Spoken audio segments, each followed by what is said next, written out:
testing the sound to see if you can hear me. Let me know if you can hear me.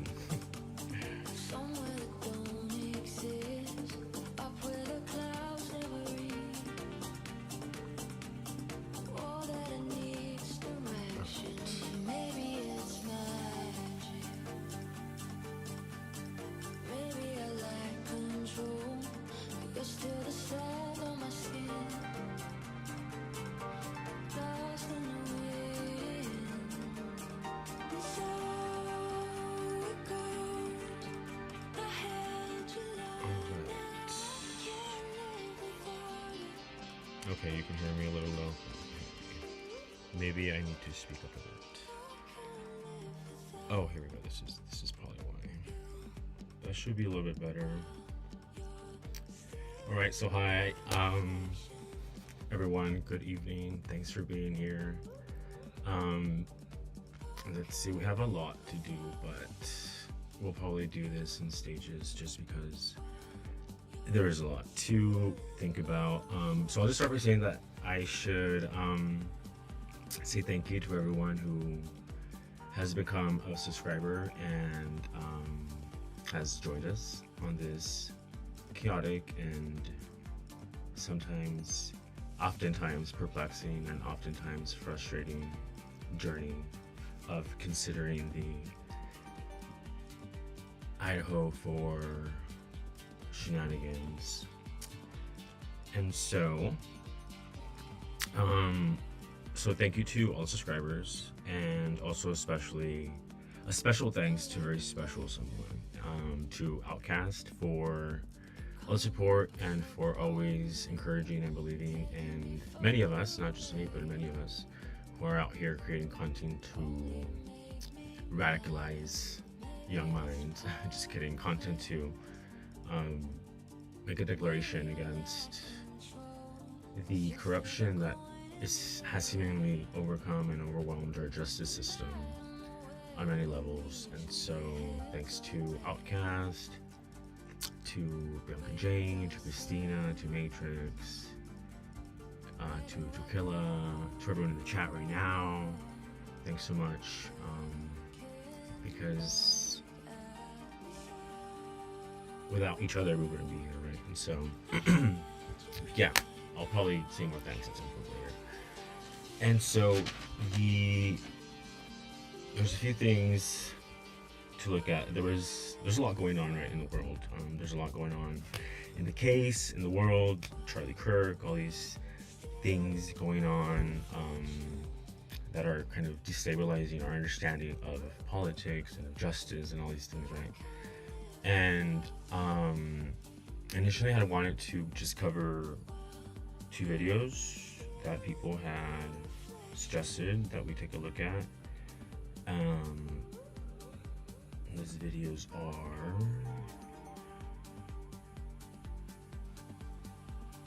well, this is something that I think we should watch at some point, but maybe not right now. Oh, this too, actually, that's on the screen. Let me see. Oh, I don't know where I have it. Okay, 2 videos. The one that Phoenix put out with the I guess figure moving in the background, and then the other one is the, let me just pull them up because I'm gonna get confused if I don't do that. Let's see. Here we go. So these are 2. The Linda Lane, the blur that busted open the case, and then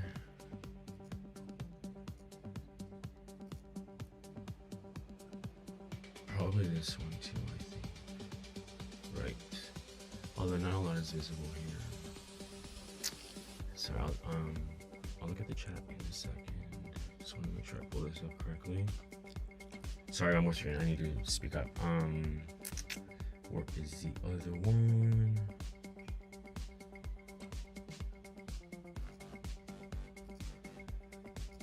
So anyways, 2 videos that we're going to look at in a little bit. But first, I wanted to get started with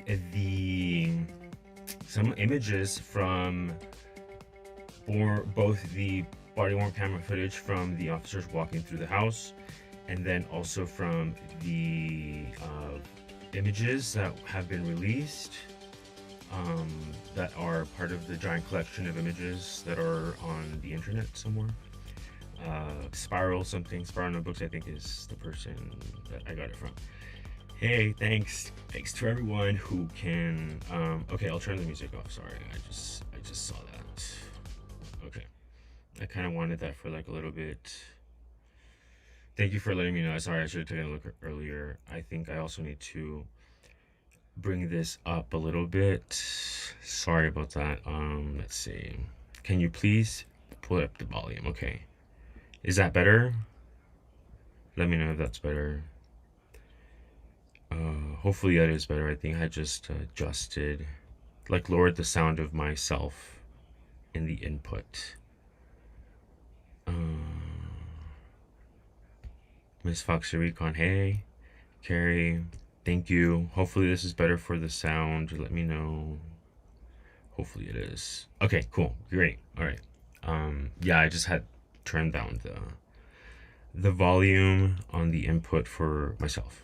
And I kind of wanted the background music to be like filling up the space of silence or whatever, but I guess I can just talk. Y'all don't seem to mind, which is great.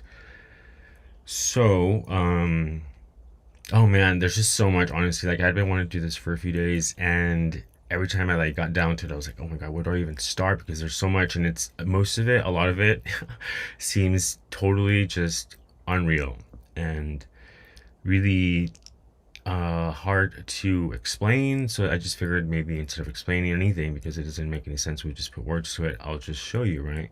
So I was looking at Bubbly's recent video about the walkthrough with Hunter, and I'd seen clips of this before, but with Bubbly's video I was like watching it, and right, and I just to reiterate something that I've mentioned a bunch of times, right? So with these cameras, they are designed to be like really high def, right? And so anytime I see something like this where there's all this kind of pixelation and blurriness and things, sometimes like this bag right here seems to be more well defined, like the features on it seem pretty clear, right? And the color as well. But then you move up here, and these red solo cups that are presumably supposed to be the same shade red, right, maybe, are like this darker shade, right? And so that doesn't make sense. That requires an explanation, right? And same goes for all this detail over here. Like, so I saw this and I was like, okay, there's definitely something fishy going on here, something weird. So I started tweaking the image some more, and I think somebody had mentioned this in one of the comments in Bubbly's videos too, where like there's something going on here, right? And there's a lot different layers to all of this, right? And so like in this specific footage, it's not that what I'm gonna point out, or what I'm trying to point out is actually here. That is not the case. What I believe to be the case is that the actual footage from that night of certain things happening has been overlaid over a lot of the footage that we've been given access to, and I'm not entirely sure if that's some kind of like really perverse, sadistic, like way of putting their crimes out there without anyone presumably knowing, or if someone who's responsible for all this digital evidence is giving us all these clues, right? Because it doesn't make, to me, I'm trying to think of like, okay, maybe some like really perverse person would try to expose themselves, right? Because there have been instances of that before, but then it's so risky, like it almost doesn't make sense. And so then I'm starting to believe more and more that whoever handled all this digital evidence went ahead and did that, overlaid scenes from the footage to give us clues. So right here, right, we have the same image from Bubbly's video, screen capture, and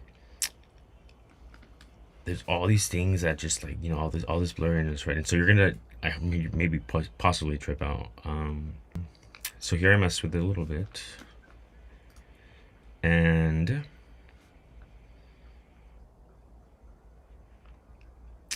I guess it's also just a screen capture of something else I like edit it. Um, all right, let's see. Yeah, because I duplicate the images so I could like go back and see what they look like, right? So this is the original, I guess, from the screen capture. And right from far away, you're like, okay, nothing to see here, right? But then, I mean, if you look closer, it's like there's something definitely going on. Like, first, look, what is that? It's very strange. And I think that if you zoom in, you'll be able, like, they'll turn this into something that it's not. Right? But to me, that looks like a person, an individual, kind of like facing the screen. But again, this might not actually be like a person here at this moment.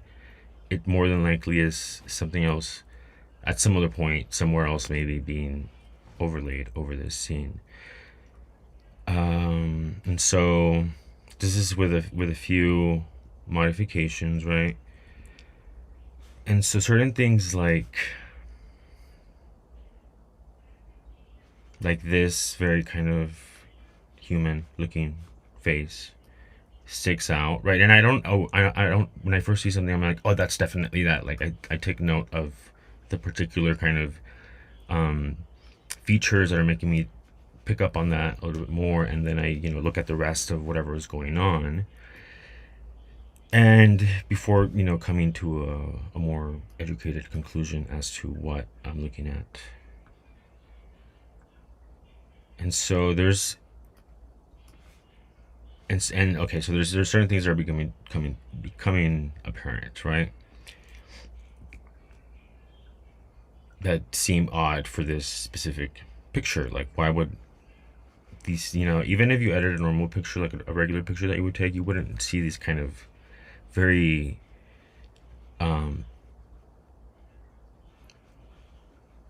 I want to say anthropomorphic, like a, you know, human looking shapes. There's this here, right here. There's this also, these faces in a little hat or something. And there's multiple layers, right? So there'll be like, these are obviously humans, I think, subjects, and they're presumably adults, but they're like smaller compared to, you know, Hunter over here, whatever that actually turns out to be.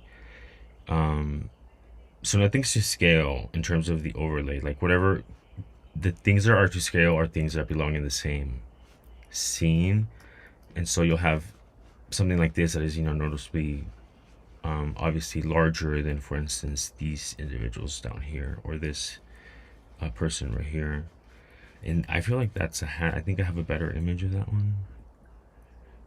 Yeah, okay, so look at this. Like, oh my gosh, it's so freaking weird. So you see this is a hat, right? But they're making it seem like these are boots over there or something. But then it's like, I'm not sure if you can see, maybe you need to adjust your brightness a little bit, but there's like, all of this is not supposed to be this way, right? Like, and so there's something here. And I feel like I sound so kind of, I don't know, just basic when I say there's something here, but I can't tell you exactly what it is. I just know that there are things there that shouldn't be there, right? And so this is another screen capture with some more modifications, right? And so I think Bubbly was going through the video, but she was going frame by frame, right? And so that's really helpful. Because, let's see what we see here.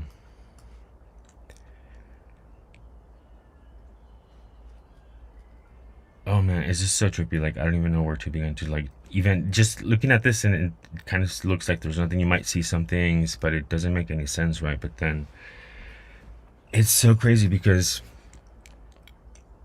I believe that there are, like, each of these frames, I think, has an overlaid, like, the larger image that is being represented or portrayed. I think for them, I feel like they're always kind of close-ups of a face, and then like the rest of everything else has to do with whatever is going on at that moment.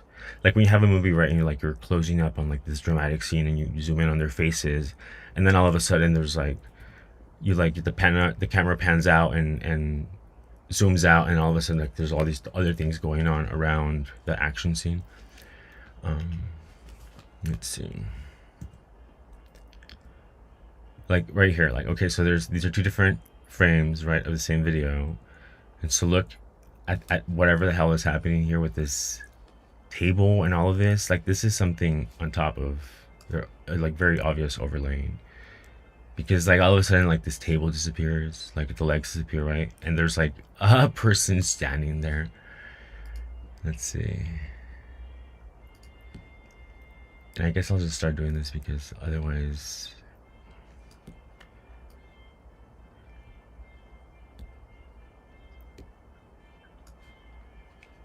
And so remember that I was telling you about the cups, like notice how here they're actually red, as opposed to that other picture where they're just like brown or black or something. So anyways, let's see. Welcome to everyone who's joined. Oh, Bianca Jane. Hello. All right, so this is only like the second live that I do, so I apologize if things don't seem as streamlined. I will work on putting everything together better moving forward. And so let's see. There's something here that maybe that's the knife that Hunter was talking about, actually. Or remember how they said there was a knife at the top of the stairs? Because that kind of looks like a knife to me. Or something, or machete or something, right?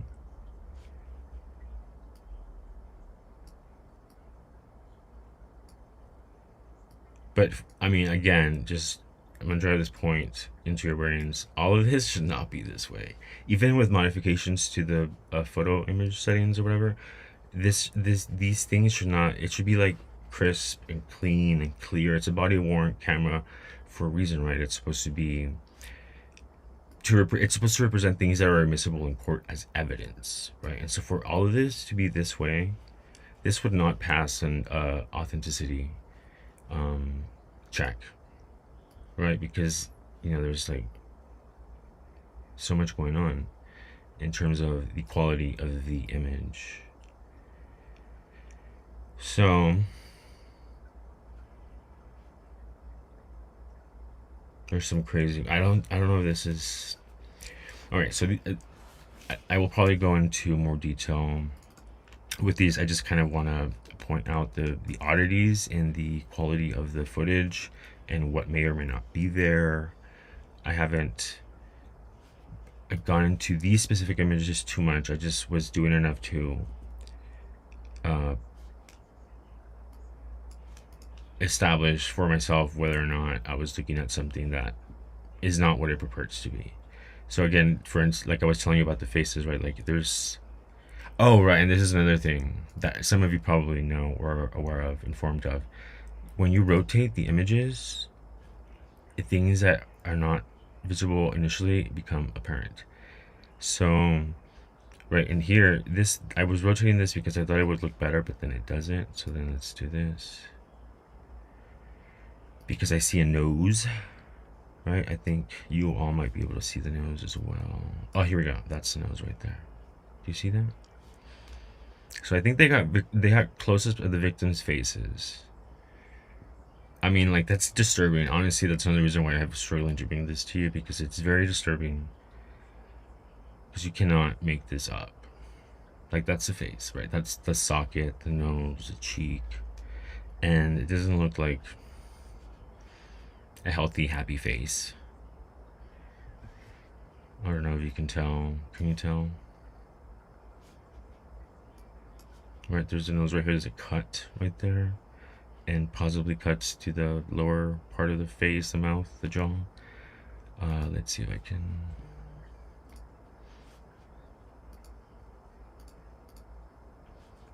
Adjusting these, usually bringing up the brightness, the brilliance, a little bit of exposure, less exposure is better. Because you'll see. So let's zoom out, consider this like as a whole. And then Let's play around with this so you could see how things become apparent out of nowhere, apparently. Okay, see, let's see. Something here. Should we zoom in? Let's zoom in. Alright. It's still enough to, for skeptics to be like, oh, there's nothing there. Understandably, I understand when people don't want to or can't see because it's very convoluted and confusing. Again, these should not be there. Whatever that is, right? These discrepancies in the quality and the presentation of the image, of the still, of the footage.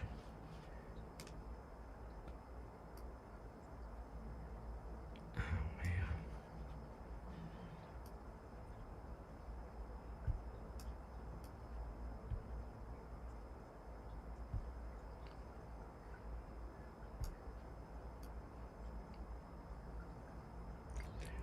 All right, so here, and this is another trick. So first, I was pointing out the face, right? That to me is very undeniable.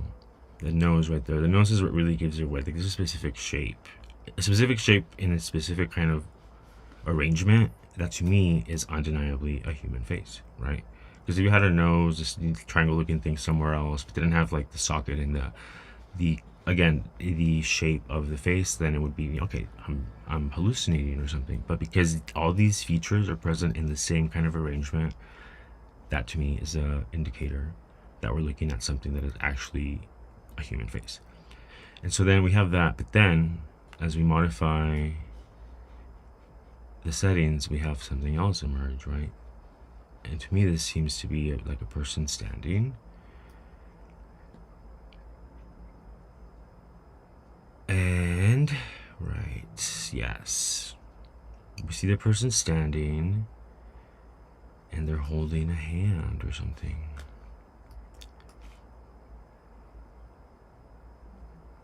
And this is definitely some kind of weapon. I mean, look at it. Look at how it remains the same as we modify these things.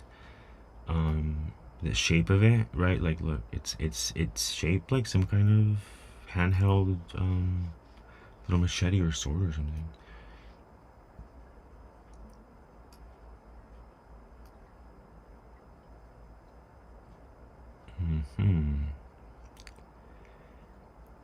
And there's possibly another individual here. Let's see if we...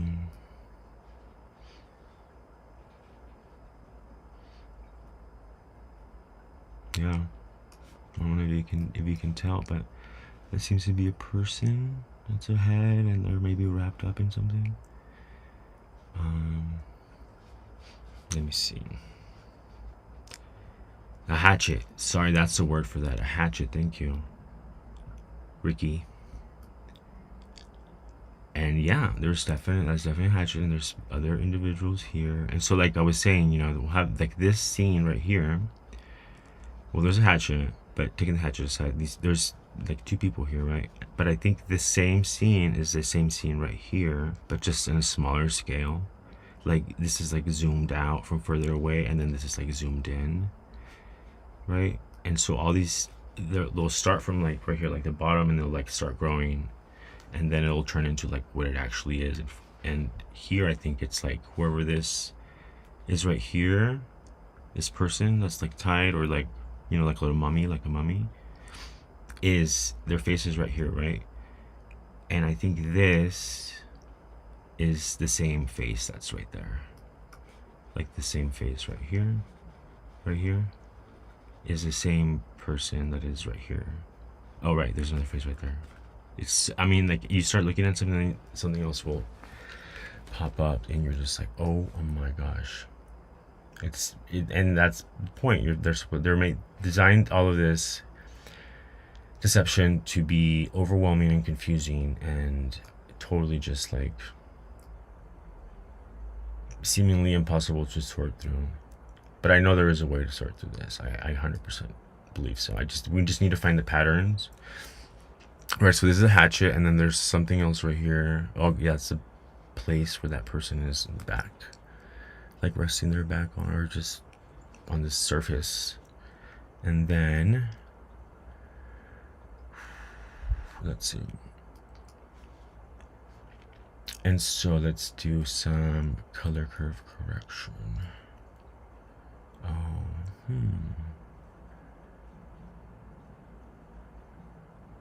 I wonder what the other thing could be, right? Like this other thing. Because I don't know if that's actually what is there. But there's also this. Let's see.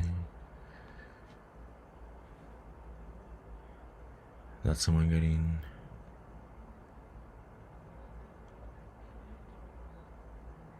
Alright.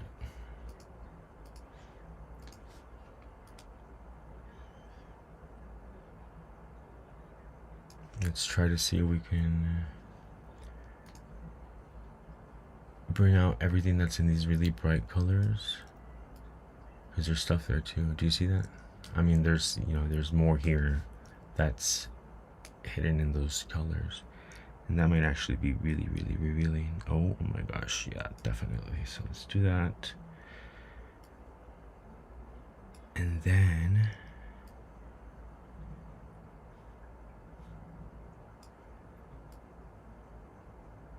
oh yeah. I don't know what that's what's going on, but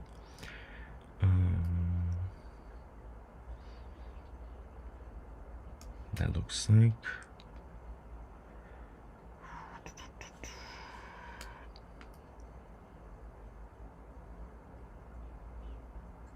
yeah, so it's like, imagine watching a movie where everything that happens before the scene you're watching and possibly everything that happens after the scene you're watching is simultaneously being projected onto what you're watching in all these different colors and different scales. Alright, I'm beginning to see a female's face right here. Oh, there was another one that was really, really, really... another still that was so revealing, that hopefully I can get to today, right now. Let's see. Oof.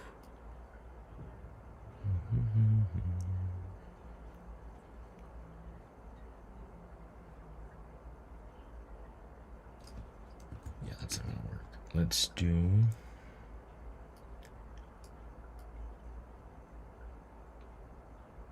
okay.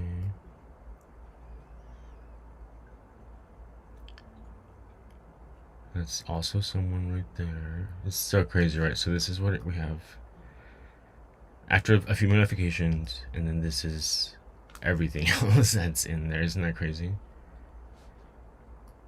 Like, you cannot tell me that this is a regular video from a body-worn camera footage, because I'm gonna tell you that you're crazy.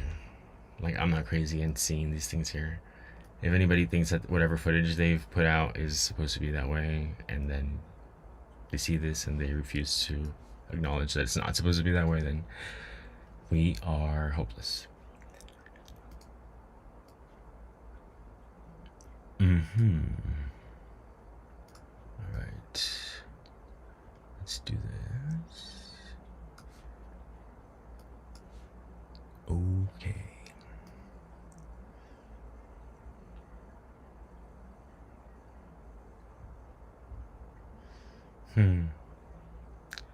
What is happening here? See, this is a person right there. Let's do this. Okay, yeah, that's definitely something else right here. I mean, you all see that, right? And sometimes things don't look better up close. Kind of like a Monet. Like, you have to look from further away, and it seems to depict things more better than if you like zoom in all the way, because then it's gonna look like nothing. But from afar, right? Let's see. Let's bring this.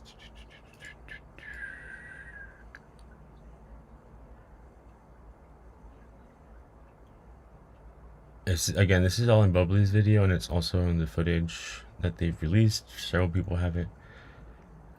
access to it, y'all can go download it and or do screen captures and maybe not spend so much time, but you would definitely be able to find some of these things that I'm pointing out right here.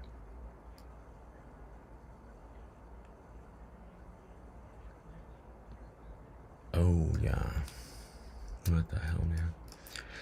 And so see, like, okay, I think this is another thing that we can look at. So like all these things that are in green are all the same scene, right? And so that isn't that kind of specific like spectrum, and then there's this, and then there's all these different scenes overlaid over that same old scene, right? But none of them are the same, kind of, if that makes sense. And these differences in the colors that we're bringing out, I think that is an indicator that they're different moments and different shots, right? So like here, I feel like that's a person right here with their hands tied, maybe. And then we have also here more.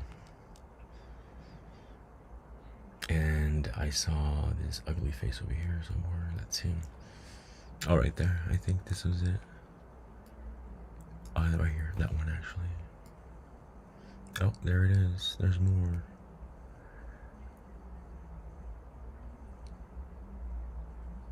Is that the kitchen? I feel like, honestly, I think that's the kitchen.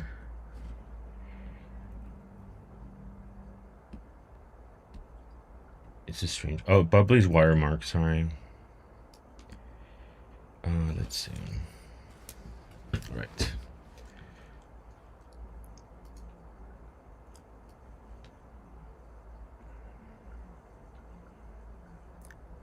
Oof. OMG. Like sometimes it's like I don't even want to say, honestly, but then we have to because it's. Oh man, some of the other scenes that I've seen, I don't know if I saved it correctly, because I'll find it and then I'll like keep editing and then I'll make the image something I'll lose what specifically I was looking at, but because it's so crazy and I want to bring out more, but then what I'm learning is that we have to do this patiently and slowly and focus on one thing at a time, because then because of how it's meant to be, we can lose track of things very easily. Right, and so here we see, oh man, there's this whole other side I've been like ignoring.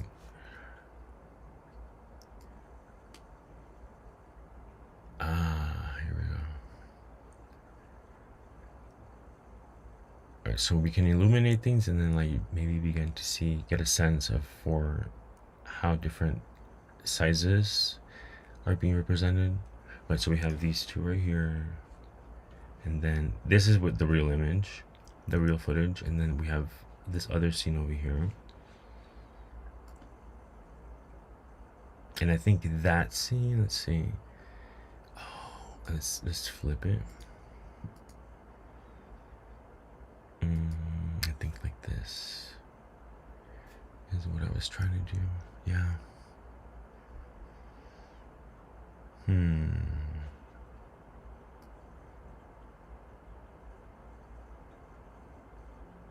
Something. Right.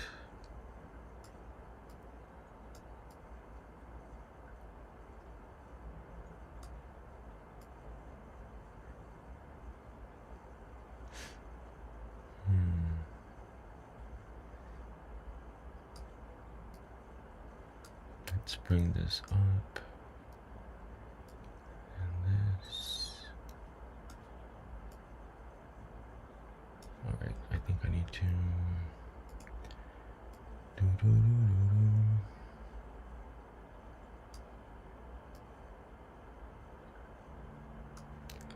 Let's also bring the colors out. All the color out. And then we could play with it around here.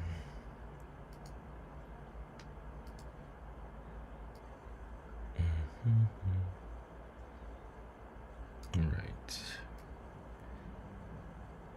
And because of the complexity of how everything is being put together,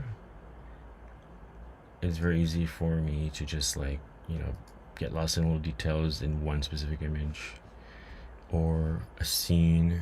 So here I feel like there's enough. We can go into this more, right? But I want to cover a little more ground. So this is, again, from the footage, Bubbly Waters video on Hunter's Walkthrough, I think is the title of it.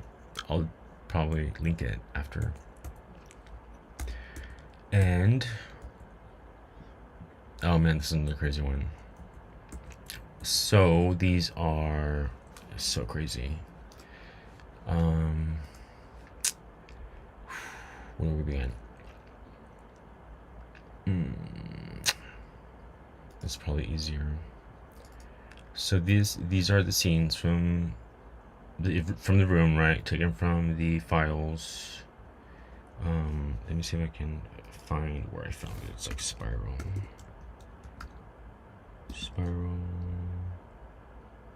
What is it? Spiral. Damn, I can't remember the name. Some of you might remember. Hello. Hey, Wicca. Looks like said someone's trying to be the bottom. Too much time.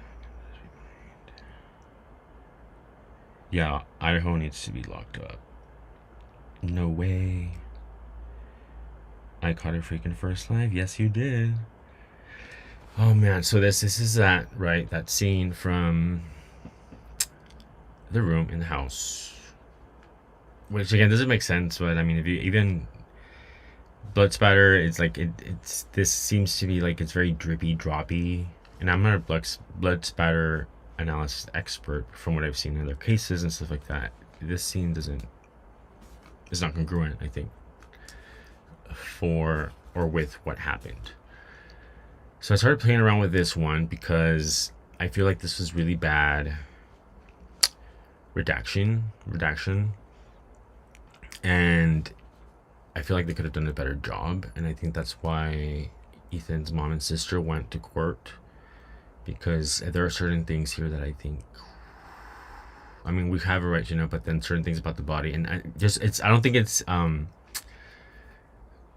done with good intentions. Let's just say that. I'm not trying to be like, oh yeah, they need privacy. I just think that it's very misleading to have this kind of image be given to the public. And so there's this, and I think that we can, yeah, great. It's not working. Sometimes my computer lags a little bit because I do too many things. Right, so whenever I can zoom in, I think there's a face there, and then I think it's still visible there. I think people got confused with thinking that I was in one of the shorts I made that this was like a body. I don't think that. I think that this is actually not a comforter. I think that it's a suit of some kind, like the ski suit that is over here somewhere, like this, or like a Tyvek kind of protective garment. Because, sorry, I'm going too fast. The shape of this, like, I've never, like, the comforter, like, there's a certain kind of way that comforters kind of, I don't know, stack, right? And so for me, this right here doesn't seem to be like that. Like the shape of the leg specifically, and like this arm, it just seems like that's one thing, right? I'm not alleging that it is. I'm just saying that it looks suspiciously not like any comforter I've ever seen, kind of just stacked on its own. So then I started playing around with the color settings because I felt that there was a lot more going on here, and I might have to restart my Photos app. I'm sorry. Right, so this is I don't even understand how things can get this complicated. This scene is taken from here, right? And I mean, like, hopefully someone can help me see what this means, because I just don't get it. Like, what could be happening? I think there's a person here. I'm not sure that they're clothed. They might be like grabbing their nipples or something. Maybe not the best situation. And then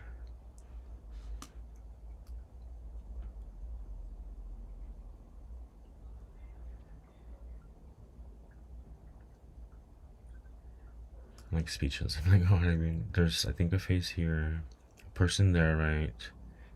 I can speculate about what they're doing. Another face right here. Let's see if I can bring that out a little bit more. Somehow.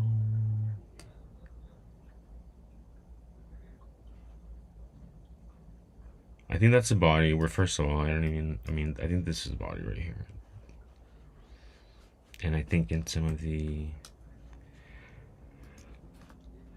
other images that I've shown, like, that I flipped over,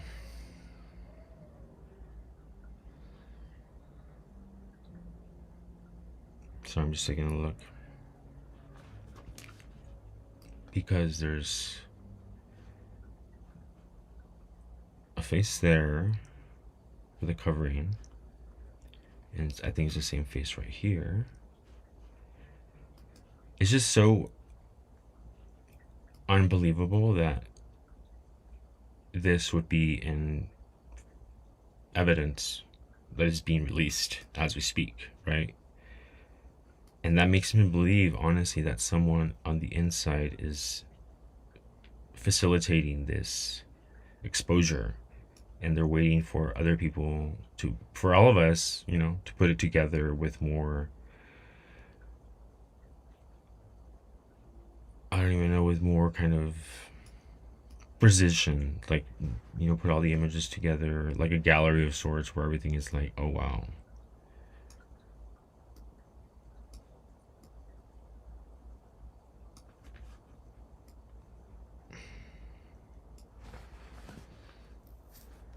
There it is. I mean, that's undeniably a human being. And it seems like he's pinching his nipples right here. Am I wrong? I mean, I don't even know.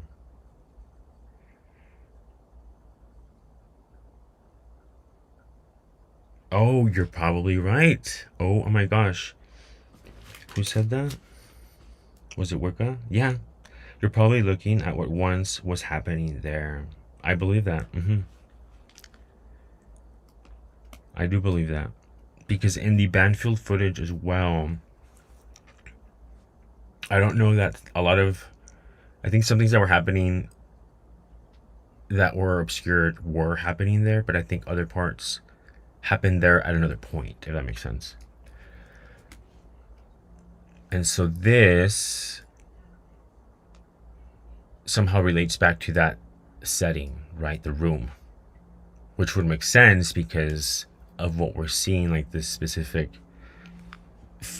I feel like this is, honestly, I think this is Ethan, just because of how I'm like twisting my head. I can just like flip the image because of how this body's positioned, right? So we have the head here, and then like the legs, right? The arm, and then the legs right here. And then if we go back, right? So look at this shape. It's like this, and then the legs are out, right? And so we go back to this one. We could almost superimpose this shape, right? Maybe I can actually. Sometimes it lets you, it like picks up an object and it lets you copy just that, but not here. So this specific shape, right, I feel like could match up over here. Obviously not perfectly, but I think you can see this face right here actually.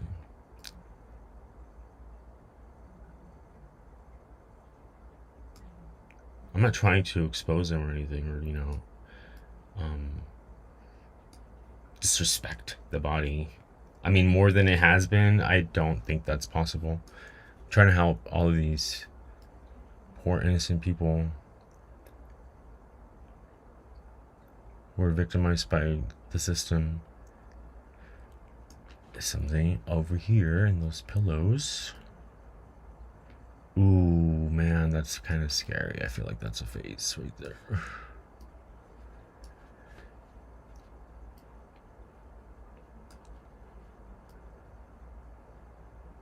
Oh, yeah, there's something going on here.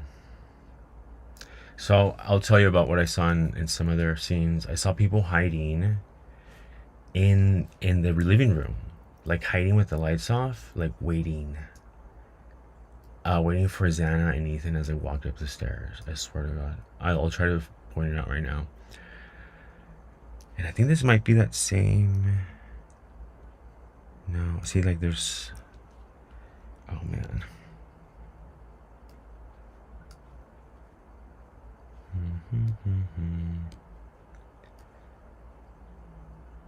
Oh yeah, there we go.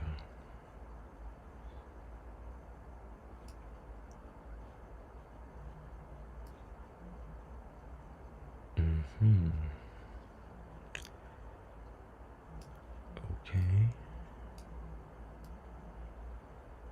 Oh yeah, there's a lot. There's a lot overlay in this scene. Least of all that body, that I think is a body.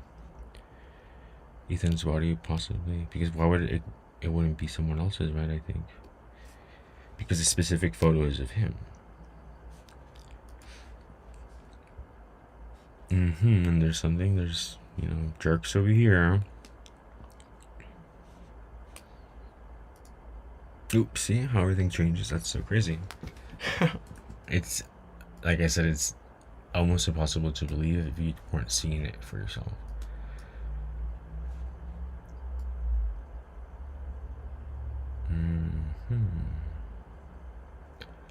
Alright. What is that, man? But we see a group of people here, I believe. Another one right here. Some kind of striped garment of some kind.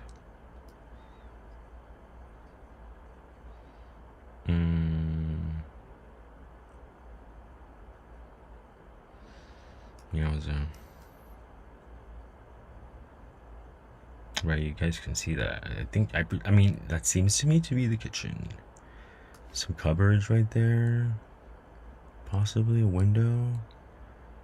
And then 1, 2, 3, and then all these other people over here.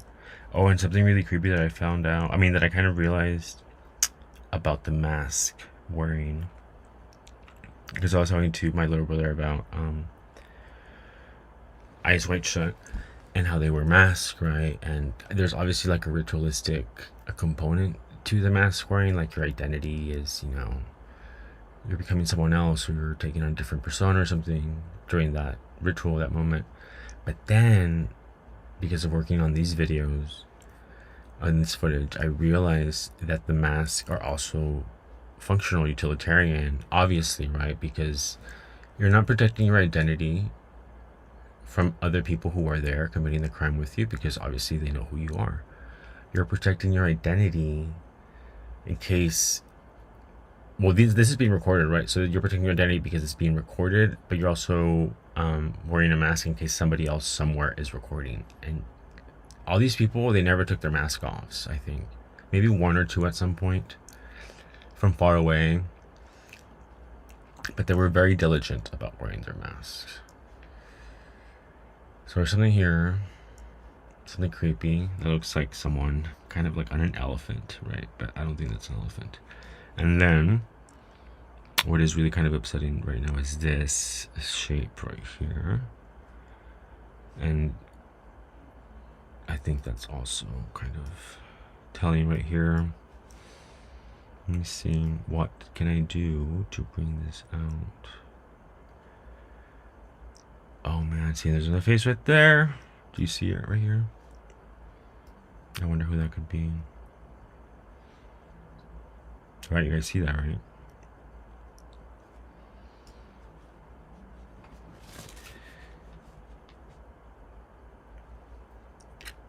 Oh man. So this is face right here, let's see. And see, realize, I mean, it's there now, right? The eyes, the nose, the lips, the chin.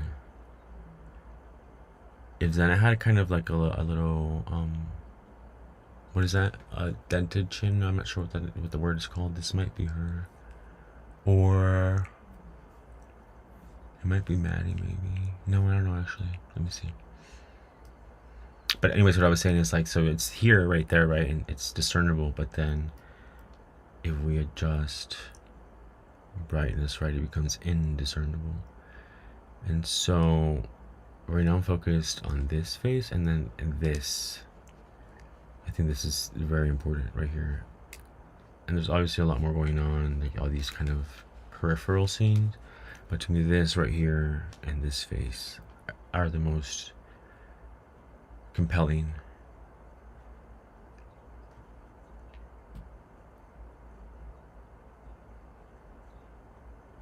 And so I don't think that I have a specific way of doing this, but the way I imagine it is like, I like to concentrate whatever is present in this specific image, do my best to fine tune these things, all these settings, to concentrate all this specific area, right, with whatever colors there may be there.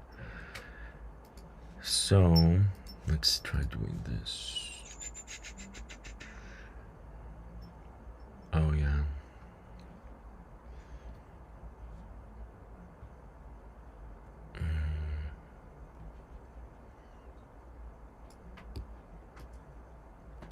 Very disturbing.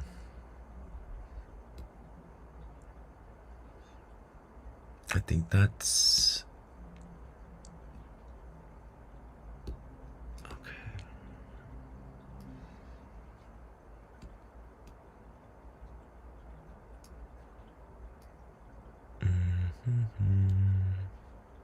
Realizes like what is going on here.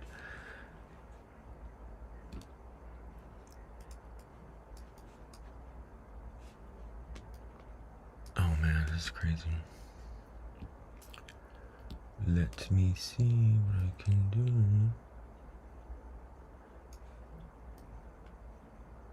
It's like I'm making this much worse, maybe.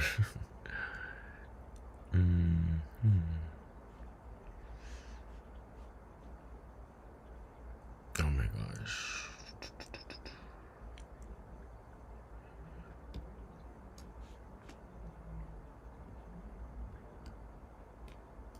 Okay. So let's look at something else. Oh, yeah, I'm pretty sure that's the body. Because this is how it's presented, right? Like this. Is this scene. Like this is like right here, this is that corner, this corner right here. Is this corner right here. But I've like zoomed in. And then there's this. I just can't believe it.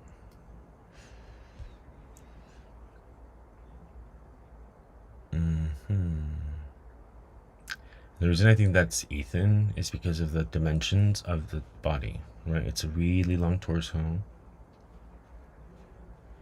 And then the legs, the thickness of the legs are comparable to the torso.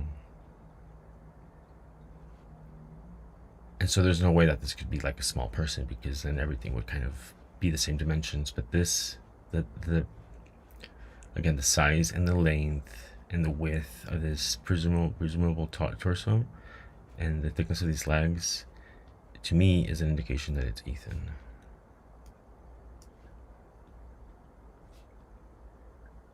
Or the creeps. All these creeps right here. I've heard people talk about seeing them hanging, seeing the victims hanging at some point, but I haven't seen that. But this might be that, actually, because that looks like a cross that might be on fire. Like, what the fuck? And then a scary person right here. And then this looks like it might be someone hanging right there. But I can't tell.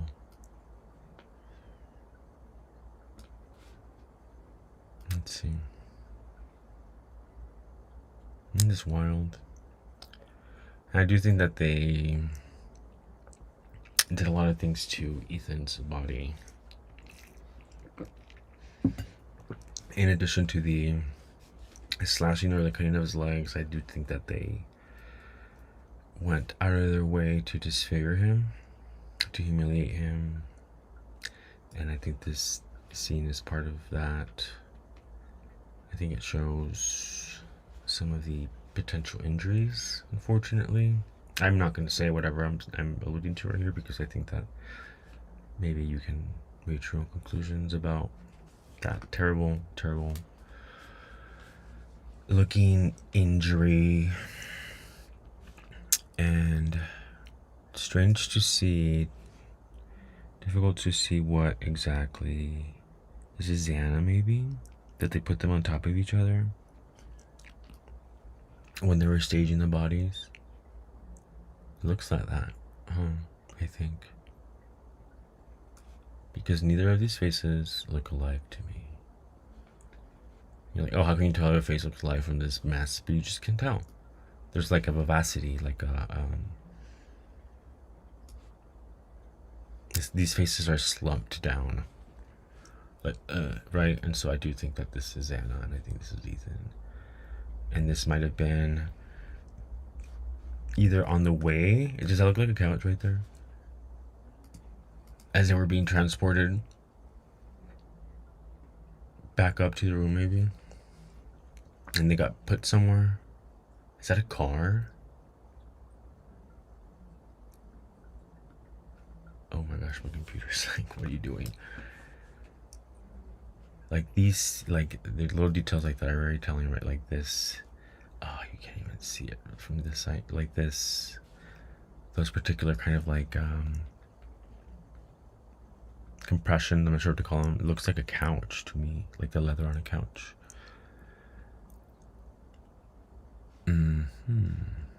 Let's see. And that's people whispering right there, possibly.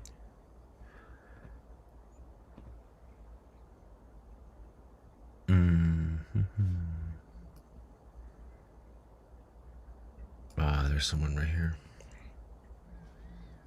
And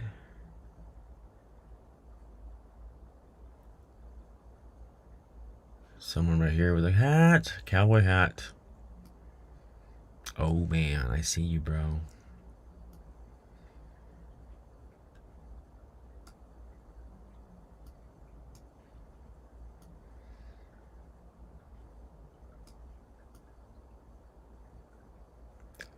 Let's put exposure right in the middle. Let's mount. Oh man, do you see that, guys? Two people here. One right here. One right here. I have no idea what they're doing. There's some more people over here. And let's see. We can bring this out. Are they dragging something? Jeez Louise. Does that look like a person that's not wearing a shirt? Oh man. Oh, there's another person right here. Let's see. Oh man.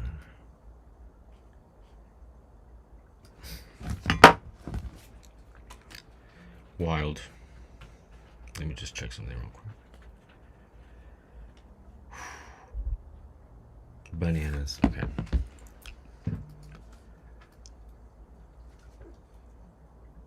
Okay. Ooh, waka waka. Wicka wicka. Oh, wicka wicka. What are you guys saying? I swear some of it looks like Banfield stuff. Yeah, maybe. Probably right. I think so, yeah.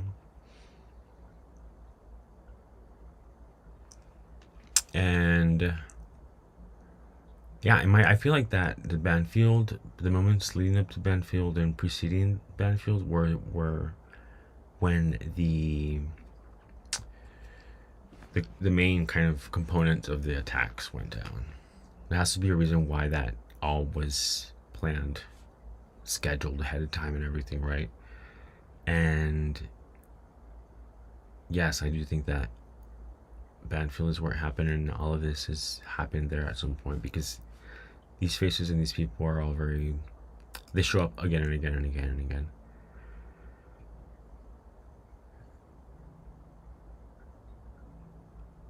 Oh yeah. I think this is. Oh man, that's so crazy. I see someone grabbing a body, and it looks like a very sad body. Let's see. Let's not get distracted by all these other things. All right, and again, probably have to. Maybe not. We maybe not have to flip it. What are they doing? It seems like two people. Okay. Let's do this. Is that the ponytail person again? Could be.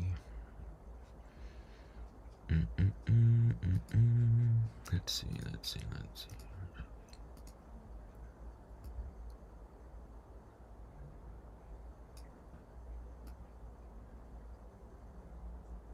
I see you.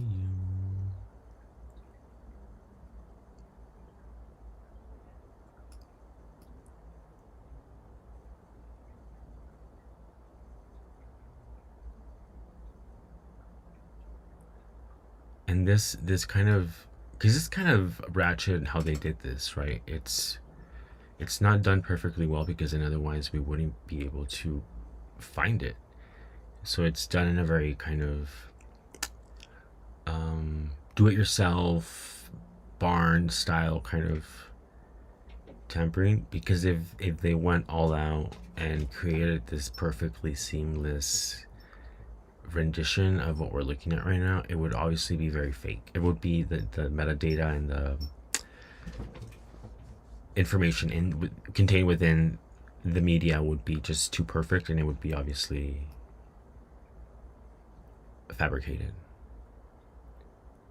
And this way, you can still have, you can represent that this is the original video, and it won't be totally apparent that it's not, because of how this overlaying is done. It's very kind of rudimentary. That's the word I was looking for. Rudimentary. It's not some high level kind of, Pixar or, other kind of animation where it's like everything is blended seamlessly to where you don't even see little things that are there.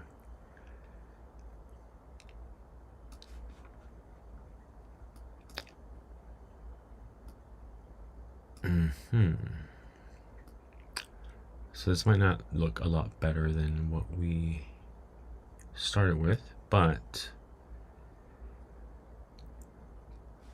it may, in fact, be telling a story in a way that the other footage that looks better never could.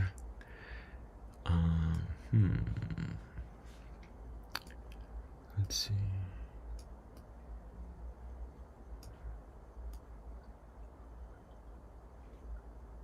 Sometimes I just like to make things as crazy as possible.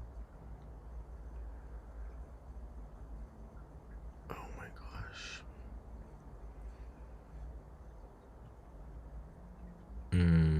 This is something. This is a person right here. And let's see, we can see what else they're doing. How do we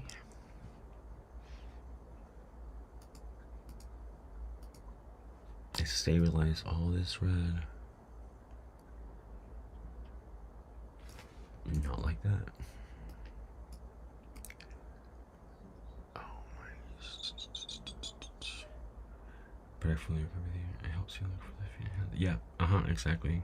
The appendages, right? It's all these little things that I think are little details about ourselves. That's why this is so complicated and so problematic, everything that's happening with this case, because it's not just like they're lying to us, but at the same time, that lie is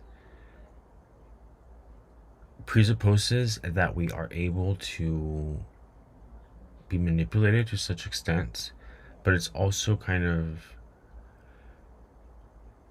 taking it as a given that our capacity and ability to discern truth from fiction, fact from fiction, from lies, is so warped and perturbed that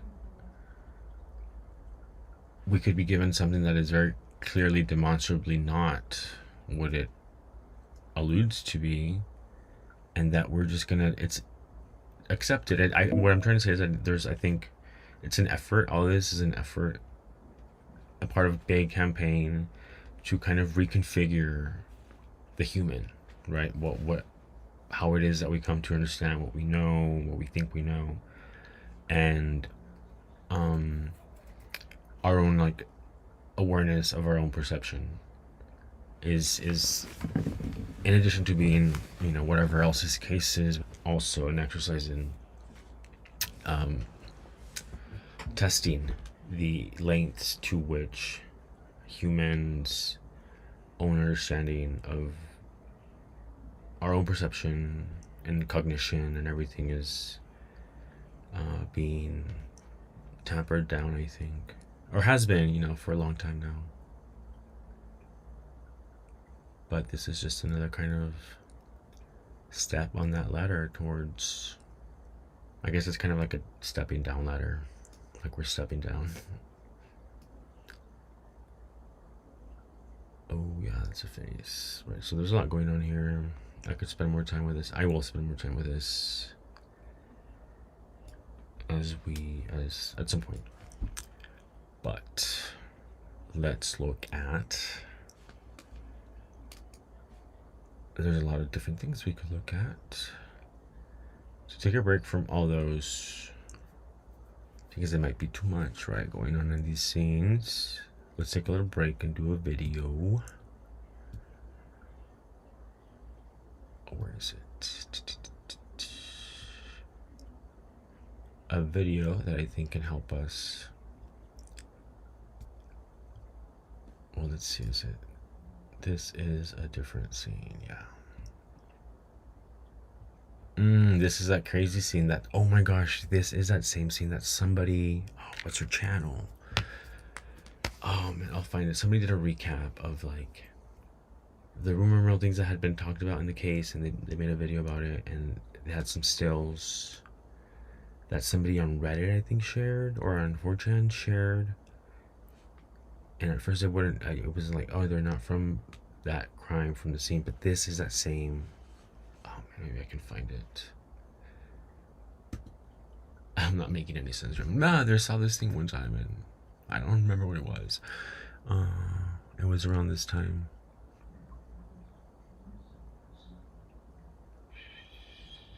Oh, right. So this is, I think, who was mentioning that? Maybe it was Jay Kendall. Oh, Matrix, hey. You were saying that they had overlaid scenes from the Banfield onto this other footage from the body-worn camera from Hunter's walkthrough, and I think so because, like, for instance, this right here. This is from Banfield, right? This is right here. I made this on TikTok. So these scenes. Oh my god, maybe I can.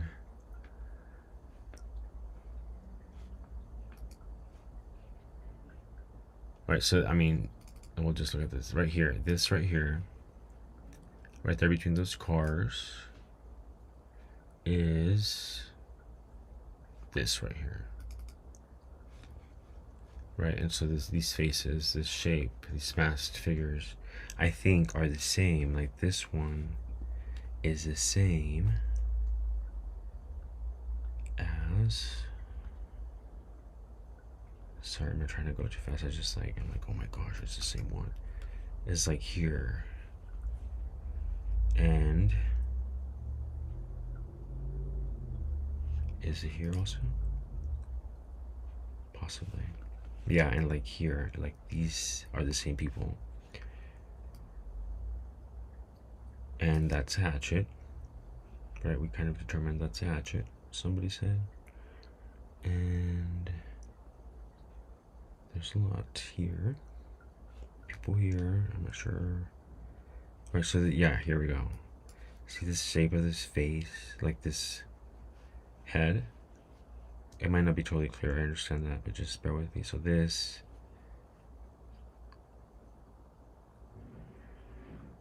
is, in my opinion, the same as I just would point it out right now. Just like, where is it? Oh, this one right here. Which is all the same scene. Right here. Alright. Sorry, I jumped around a bit. I didn't mean to do that.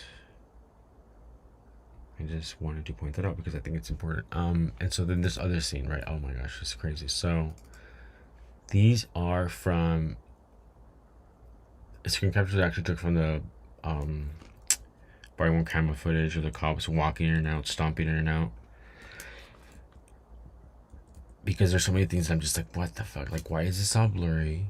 Right? Whatever the hell this is, like some box of drinks or something. It's like all blurry, you can't tell. I was trying to tell what that was, and it's like, you can't, right? And again, this should not be the case with these cameras. They think we're just like fools who get transported to 1990 without like noticing that like somehow all this footage is like pixelated and blurry. So I saw this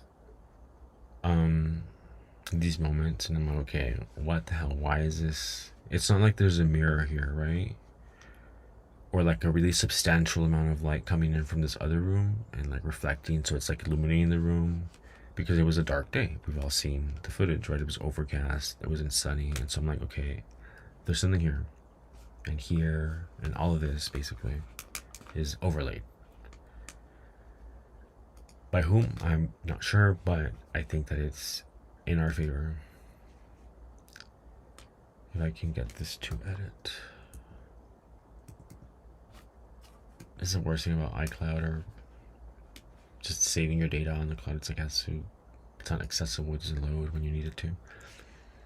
Anyways, let's see.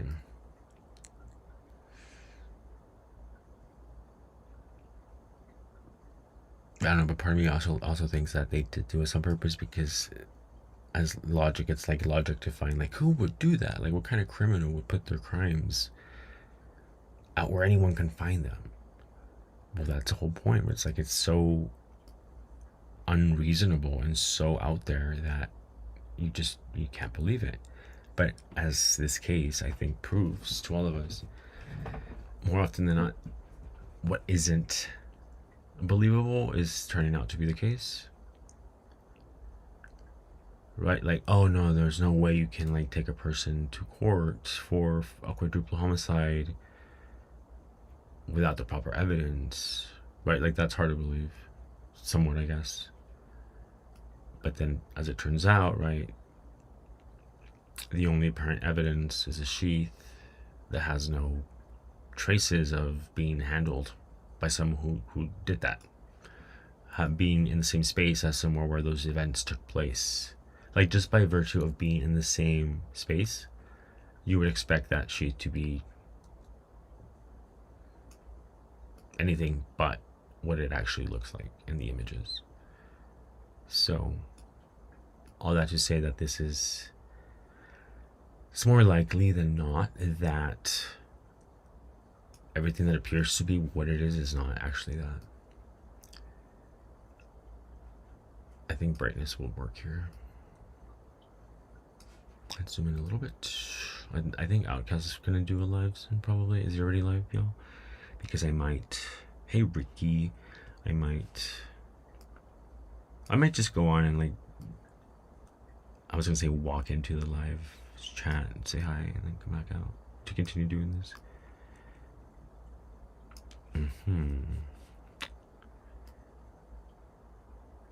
Yes.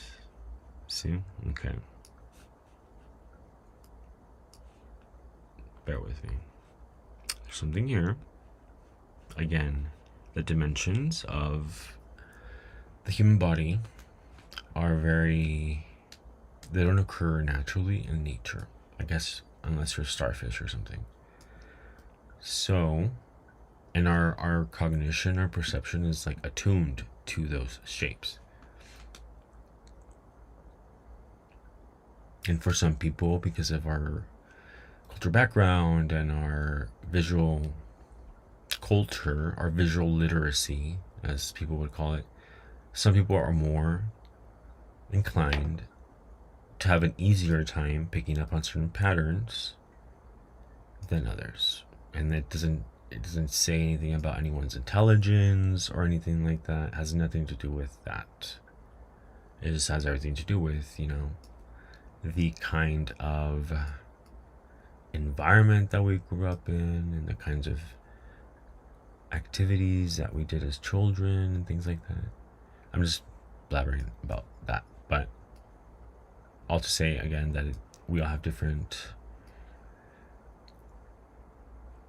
ways of inhabiting the world that we live in, and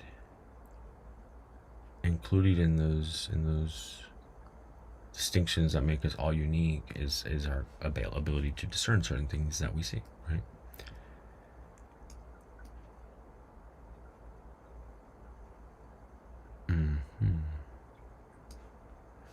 All right, let's zoom out. A face right here. Probably the same person right there. Is this crazy to me?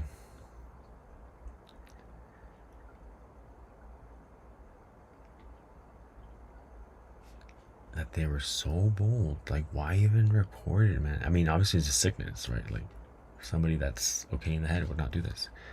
But somebody who's sick, and I mean, I'm kind of, I'm hesitant to say this because I have no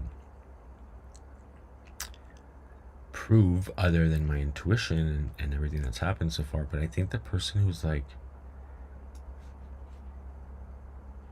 who organized all of this is an older person who has a lot of experience doing these kinds of things. And so it's also very, in my opinion, a very sick person that would go to all these lengths. And then it's really crazy because it's not like they didn't expect things to pop off, right, in the media and with the people like that. How can you be any kind of criminal and not expect for things to pop off that kind of way in today's world? But again, they're deranged, so maybe that's probably why. But this to me just seems like an extreme, right? To record things and then to put it out there, and maybe again they weren't the ones who wanted to put it out there, but you run the risk of someone putting it out there when you do record it, right? And so to me that seems someone that's really unhinged, that has become an expert in a way of walking amongst us as a average Joe, or probably not average, probably someone in a higher status position, in my opinion, because of the power they can exert, right, to make something like this happen. It's not just anyone that can do these kinds of things and organize all these people and have all these different layers of complexity and deceit. It has to be someone with a lot of power, someone who's very influential, who can wield a lot of power, who can a la buena o a la mala, right, like the good way or the bad way. There's a saying in Spanish in Mexico, plato plomo, is like there's two ways to fall in line with the criminal organizations. It's either the good way, when you get paid and you get coerced with money economically as a reward, right? Or there's plata o plomo, it's money or lead. Either you do things that we want you to do and we reward you economically, financially, or you don't and then we just get rid of you.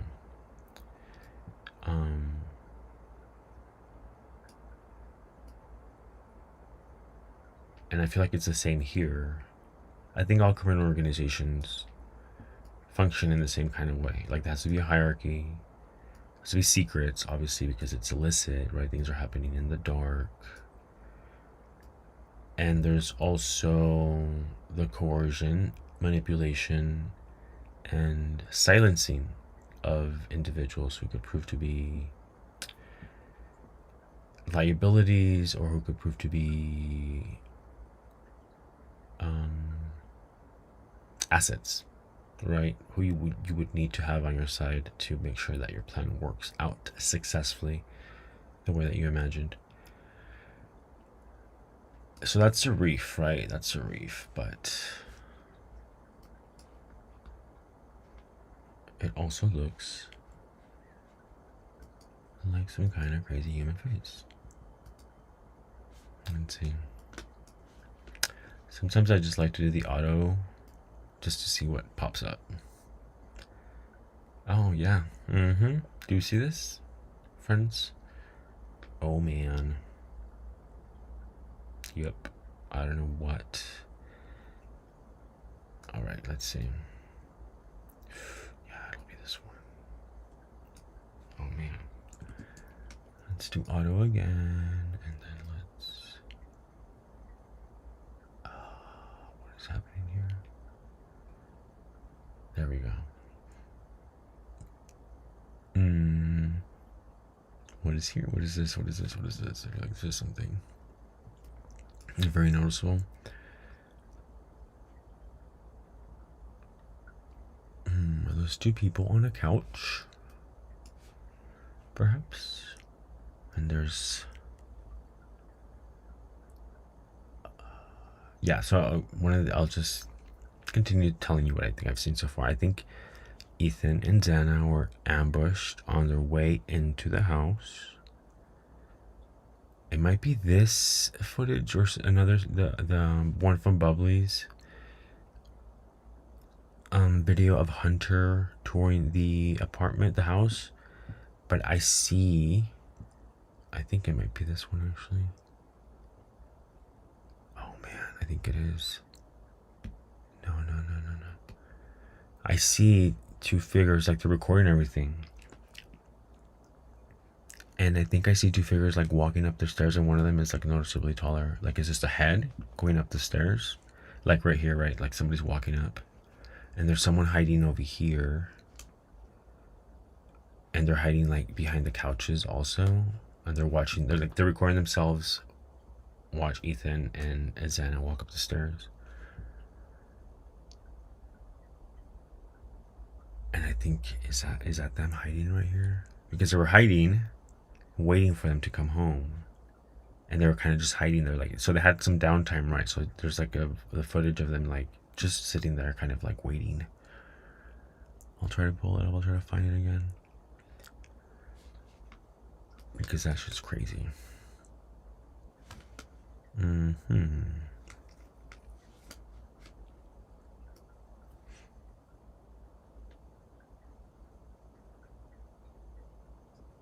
But do we see this? Like, what the fuck, dude? Like, what is that? That's definitely two people right there talking. Having a good old conversation. Do we see that? Oh man, how do I make this pop? Let's make it pop. The kitchen. Definitely the kitchen. Matrix, for sure. Oh, you see the cowboy hat coming up the stairs? Oh man, I believe it. I 100% believe it. See, like there's a face right here.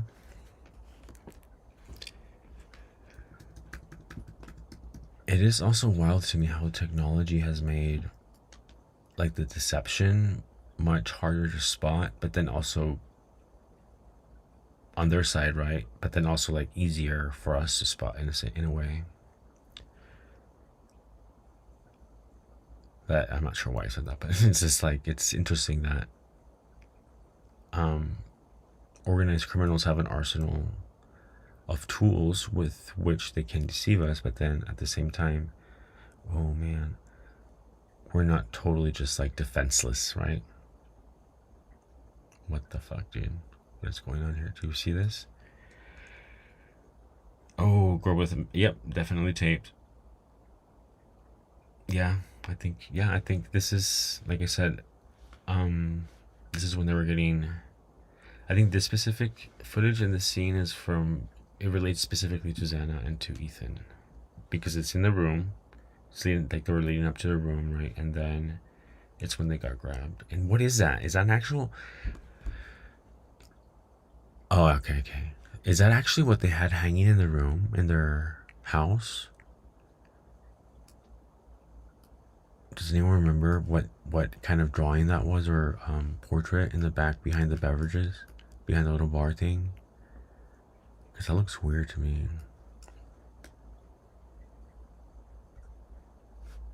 Right? It's like a body popping out of the frame, kind of.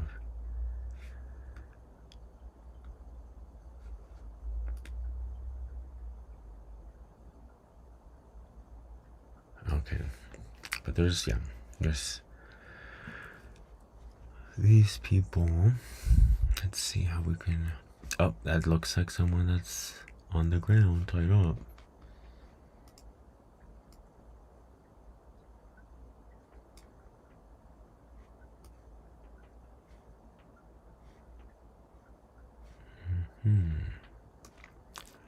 All right.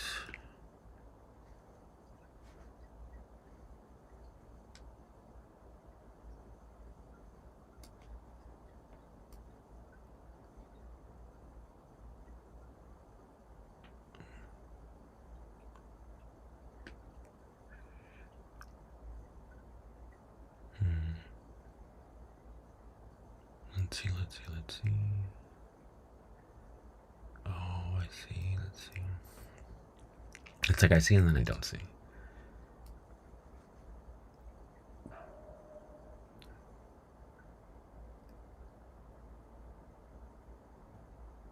We have a little friend over there, right here.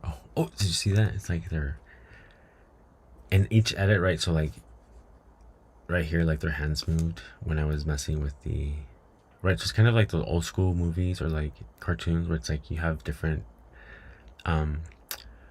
movements on each little page, right? And so then you flip it and together it's all kind of the same. I think it's the same with this. It's like if we make it, for instance, like as an example right here, this person right here is here, but then as we adjust the brightness, it's actually the brightness coincides with this person kind of taking steps forward, right? Like if you can see like that. See?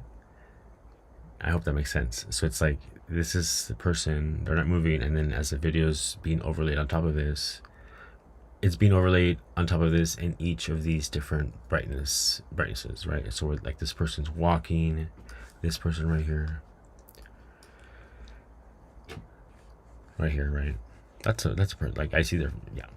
And so then this is when, like, for instance, as an example, they're entering the room and they're like walking, right? And then this is their final kind of pose, right? Like they're walking and they're grabbing something with their hands.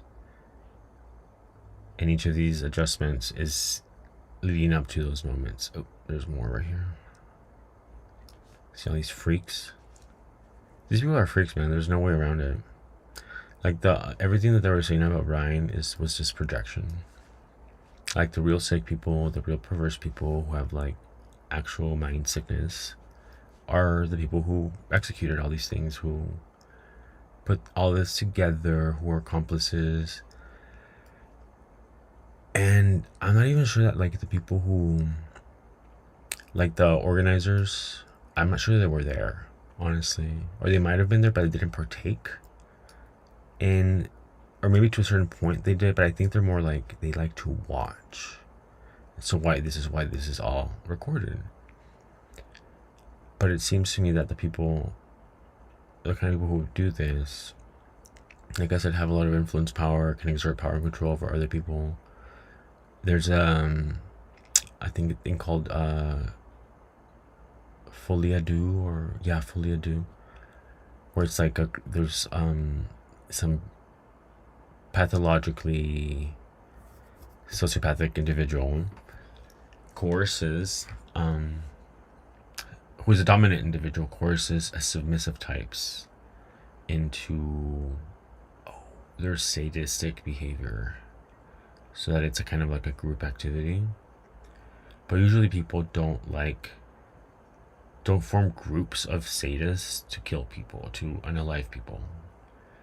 In the instances where that has happened, it's usually like a dominant sadist who is like calling the shots, who has brainwashed and manipulated people into believing that they need to do whatever he needs to do to make things be right.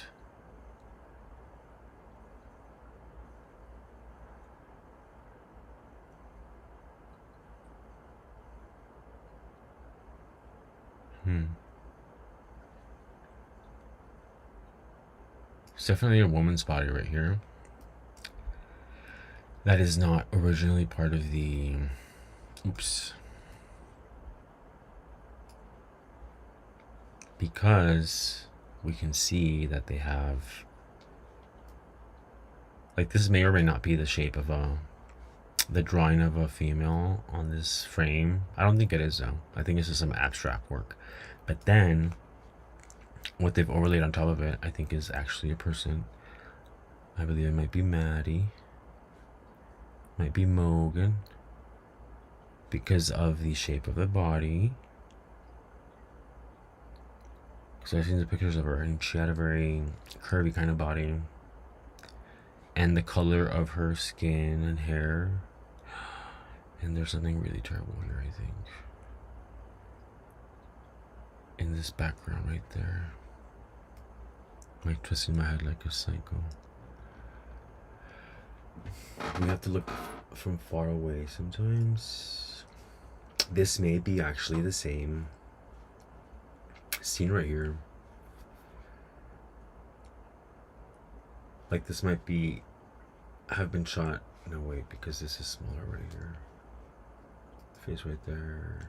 People all over the place. Not here necessarily, but in whatever's being overlaid.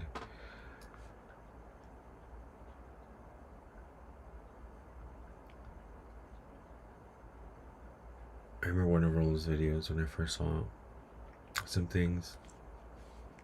I remember like zooming in and seeing like what he was talking, not necessarily what he was talking about, but seeing like the human arm or something, fingers, something that's very clearly human. And I was like, holy, but you had to like, it was almost like, it was trippy because you zoom in more than you think you can zoom in, and then only then are things like, oh wow, like I see that. And it's almost like a trip, like an acid trip or something, where you like, you see yourself in the mirror, right, and then you like look closely, but then it's actually like you see all your pores and stuff. Kind of feels the same way with a lot of this, where it's like, oh, I see, like for instance, like in the other oh man, I don't want to get away from this one, but I think it's worth it to make an example. Oh, like here, like this one, right? Like there's a face, so like I think in all of these stills, the main kind of feature of whatever's being portrayed is like a face, like a close-up of the victim. So for, what was the other one we were talking about? I think it was this one maybe, where we saw the nose. Where is the nose? Where's the nose? I think it was this one. Yeah, it was this one, but different settings. I mean, this is wild, like all of this right here. There's a hatchet, there's some other kind of weapon right here. I don't know if that's someone using the weapon on someone else. Right here.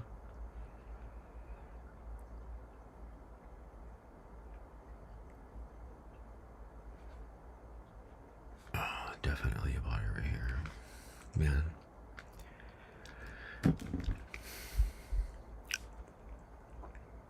Let's see.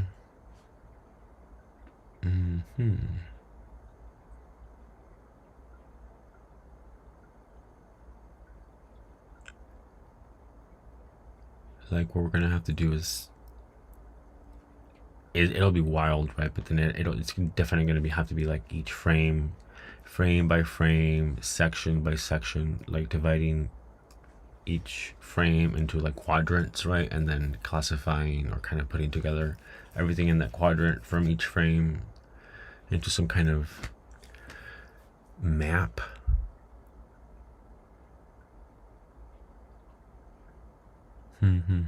A face right here. Let's see if we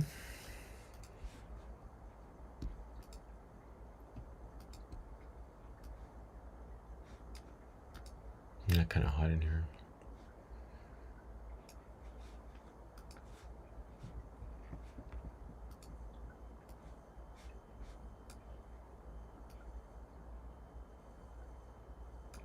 Oh, let's do that. Oh yeah.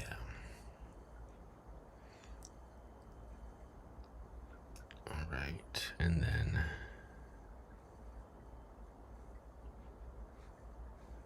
oof.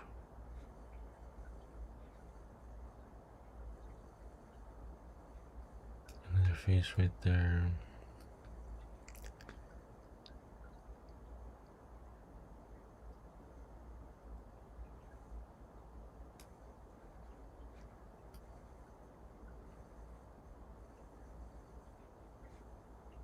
Let's do that, and then let's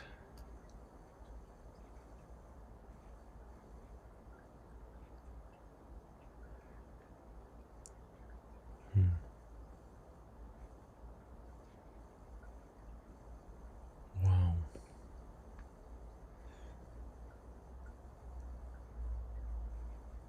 Some things are so clear, like you can almost see the time of day that it was at. Like this to me seems like, is that a window? Like you can almost see the sun rising, or like dusk, right? Like the sun is, like the air outside the sky outside is getting lighter, and so there's like lighter, more light in the image. Trippy. Oh. What the hell, man? Alright, let's try to make sense of this right here. Cause there's a bro right here. There's a guy right there. Oh, I made it black and white. Let's not do that.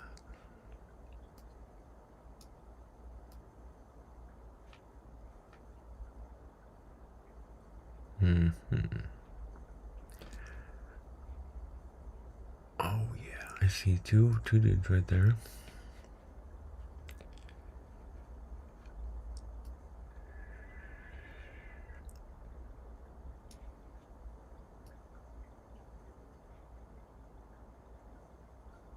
The kitchen, like Matrix said, it's all about the kitchen. There's stuff in the kitchen. I brought her by the sink. Yep. I could tell right away when I saw that. The kitchen, when I saw images of the kitchen, as compared to the rest of the house, right? The living room and the whole fucking shit show that was everywhere else. It doesn't make sense, right? To have the kitchen be kind of, nothing seemed kind of, it looked like a kitchen that was lived in, supposedly, right? But not like a kitchen in a house that just had a party for the whole weekend. Like the rest of the house was a mess, but then the kitchen is like, there's not a single, I mean, there might have been like one or two solo cups there, but compared to the rest of the house, like all the drinks are in other rooms.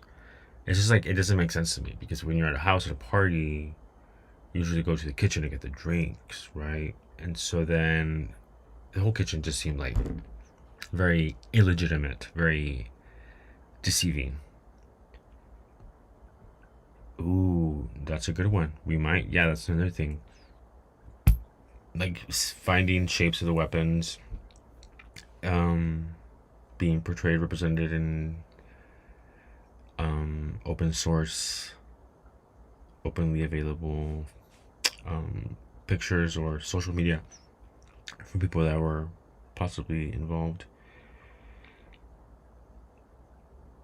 I've always thought about that too, but not necessarily like in terms of weapons, but in terms of like body sizes, like body shapes. Because we all have very distinct body shapes, like, heights.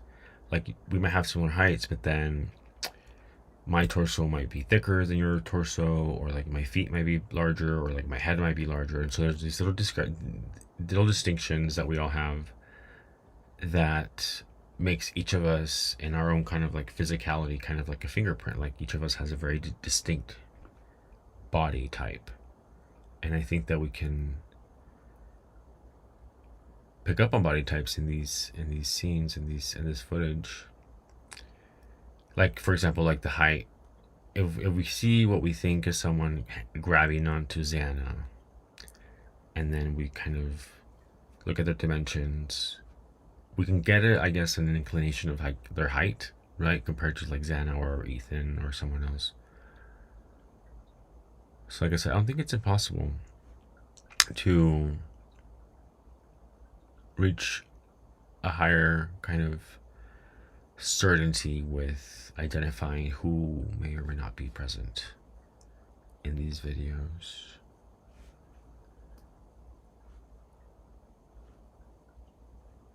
Yeah, this seems to me to be like a very chaotic scene right here. All of this in the middle. Like there's a lot of people, there's a lot going on. Like multiple people in each frame, like here. I think they're carrying here. Right, and so then, and there's more here. There's two individuals here. And then there's other stuff. Let's see.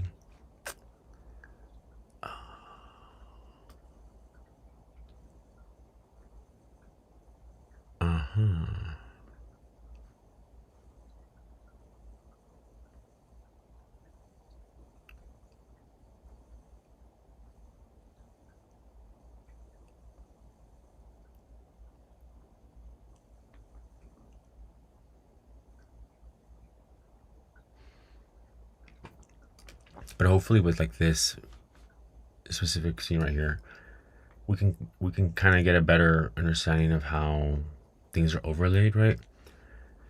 Because we clearly see that this is not all happening at the same time, right? Because how would this be filmed? Like there's all these, different there's just no way that this could be filmed at the same time, right? So there has to be kind of a chronicity to this, to where maybe this is happening initially, and then as the scene progresses, it moves into these other scenes and areas. Or the other way, it might start here, and then as it progresses, it kind of like, maybe this started outside here. This looks like it might be an attack, right? Like this arm swinging up here. And then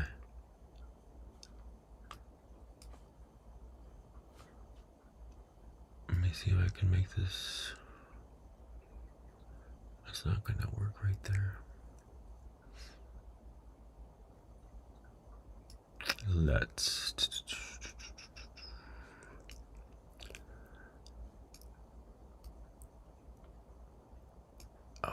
Shadow Worlds. These people are having to live their lives, their true lives. They have to hide who they really are. They have to live in the shadows. I honestly feel like sometimes these criminals, people who do things like this, are like waiting to get caught. And they just can't live at peace. Probably not, right? Because I'm not a psycho person. I probably wouldn't be like, if I was a psycho person, I wouldn't be like, oh, they're gonna catch me. I just wouldn't do it.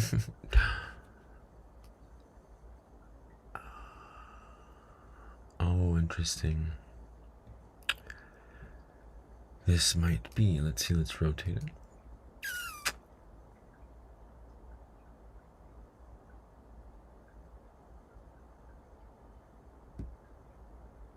Let's rotate it again.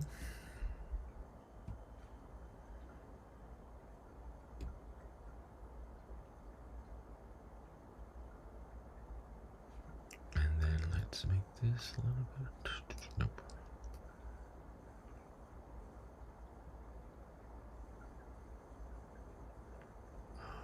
Okay.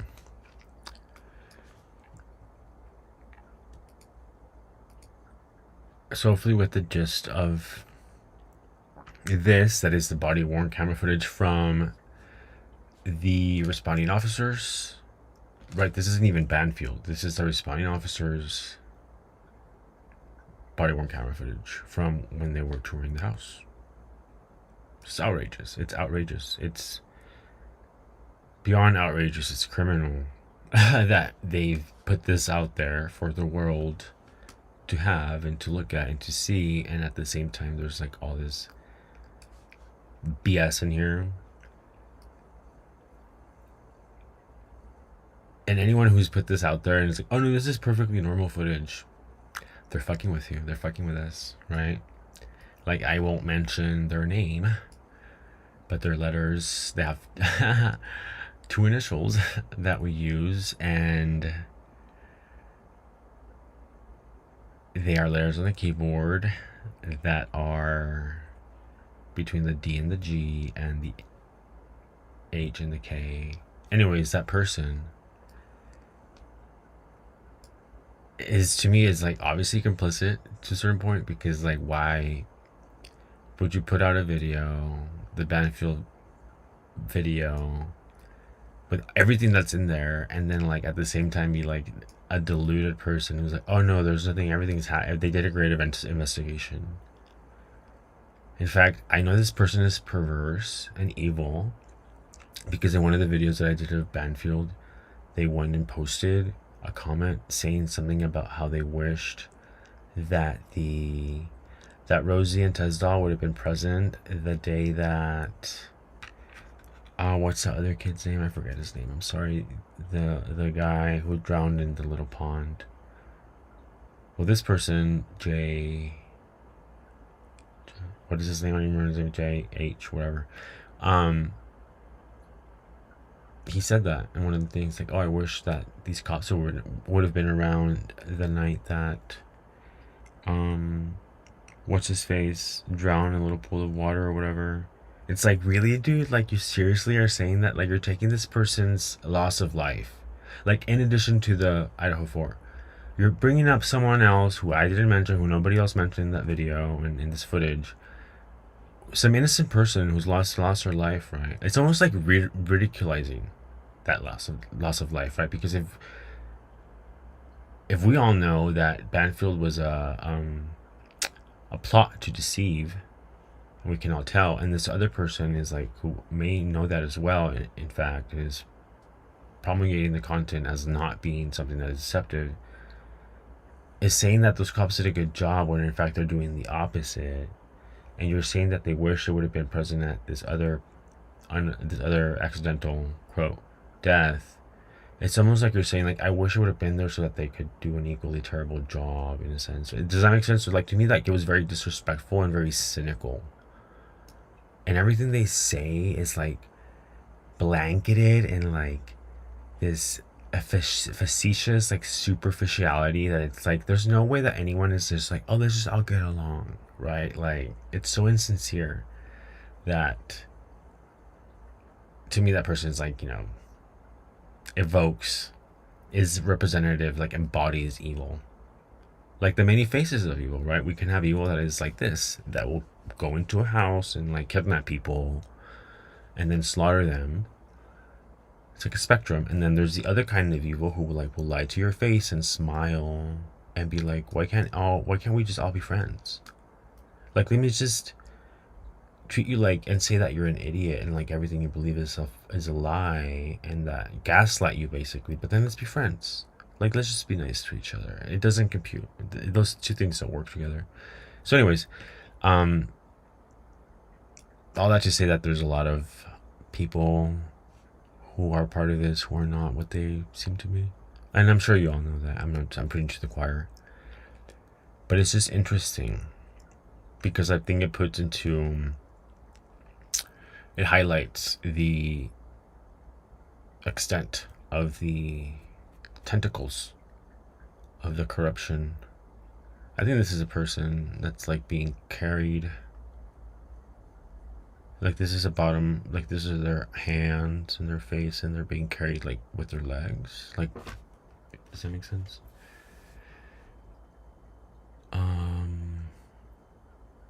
Yeah. There's another person right here coming up the stairs.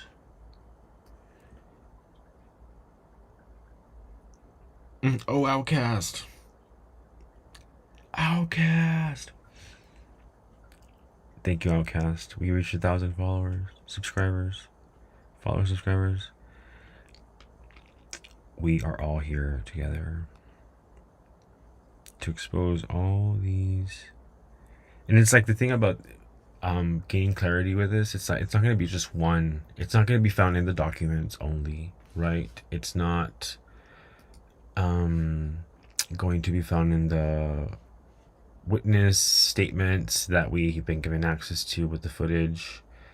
It's like a whole spectrum of things that have to be put together. Pieces that seemingly don't fit together have to be put together in a way that can give us a better indication of what actually happened and not all the lies that we've been told.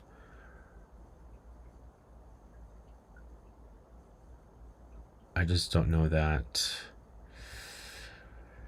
I mean, like, people have been silenced, like Sherlock was talking about, right? Like, there's very clearly a reason why more people haven't spoken up, because as we all can, I think, have guessed, more people were aware of this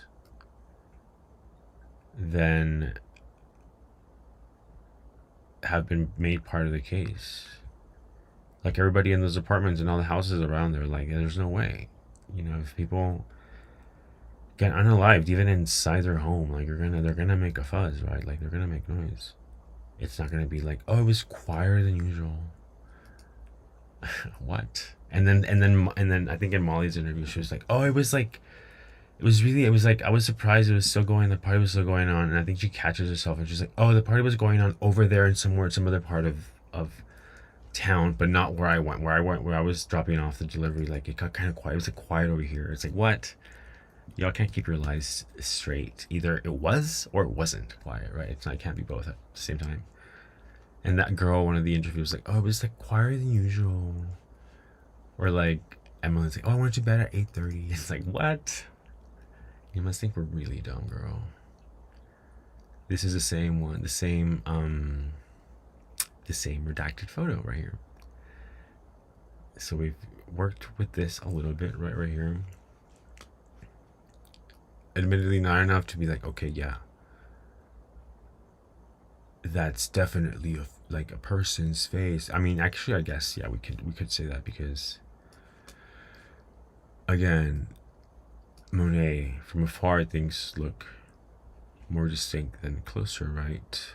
Like, what was this box of beer redacted? I don't understand why that was redacted. Was there blood on it? And then we have here 1, 2, this whole little crew down here, and then something else right here. But then, oh man, this is oh man, this is creepy. So this is, let's see if we can tell where that is.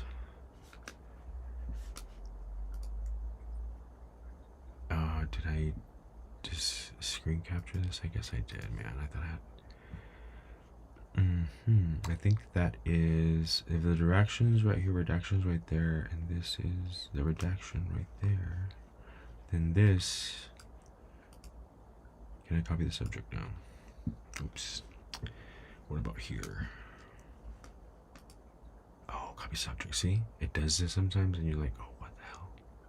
What is the subject? What is that? I want to see it. Okay, sorry, I'm gonna take a little break from that just so I can show you this other video of this is not it, okay, of them pulling up to the scene, right? They are previously at the apartments, and then they see the Banfield boys over here, and then they turn the car, they go, right? And so this is that scene right here. And I just want to highlight, there's obviously all this overlaying here, but then let me see if I can I just want to show you Y'all should go back and look at that video of them arriving, because there's stuff overlaid all over the clouds and then in the interior of the vehicle. But then look, he's opening the car. Oh, there we go. He's opening the car door, right? And there's the mirror. Oh man, can I zoom in on this? Yes. So he's opening the car door, right? And I'm gonna say there's a face right here. There's like people right here. 1, 2, 3, possibly, like holding someone right here. And just bear with me. I know this is not clear, but if you just like look, you'll see. Oh, there's someone over here too. Do you see that? Like a person's face right there. Okay, like that zoomed in. Oh, there's even someone right here. So this is it's wild what they've done here. I mean, I've never seen anything like this in terms of production, or it just makes me think that there's so many things that are like, what? That's not what at all what it seems like it is. And I just should question everything. We should question everything. This becomes, there's a face right there. Right? You can maybe see it. And then just watch. See all that movement in the back of behind the vehicle, the law enforcement cruiser? There's the face again. Let's just rewind a little bit. This is honestly, it's like 2 seconds long, but I've slowed it down a few times just so we can see. Oh, there we go. Do you see that? Oh my gosh. And this is why I say that comforter is not a comforter. I think it's this. And I think this is what I should use as proof of that. Right? This is a person that's behind the law enforcement cruiser. Right, so we have all these shapes, all these faces, right? Right there. Oh, there's a person right there, and there's more people right here holding on to that person. There's someone here. I mean, we could spend literally months and months like nitpicking every little detail. But again, I don't think that's the point. The point is to like identify certain things right away, and then make a note of that, and then see how they tie into everything else, and then putting it all together. Because if we get lost on little details, it'll just be unending.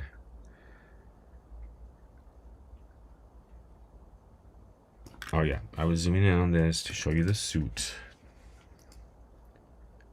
Oh, there we go.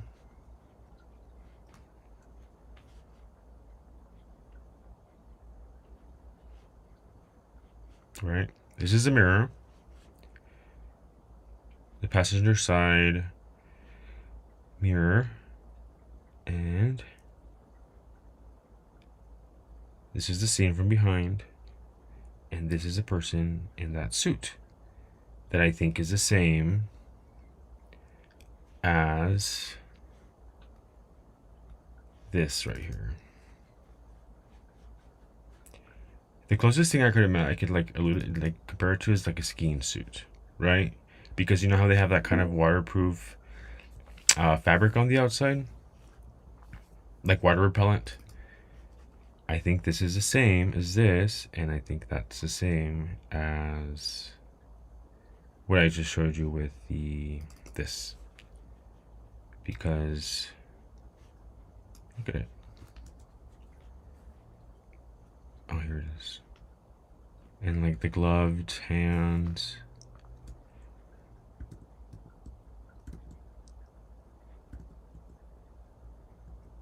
Right, and there's another person right here. I mean, it's just unbelievable. And the way they've done it too is like, honestly, it is a little bit I don't want to say intelligent or smart. It's just very advantageous, right? It's like taking full advantage of the situation, where it's like, oh, we're gonna have this footage that's seemingly unrelated that people are gonna ask for. Let's just put everything that we did in those footages and in those scenes so that we can have it there. And then since we're claiming that this had nothing to do with what actually happened that night, then it'll just be like, oh, you're crazy. Like, why would that be there? Right?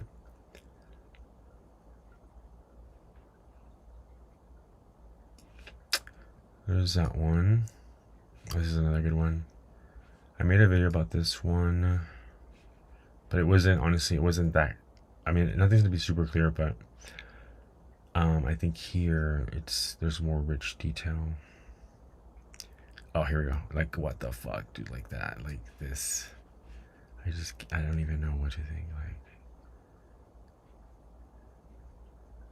Like that's a person, right? And there's someone's like grabbing onto them. I wonder if that's like Xana. The stature makes me think. But then, so there's this, and then there's all this other stuff going on back here, like there, like, let me see.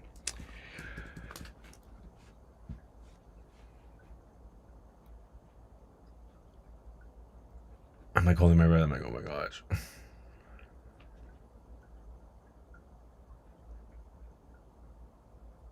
And we don't know what Xana or Ethan were wearing that night, huh? I don't think I've ever seen anything about their clothing or any pictures or anything.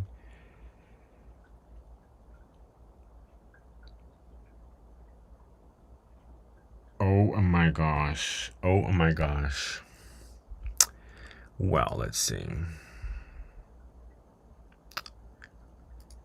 I mean, creepy, right? I just can't. Like, somebody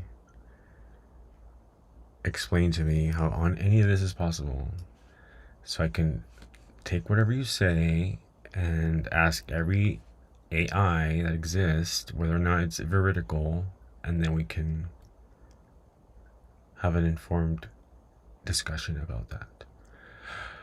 Because I don't know, but to me, I mean, that seems like a human face right there, like the bridge of a nose. And again, these are very kind of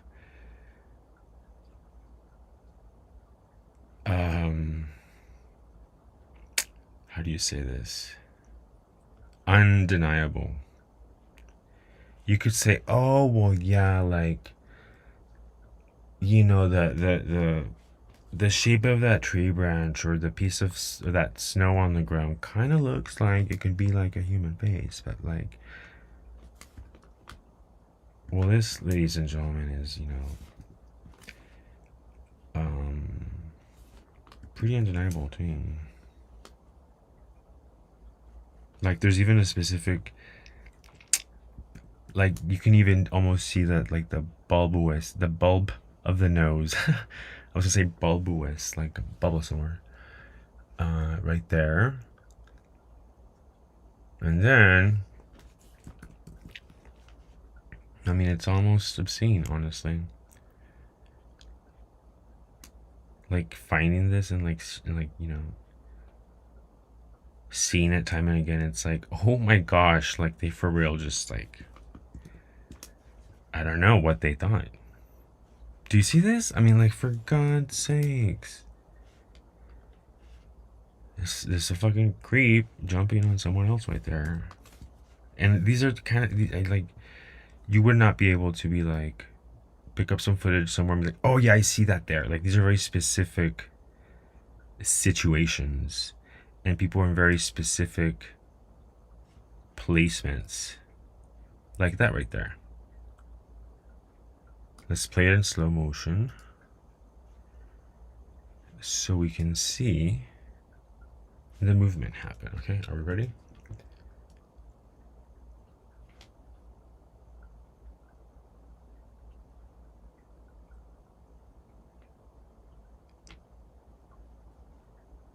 Do we see how that person is grabbing onto this other subject right here from behind? Like, latching onto them. Do you see that? The face is moving, the struggling that is ensuing. I mean, these are very obviously like people in action, like they're doing something. Like, oh my gosh, like, look at all these people back here. But again, these are not all these people. It's like maybe the same group of individuals over and over again. Or like they're starting off over here and they're moving over here, like closer to some other spot. I mean, like, boop, poop, poop. And you can see like their faces animated, right? Like with emotion or with fury, with anger. I'm not sure what to even call it, but rage, psychosis. Does a psychotic face have a look? Probably. It's like this look of like total dissociation, right? Total detachment from the real world.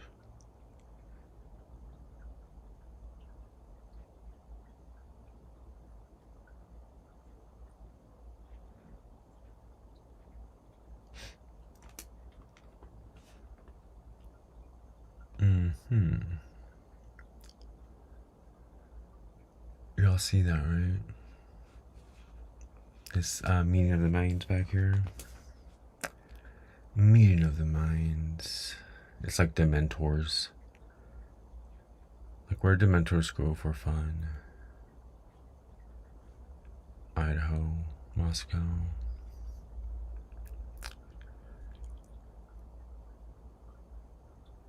This is real slow. But I mean, like, look, we can just like stare at this all day, right?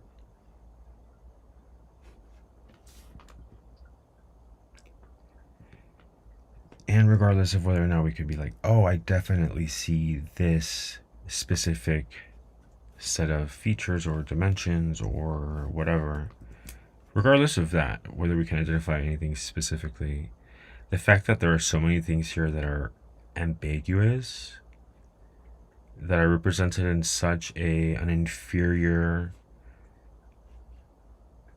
quality,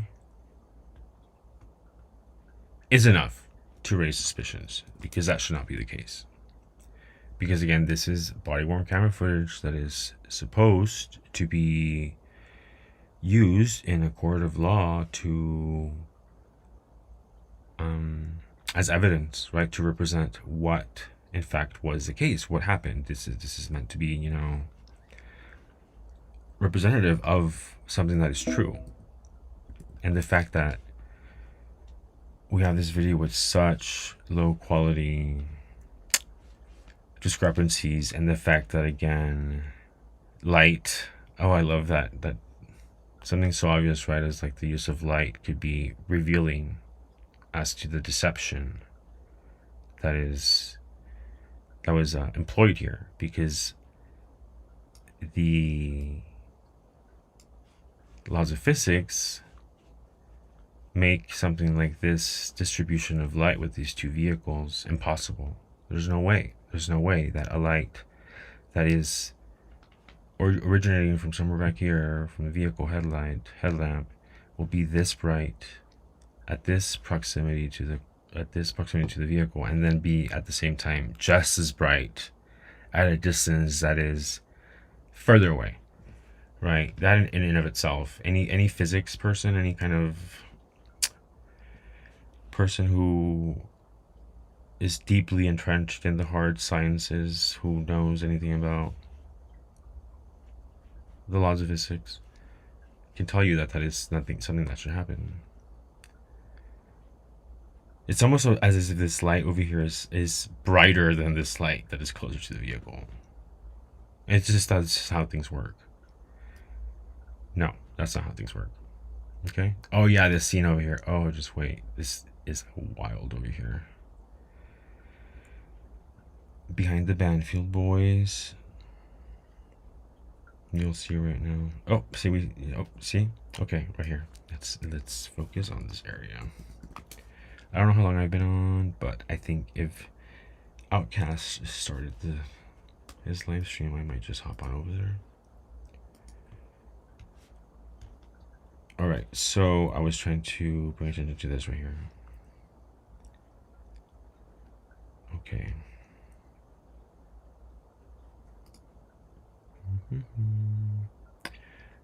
Look at this face right there.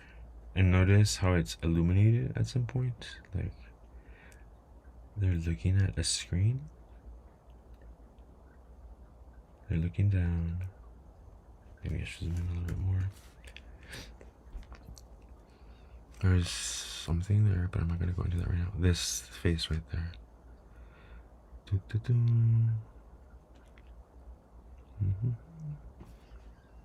Let's see.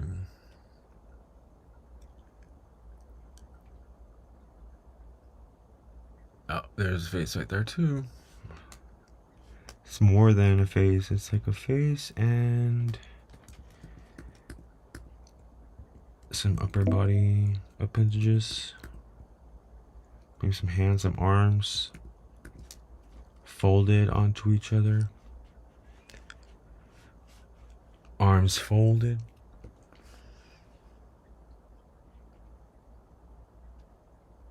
Oh man, but like right here, right? That's kind of where the face was, yeah.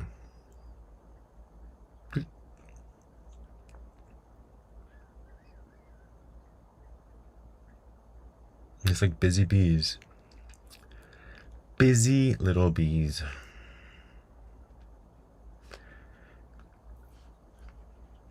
Anywho, I also saw this over here behind, and man.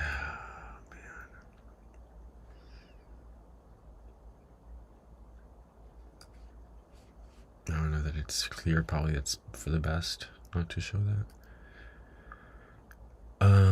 Let's see. I do think that there's a better one somewhere. Let's see. Maybe right there. Something terrible is going on there.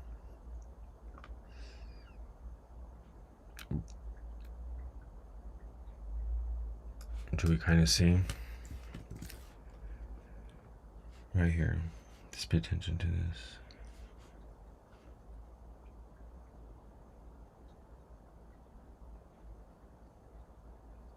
Oh, yeah, I see it.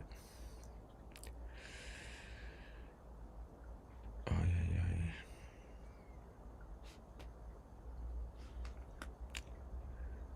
I don't know if you can see it too, guys. Oh, let me see. Yeah.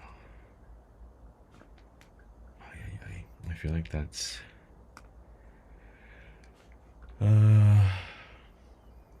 Actually, I'm not going to say it right now. I'm not entirely sure.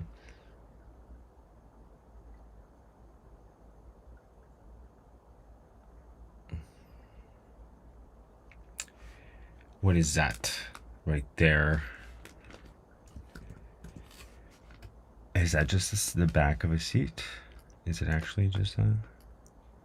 Kind of looked like one of those old school... See how that changes? Like, that should not be opening, bro. What is going on right here? You see that? There's like a person moving in there or something. Oh, there's a face. Let's zoom in on that face. Let's zoom in. Oh, poor frowning face.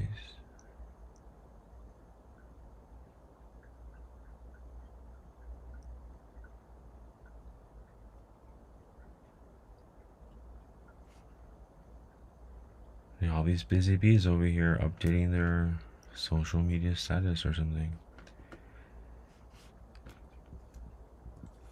I mean, in today's day and age, this orientation of the body is just representative of our time that we're living in, right? The hunched over, slouched over, looking down at a screen that's glowing in your face kind of stereotypical image, right? To me, that this is it. This could be any high schooler, any graduate, any college student walking to class, walking around to the store or something. It is, what is the word I'm looking for?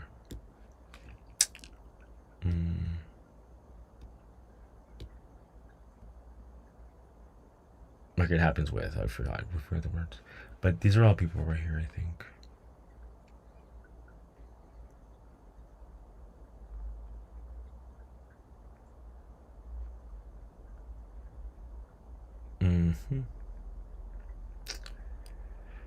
And I think we looked at this before in some other videos that I had seen. I mean, like, look at that nose. Look at that very prominent nose. Very distinct eyes right there, too. And this person over here shouting orders. Maybe this is our dominant sadist who is bossing everyone around.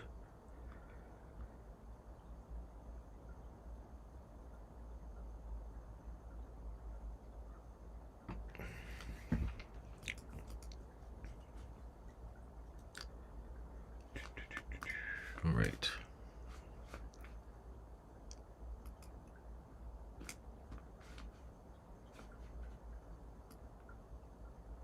Like that, dude. Like, what the hell, man? I just take our word for it. Just trust us, bro. Right? No. And so then we have, let's look at this video now.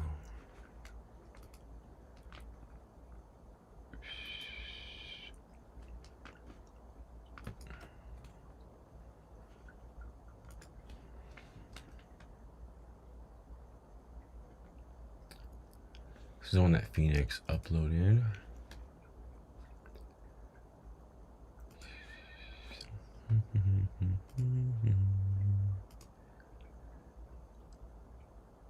Like nothing is there when we invert the colors. Oh, I see. Okay.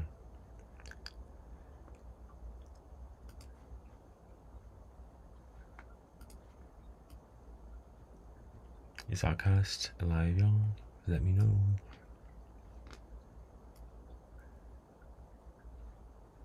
My boy Outcast. Hope you're doing great. Happy Monday. Happy Monday to everyone.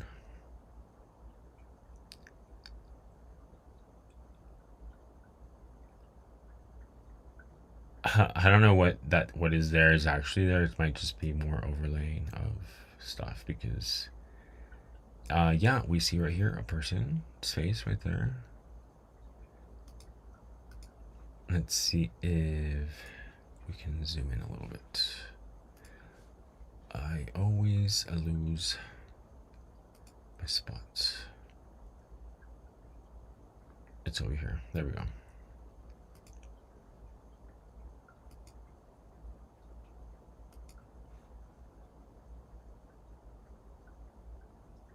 But then Phoenix is asking us to look right here. I don't know that there's actually like something like a person there in this video footage, but there are definitely things being recorded from up above right here, as you can see with your own two eyes.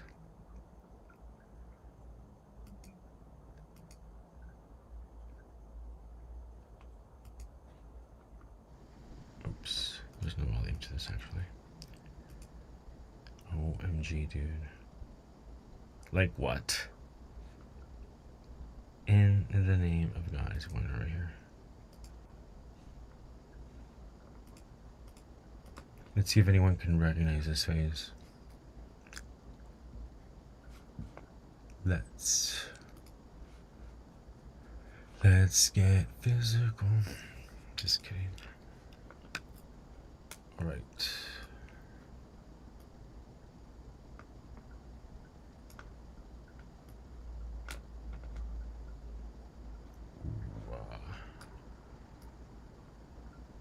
Yikes.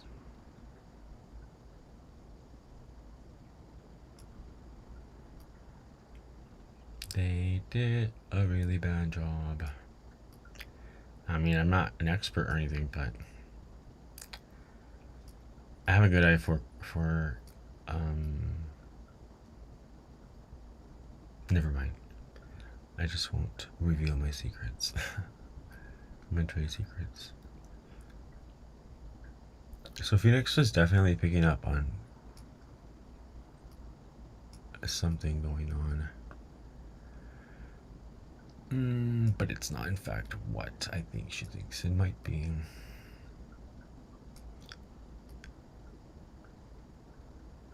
It's not good. I think that's for sure. OMG. Oh, I do have volume on this.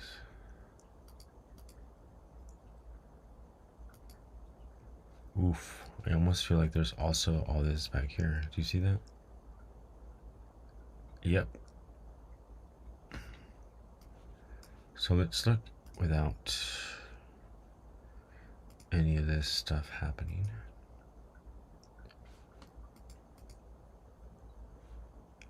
Oh my gosh, there's definitely someone right there. How could that have escaped her? I mean, I'm sure she saw it, right? Right here and right there. Like, that's a person right there. Like, this right here. It's not here, I believe. But it is ongoing.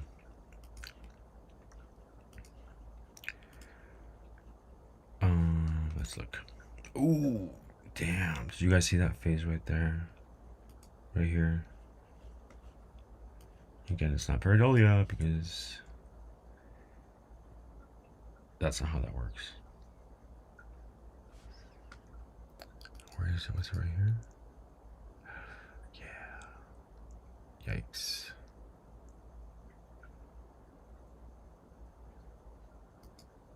And then right there. And right here. For sure.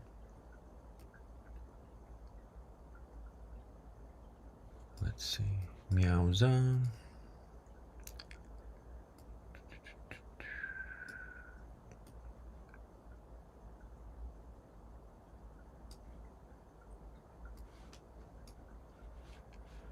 Okay. Yep. Do you see that? I feel like that's two people wrestling. Not wrestling, but maybe like battling it out, duking it out on the ground.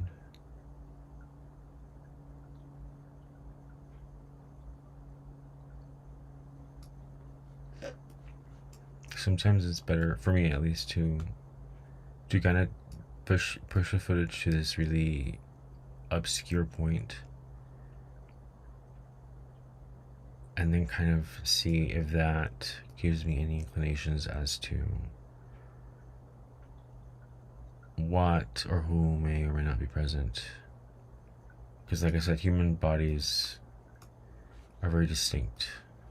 Like anthropomorphic faces, shapes, dimensions don't just happen in nature. Oh, I see. There, see this? What is that? It's like a swinging. I wonder if this is the same person right here. And they are swinging something. I think.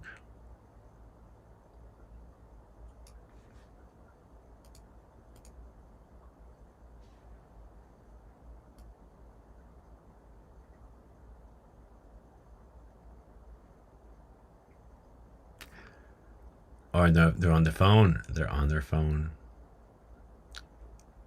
Not wild. You can literally see this person on the phone.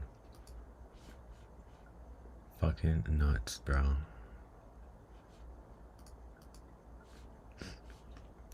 Shall we see that again?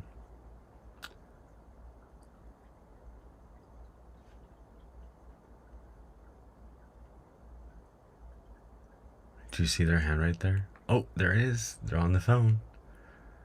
So who was on the phone during this time? Isn't that something that the FBI can figure out? I'm sure they can. I'm sure they did. Because I don't think that many people were like... I mean, maybe some people were on the phone at that time, at these times. But more than likely,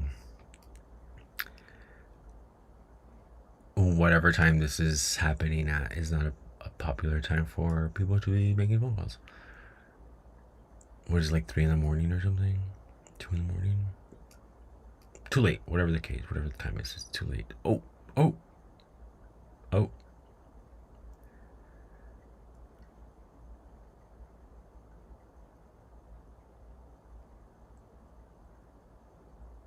Yeah, Phoenix, there's a lot going on here, girl. Yikes. So whoever wanted me to look at this Linda Lane footage, like, you're right. I don't even want to think about all the other stuff that's everywhere else. I mean, like, look at that. How do you explain that? Can anyone explain that to me?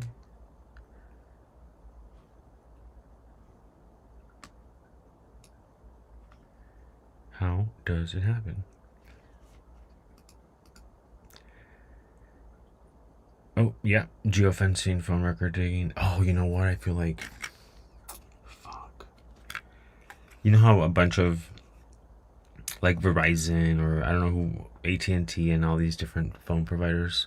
they get hacked all the time, and like their customers' information and data gets hacked and taken by hackers.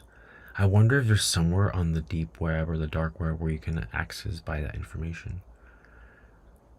Right, so let's say records or like customer information data for all AT&T people or Verizon or whoever got hacked for this specific time period. Like, I wonder if that's somewhere on there where we could find it. Probably not. I mean, I'm not proficient at those kinds of tasks, but there's a record of everything that we do online somewhere, and it's not always protected in the way that it should be. And so I have a inkling to believe that that information is out there, that we can figure out who was making calls at this time, at this place.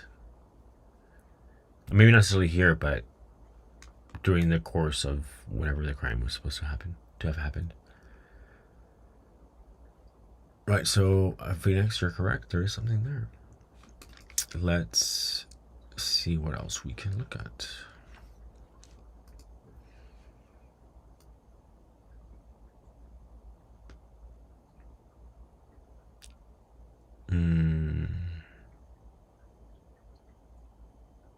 Oh my gosh, why should that be Dylan like the next day making that call to Emily and Hunter? They're like already inside the house. The call's coming from inside the house.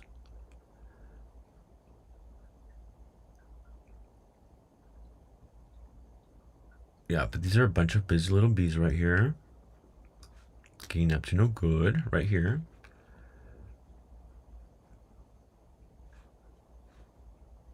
It's a busy little bee over here making a very important phone call right there.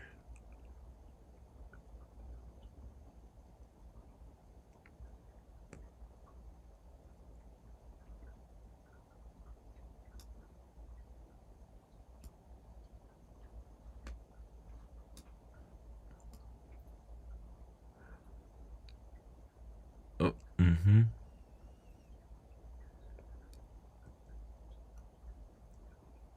Oh my gosh, this is supposed to be like...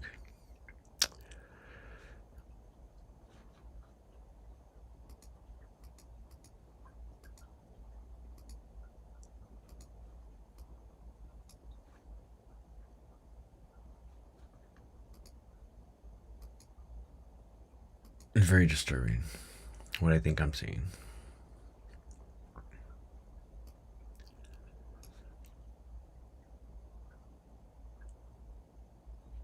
Oof, do you see that flash? Oh man.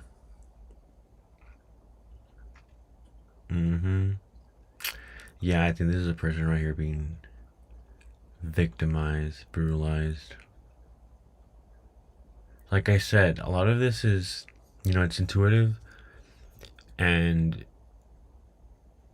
we're pushing the limits of our perception, of our understanding of what we can comprehend. And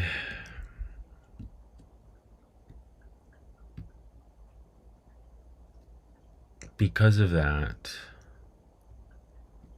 like I said, our brains are fine-tuned to pick up on details like that, unlike scenes that relate or pertain to our informed and successful understanding of what it means to live and to like exist in this world, right? So like we know when something is, like a snake, like the shape of a snake, and like it will trigger something, things in our brain, or like a spider and things like that, right? So we have like, we're like almost programmed from before we were born, in a sense, to attune to certain things. And so when you see something like this, where like initially you're like, oh, what? Like there's nothing going on there. It's just like, the compression artifacts and like the video footage is so shitty, and like it's been put through different, like it's been on YouTube and it's been on TikTok and whatever.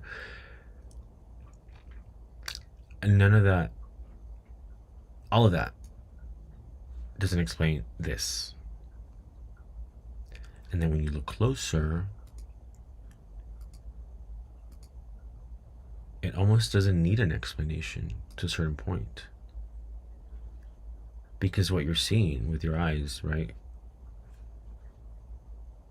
And besides, it's not like you could explain something like this because it's not supposed to have happened, right? And so like already you're kind of like in this limbo. But when you see something like this, like your average human brain, I would hope, would be able to tell that there's more going on here than what meets the eye.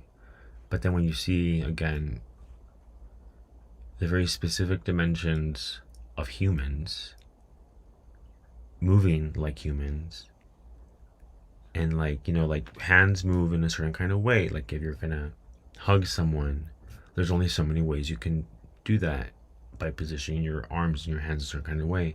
Same thing when you're like going to attack someone. Like there's specific actions, specific human movements, things that we have done for thousands of years that have specific dimensions and shapes, and like that's just how it works. And those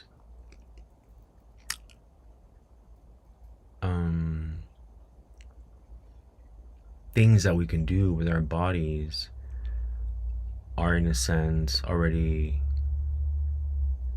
in our brain, so that even as a child, as children with very little to no social cultural understanding, we can have an understanding of what something might mean, so we can navigate the world better and grow old and whatnot. I hope that makes sense. Ooh, but right here it's definitely some violence going on here, some altercations. And over here also, there's a lot in that video. Linda Lane, see like all this back here. I mean, this could be deconstructed in 1,000 different ways, I think. We have this right here, we have this person over here. These two, this might be the same individual, but just different perspectives. And then you have, you have these people over here, like this one right here.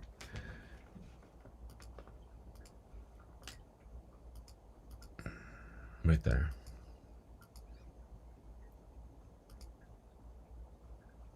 Sorry, let me zoom out a little bit. Right there. Oh, see, turn their face back.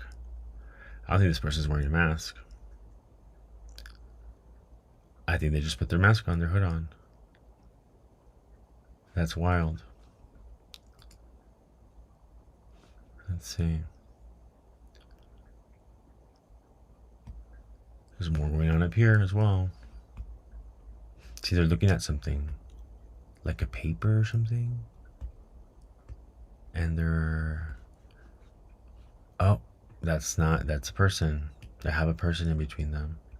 Right here. Oh my god, dude. Do you see that? And they're talking.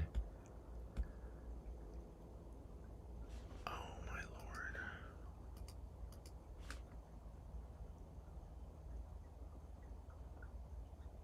You see this, right?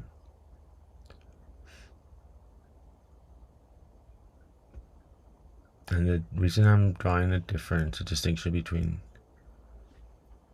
what I see here, like there's someone here who's clothed. There's, I think, someone else over here. because of the movement here and there, and then there's someone here in between them, and someone over here as well. And this person in the middle is, I get the sense, the impression that they're pleading and they're restrained. Like, look at these hands. The way they're not moving how they're supposed to be moving, they're kind of like folded in front of the person.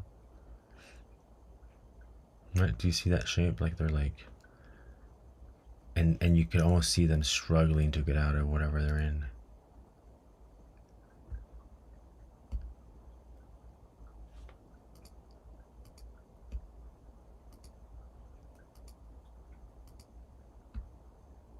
Right here too, what the hell is going on here?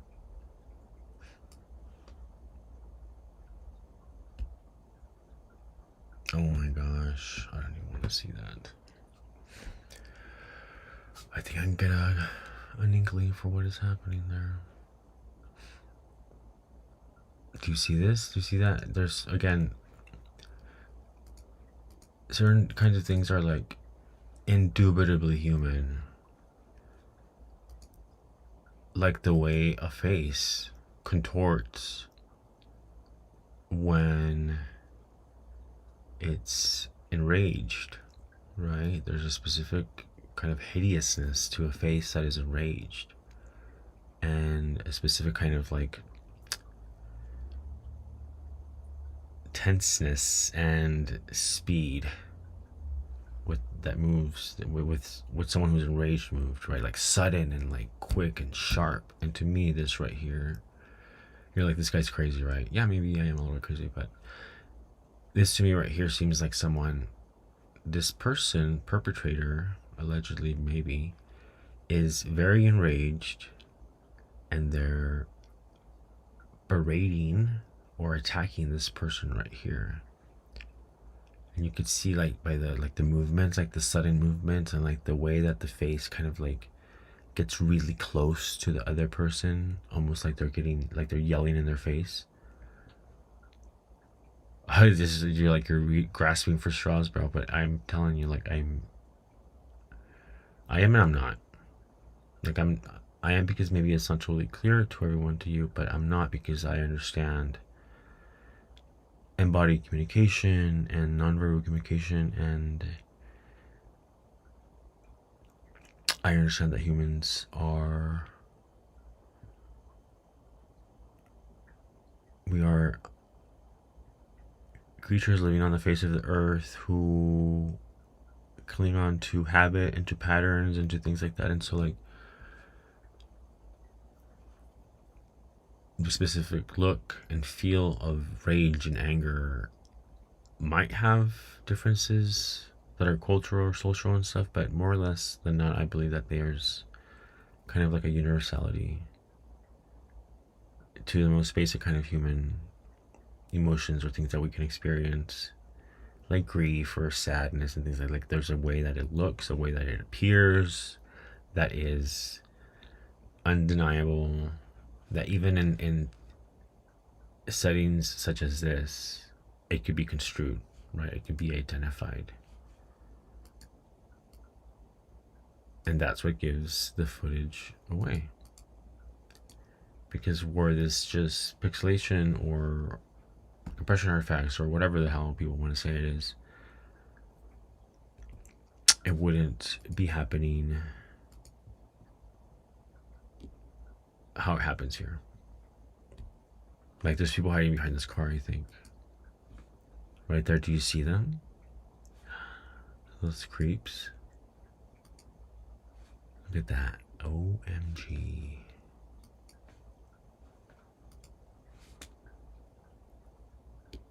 Romeo, Romeo, where art thou, Romeo? Wow.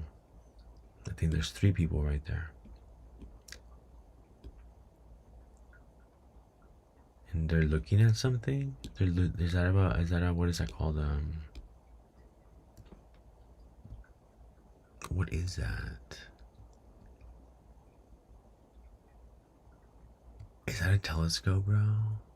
Some kind of periscope. What are they called? And this person right there, like, are they crying? It's very interesting. I never looked at this footage before.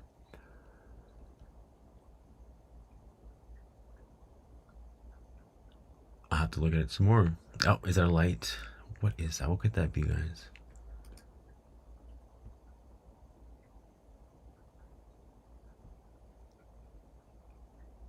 It appears to have smoke coming out of it or something.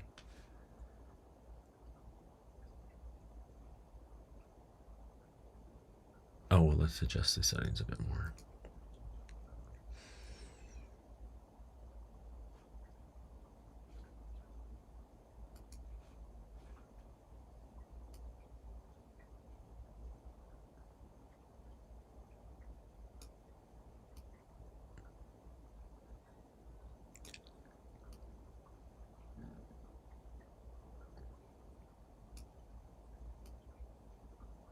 Oops, let's see.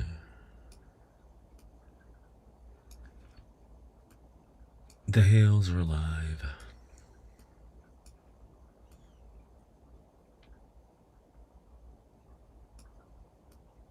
With the sound of music.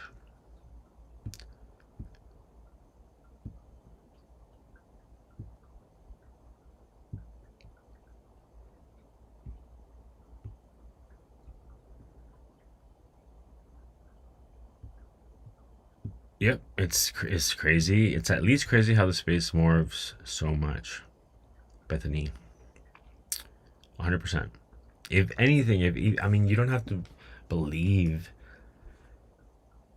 extrapolate, speculate that there are things being hidden here, right? You don't even have to go that far at all. That there's deception going on, like intentional deception. I mean, this is enough to conclude, I think, that there's at least some technical issues that have made this case less believable, less legitimate than a quadruple homicide investigation and criminal proceedings should be like. Right? If this is the nature or the quality or the standard of video digital evidence that we are supposed to be using to ascertain or reach any kind of justice, and I mean, there's there's no hope. Because how can this be taken seriously, right? Like, you show someone a video, like, oh, here, there's something going on here. And then you go take a look and you're like, okay, that's not nothing. Like, this is not nothing. This is something. It's the opposite of that.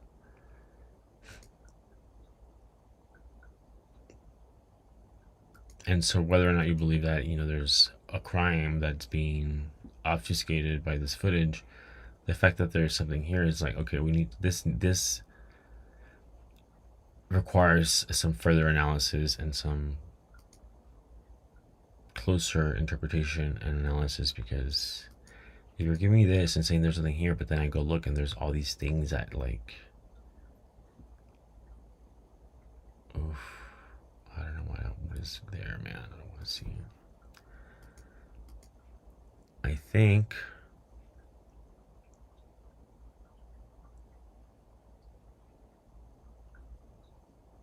oh my gosh, yeah. Do you see that? I'll zoom out a little bit and give it a few seconds.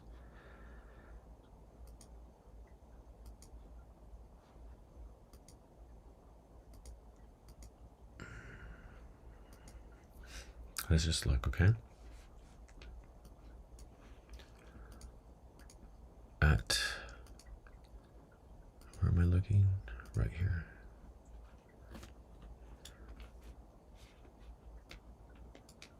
Oh my gosh. What am I doing? Sorry. I lost my do right here. There you go. All right, yeah.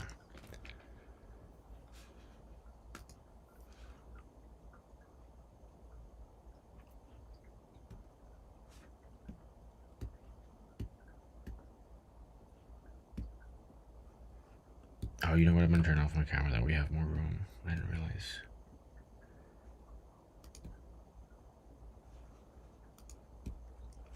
So we could zoom in. I don't think I can zoom in like this. Fuck. Okay.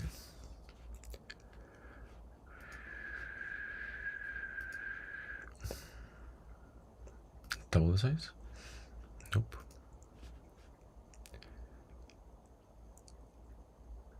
Alright, I'm not gonna try to mess with it anymore. Let's just focus on here. Okay?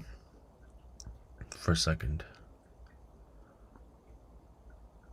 And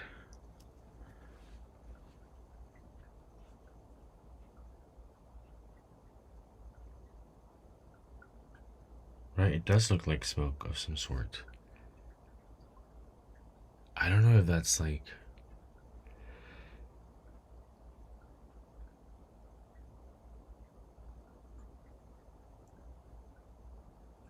what could that be?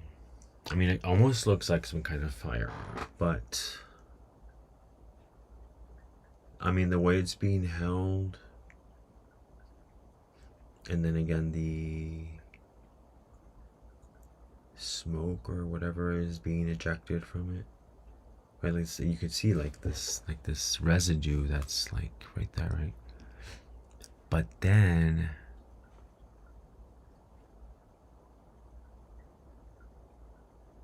and it does look like they may be taking aim right here.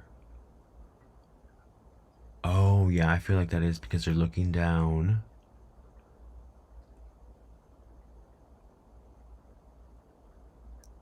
And it's shaped like a weapon, like a firearm. Like a longer kind of...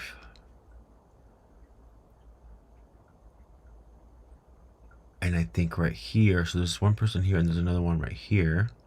And I think they're holding someone right there.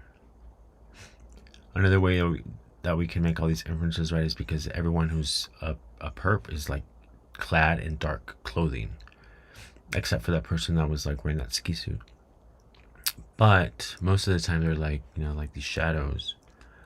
And so here we can see the shadows, the dark body movements moving, and then who's not a perp is not all dark and mysterious. And so that's why I think this person right here is a perp, because their face is visible to a certain degree, and it seems like they're being held down here, right? Like these guys are standing up, and so like you're subjugating your victim, and so you push them down so they could be easily controlled. And that's what it seems like to me right here, right there. But then this whole scene over here is what is really kind of, and there's people walking in and out, like walking up. But yeah, it seems like some kind of a firearm or something. Smoke machines, that makes sense.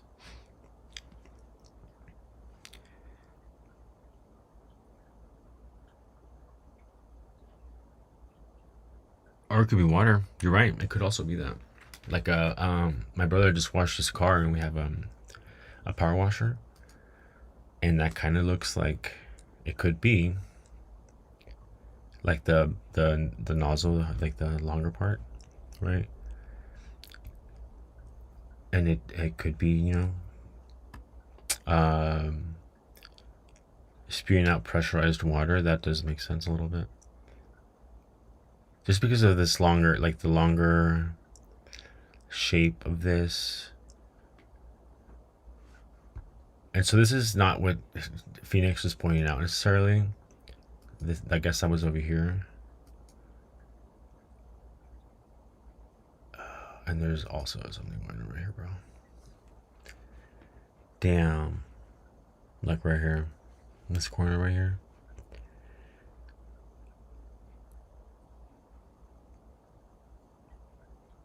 I feel like that's a heavy set older man. But okay, let's look here.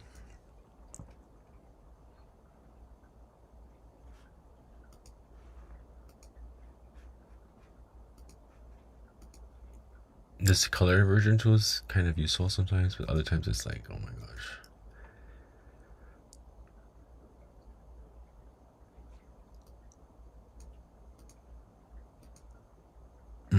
Let's see.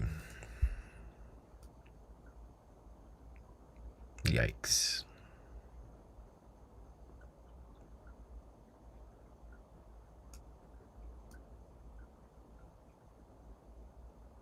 We see like the whole crowd right here. One's a crowd. What is it? One's a board, two's a crowd, three's a party.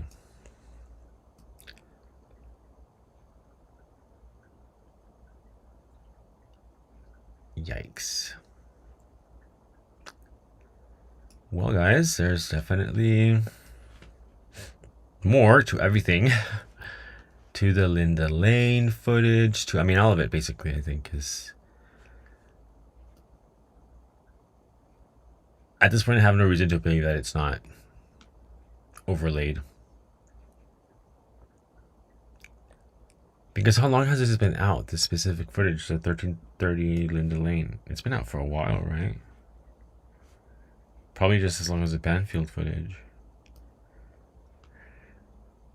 So that's another thing. I mean, like this, all this overlaying, all this tampering of the evidence went down a long time ago.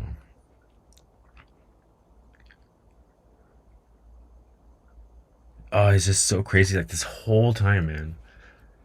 Like the fact I always like, oh, I just can't. I don't.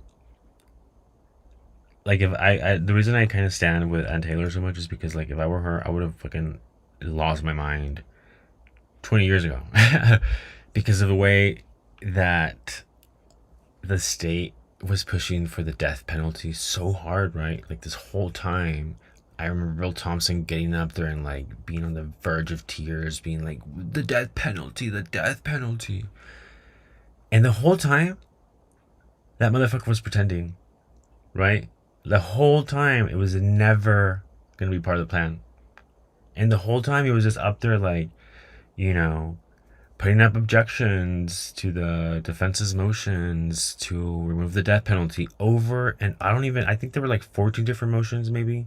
I might be exaggerating, but it was a lot that the defense filed to remove the death penalty.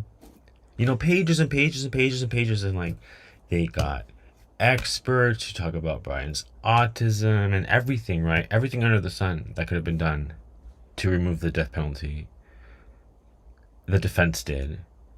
And every time there was resistance, total resistance, right? Like the state was determined to pursue the death penalty. Oh, and then there was a whole fiasco about like preparing for the penalty phase of the trial and all of it was BS. All of it from the beginning, you know? Like I have no reason to believe that the state actually was going to take this to court. Like no reason. Because as we've seen, there's no evidence. And I think, and I for myself, like I get the impression that after months of trial and seeing Brian sit there totally just like complacent and like submissive, and like he sits there, he doesn't do anything, you know? He doesn't do anything. He doesn't even like look around, right? In my perspective, in my opinion, it would have been really difficult for like regular jurors to not find some kind of empathy or sympathy for Brian, and then people are like, oh, so why did he take the plea deal, right? In a normal world, that would be the case, right? Like jurors would have difficulty finding, in my opinion, Brian actually guilty. But in Idaho, since nothing is the way that it should be, I think that was the way that things should have worked, right? But then because it's Idaho, they couldn't risk not having a jury that was totally unbiased and not manipulated, which I think would have been the case. Because again, if they've released video footage from Linda Lane and all these different places and claim that it is what it purports to be and that there's nothing going on, and if we see time and again multiple creators elucidate and evince that there is in fact more than we've been led to believe, then, you know, it's like the next logical conclusion from that is like, okay, these people are not honest, they don't have integrity, and so then a case that goes to court to a jury is at risk of facing the same lack of integrity, which, as we've seen, was in fact the case. When Hitler denied the alternate perpetrators and, you know, all these different things that prevented the defense from presenting the case that they should have presented. I noticed that initially when we're looking at this before, but there's like someone looking into that room, right? And I wonder if this is a house. Like, this is a house when it happened. I don't know if that makes sense, but probably not. I see someone right here. Kind of chubby face, maybe? Or somebody being moved into.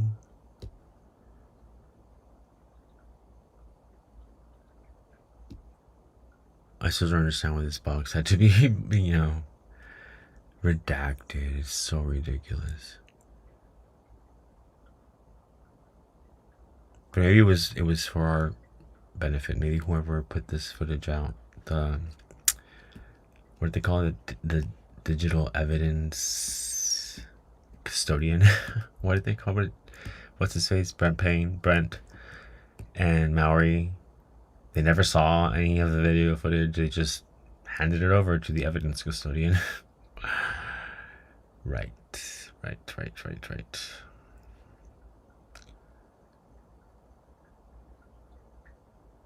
Is that a leg? No. I think that's a person. That's her face right there, and they're laying face up.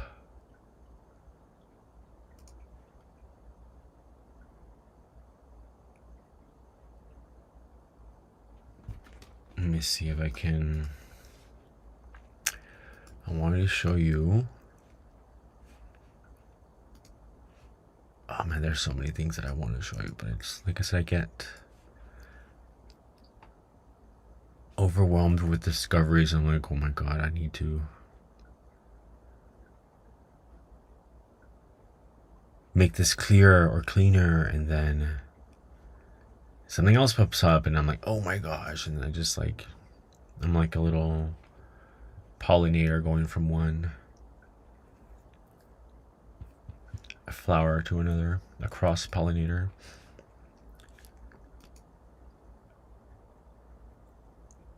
Yeah, that's the first one right there.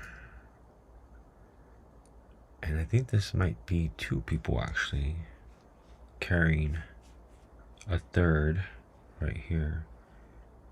And again, the way that I think is we can differentiate between the like perps and non-perps is their clothing. I think they, you know, different perps for different tasks had different outfits. So like the perps that were moving the bodies perhaps were all dressed in black because obviously, like, you know, the red vital fluid is not gonna necessarily make something dirty that's black. But then other people had other outfits, like the white or like the green Tyvek suit. So each outfit, I think, was designating a role, right? It's like it's a hierarchical situation, hierarchical setting situation. So different positions, different roles, have different tasks. They have different garments, different, you know, like the shoulders with the little medals and stuff. See, like this, another thing that's like, why is this blurred out? This says, I believe, Saturdays are for the girls or something like that. But then here it's like indistinguishable. Like there's like, you're like, what is that? I remember when I first saw it, I was like, what the hell is that? Like, what are they hiding? But then I saw some other footage and it's like, oh, that actually says something, like has words on it. You remember?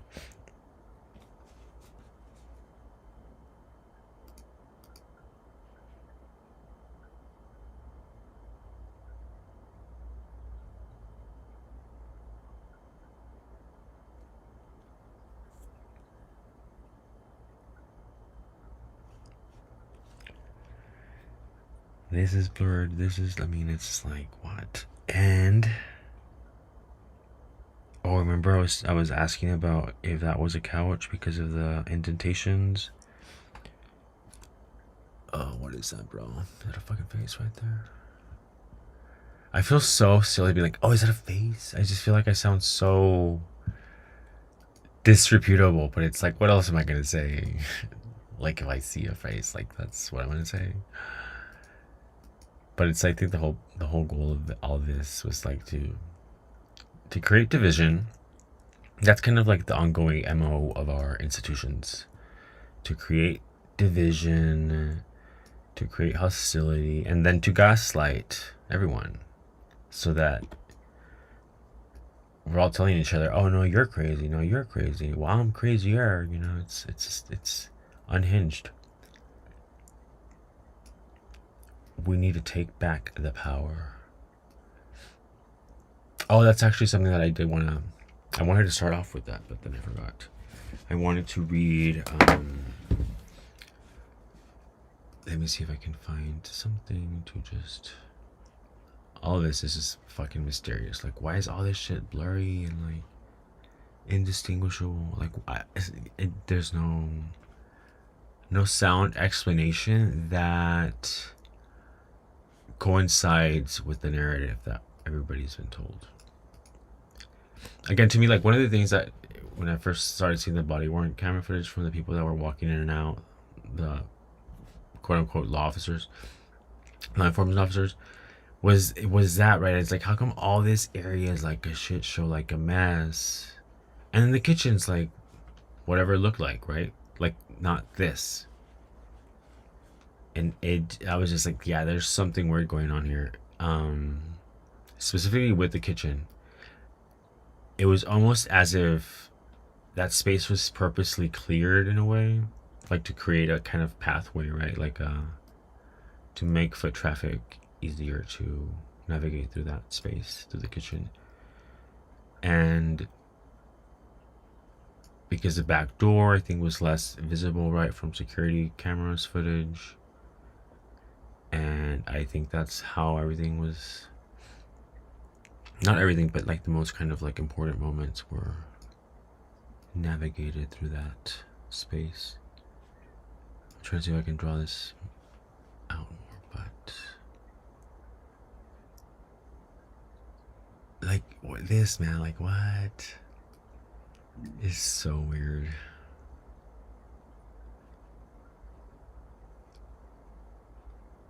Like, it's all of a sudden, it's like, you're drunk. Oh, I'm drunk. I'm looking at this. Look.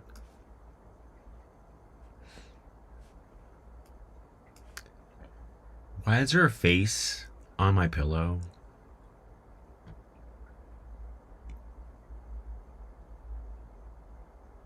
With some nostrils right there? Oh, you're just imagining. Oh, you're right. Probably I'm just imagining. There's no way. Why would there be a face on my pillow? And some ghostly man popping out of my walls, right?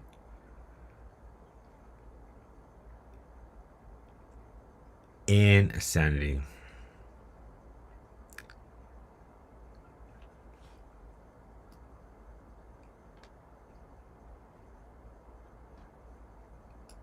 Oh. So it looks like a screaming face. A face with 3 holes punched in. But then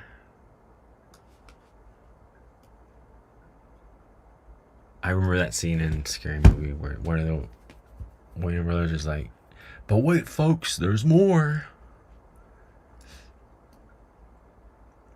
When him and Billy are like, oh, we're the killers. I think it was the first Scary Movie. And they're like, oh my god, no. And then the guy's like, oh, but wait, there's more.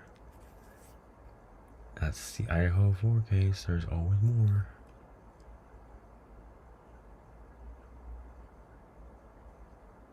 Okay, so let's see.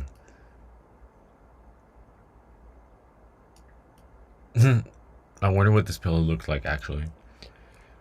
Because I think it maybe is like this.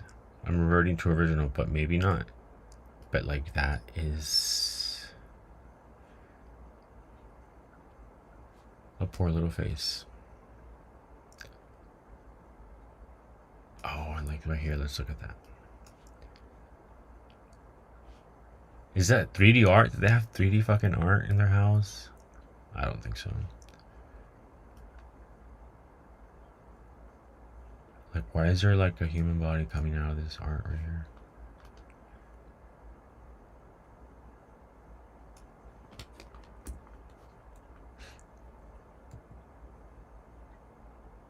Mm-hmm.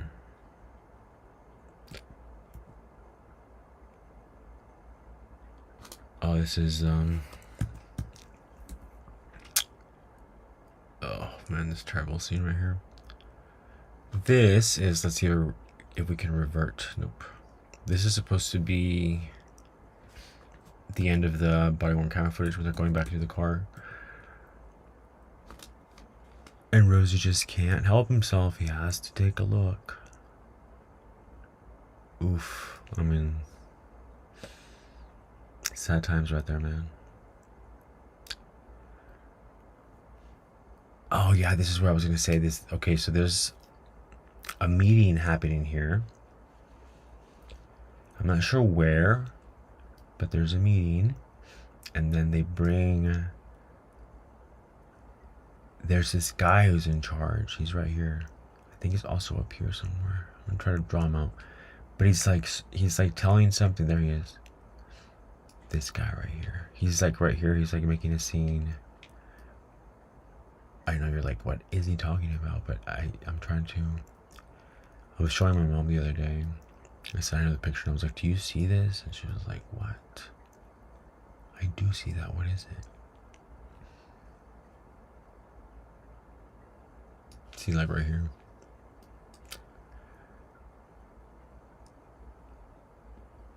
Again, many of these things, you don't have to have seen anything like what happened here before to be able to pick up on it.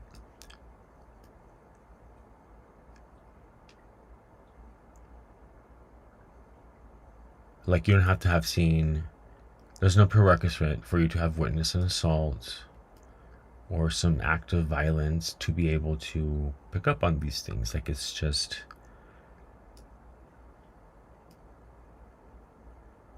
kind of human nature to be able to like identify certain things. Like, to me, this seems like a person, a male maybe, carrying or picking up a smaller kind of human body right there. Let's see. Forcibly restraining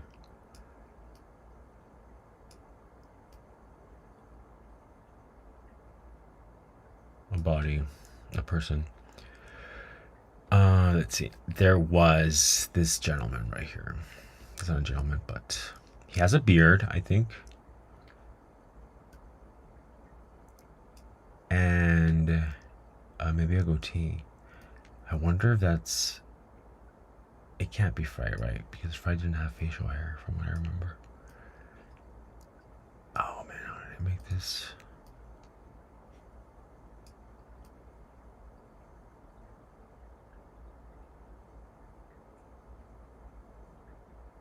So this is some meeting I think they had at some point, either before. I think it's after things happen, because there's... I probably have a better clip of it. There's someone holding Murphy right here. Like, they have... Let me see if I have it. And again, here's another one where it's like, ooh, human body right here. You all see that?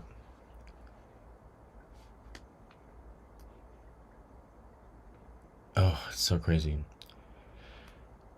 Because... Oh, sorry, I have a bigger... Where is it? Where is it? Where is it? Right here. This is the same as this is the same as what we were just looking at, which is this.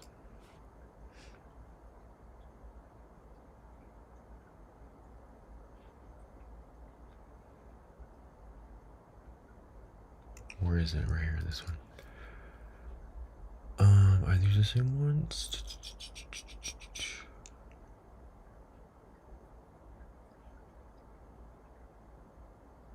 Oh, right, I was pointing out the body.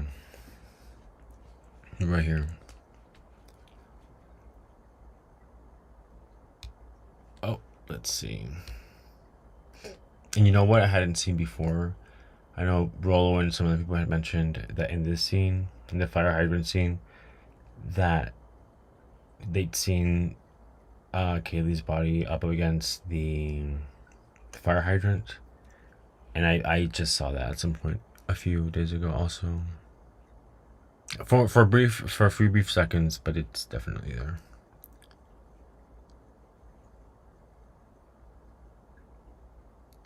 Oh, yeah, so right here I'm trying to draw attention to this, what I believe to be a body right here, and possibly another one down here. It's like they stacked the bodies at some point, I think. Either en route back to the house, or once they got to the house,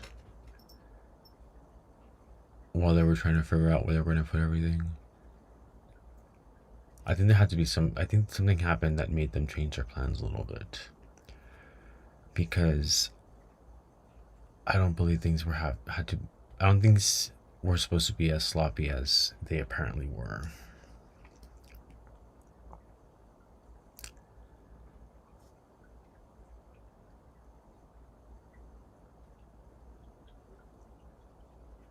I see.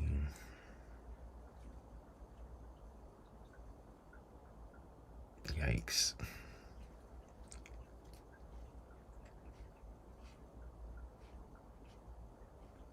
I think making things warmer helps.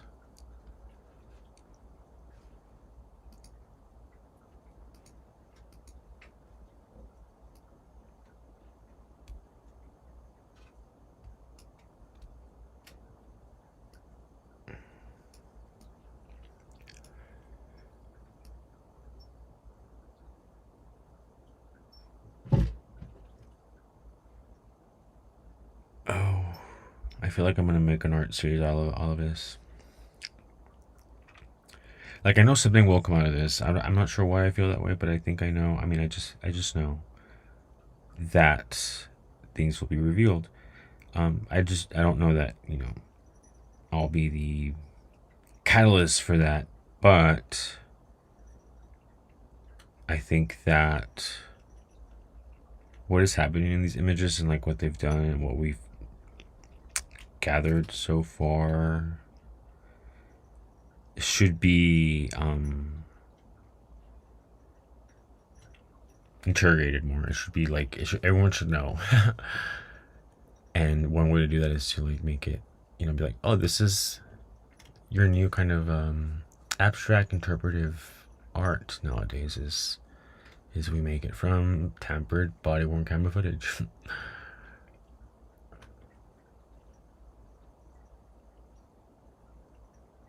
You're probably like, oh my god, he's losing his mind. Oh, look at this. What is that? Do you see that? Whoa. Is that someone howling? It kind of looked like Fry for a hot second when I first saw it. And like from far away, look. Doesn't it look like some kind of older gentleman with a round face? Right here. What is this? Outcast. Outcast, are you doing a live soon?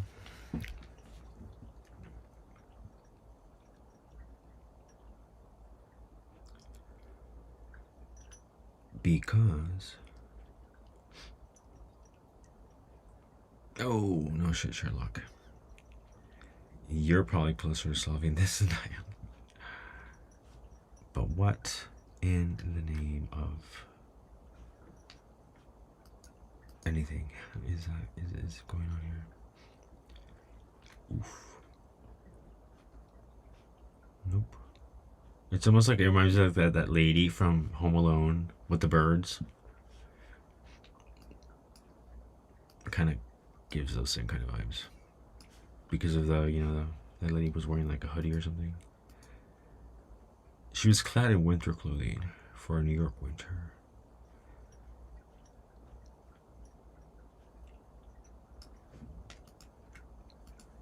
I have an apple that I might eat right now, but I don't want to eat it. If you can help hear me. Oh, there we go. What is going on right here?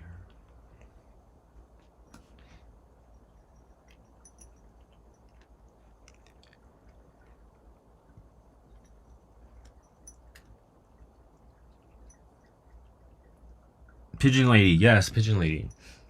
This gives me the vibes of Pigeon Lady. Except probably evil. Oh, this one right here. Like she's pushing a cart or something, right? That lady had a cart. I feel like this looks like someone is pushing something right here. There's another one over here. Another little perp.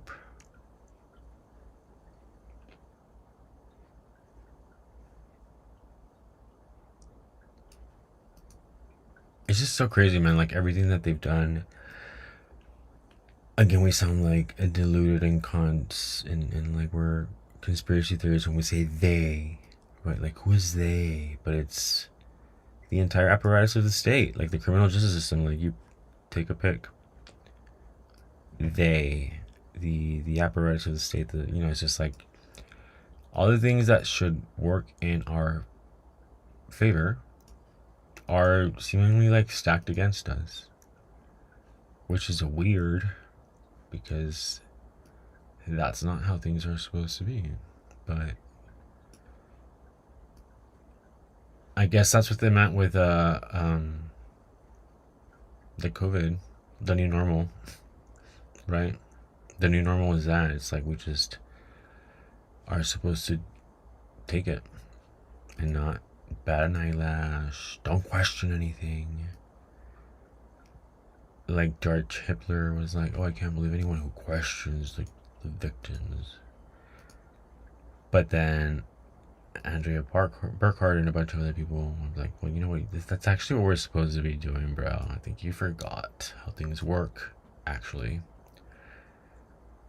Like, they're not, they're not tyrants, they're not kings. Like, they might act like it, but they're not actually that. All the power that is vested in any public institution comes from us, the people. And I think that this elusive, omnipresent they've forgotten that, and so have we to a certain point.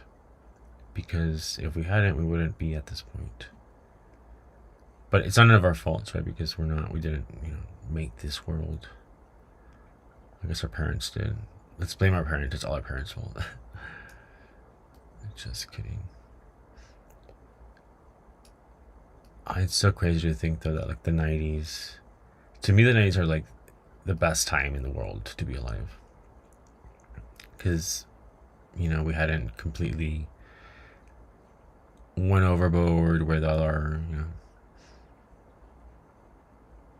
supposedly like superior ways of being humans, and technology hadn't invaded every aspect of our lives, and you could still turn on the radio and find like a song that you would like and like sing to it or whatever. Now it's like, oh my gosh, what am I gonna find on Apple Music or Spotify to play? Anyways, I'm like just going off. I don't know what I'm saying. I'm looking at this a little bit too hard right now. Sorry.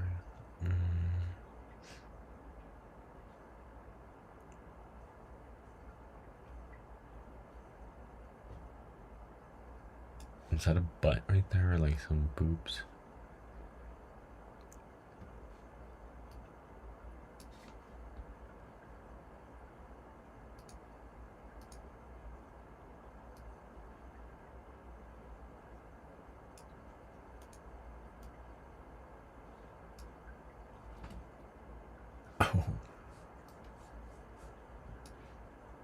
I've never heard my computer's fans be so loud, and they're like really loud right now. How crazy. So there's a little demonstration. Like we do noise reduction. It doesn't really help. The sharpness helps sometimes to a certain point, but like for instance, if we do this, they just get too messy, right? I mean, they're freaking messy as it is already, but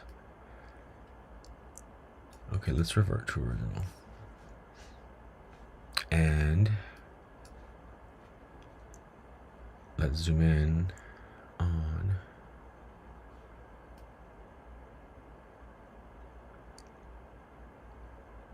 I think that's one thing I'll start doing. Maybe it's like taking stills and enumerating like 1, 2, 3, maybe in different colors or numbers, like each one is a face, or it's like each one is like the same face over and over again. There has to be a way. I know there is a way. I'm not necessarily the best at organizational kind of things, but I know a lot of people are, and I think that this is an opportunity for each of us to like hone what we're best at in a way.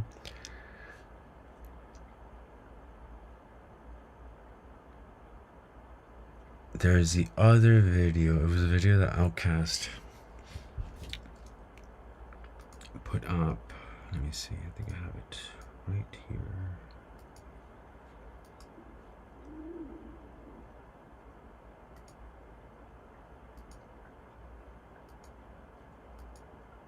Bro, where'd I put your video? It was the one you just uploaded. Oh man.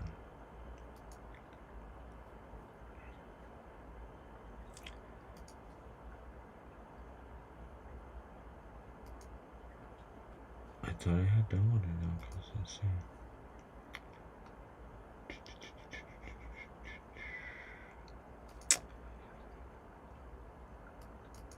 Oh, somebody had mentioned something like, not, or yes, at some point.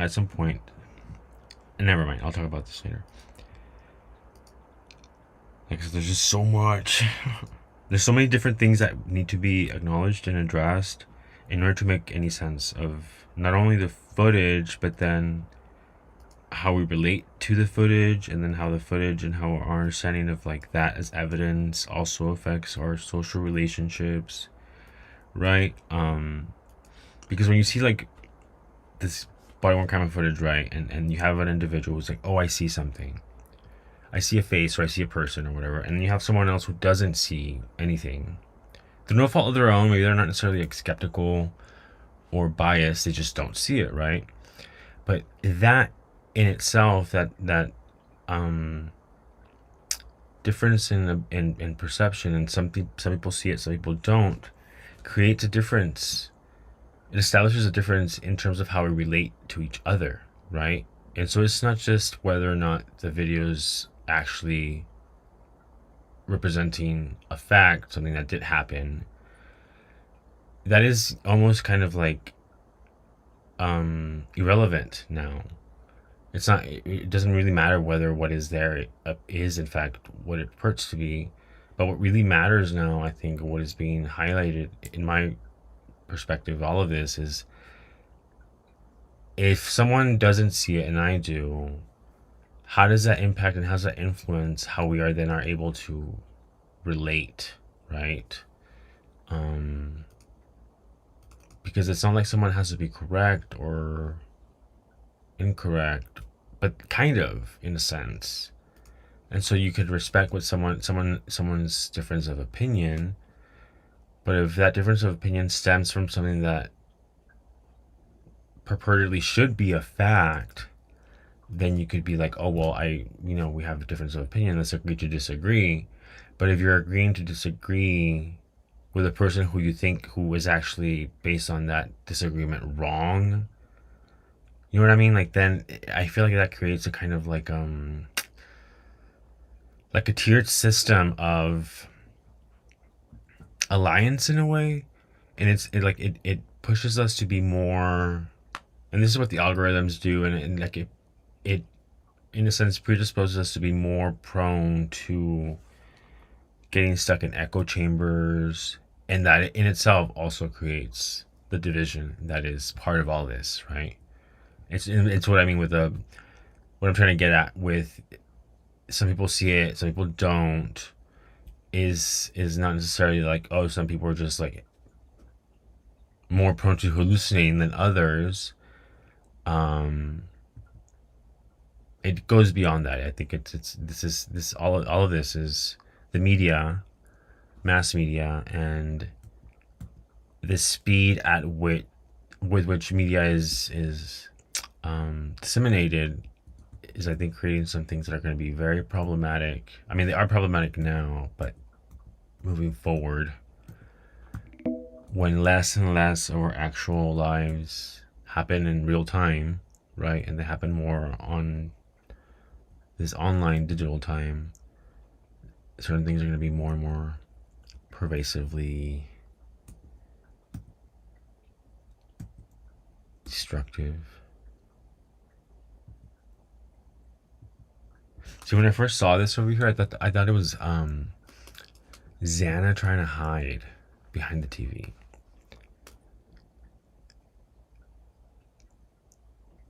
And then this whole when Hunter was like putting his arms up, like what the hell is up with that, right? Like that has no explanation other than maybe he was instructed to put his arms up, or maybe he's not even putting his arms up, right? Like, because like what is going on here, right? Like this is the same footage with a few edits, but then it's like, sorry. Oh, there was another one too. I think somebody talked about this in Bubbly's video. Like, he made a comment about like what is going on in front of Hunter.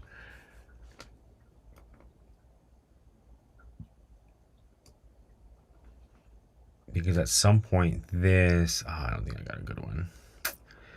This looks like an individual that's being restrained from behind by this person right there. Oh, this is actually probably Dylan right here. Because look at the length of the legs. Again, proportions, dimensions, right? These are very long legs. And these appear to be the very long legs of someone who is being forcibly bent down from behind. Like right here. Like this person right here, I think has Dylan. I'm sorry, Ethan. Sorry, I keep saying Dylan because one of my roommates has Ethan. This is Ethan with long legs. Sorry, correction. And because look at the legs. I mean, they just can't be anybody else's legs. They have to be, and they made it seem like it's Hunter because he's right here, right? But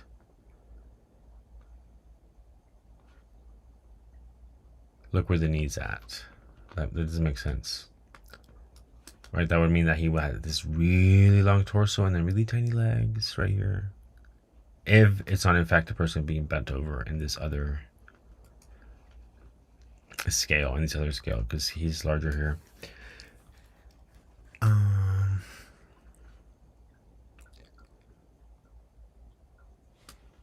There's a lot more here. Let me see. Oh my gosh, I'm getting kind of hungry. You can probably hear my stomach rumble.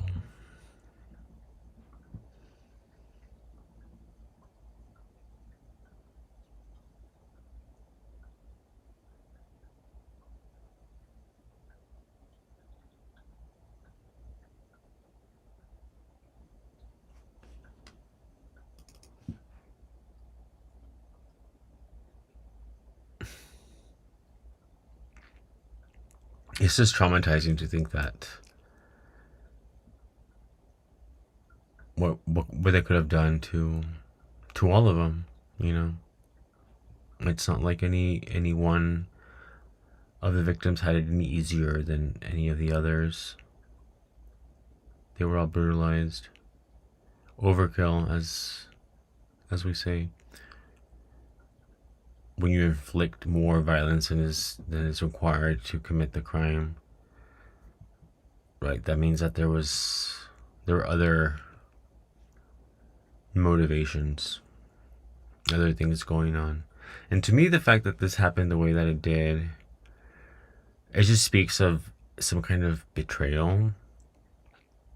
There's a lot of different reasons why I think that, but like the extent of the injuries, the location of the injuries, and then also the way that the quote unquote witnesses who were interviewed speak about the victims. Specifically, when Hunter said, when he was asked if he knew Kaylee, and he was like, "Oh, I didn't really even know her." To me, that seemed like legit, for real, like he actually felt that way, because he felt like he was, when you say something like, "Oh, when you date someone, they turn out to be like some asshole or something," and you're like, "Oh, I didn't even know them." Like, "Oh, I can't believe we've spent so many years together. I didn't even know you." That's kind of like the impression that I get from Hunter saying that. Like, he thought at some point that they were closer than maybe they were, and then it turns out like he didn't really even know her at all, which we know to be false, because there's at least 2 videos of him in that house, and one of them is with, like, he's right behind Kaylee. So that's false. So why would you say that? And then also the way that they're I think Truth and Neurons talked about this too. Like, when you create a distance between yourself and other people, you can do that, physically, or you could do that with words, right? Like, like not saying the victims' names, just same day, they, or, removing yourself from them, that association, reducing it as much as possible. Yeah, this is, I don't know, but I've seen this kind of look right here with the self kind of pleasing, and usually I feel like that happens when something else is happening also. It's just strange to me that someone would feel that comfortable in the middle of something so terrible.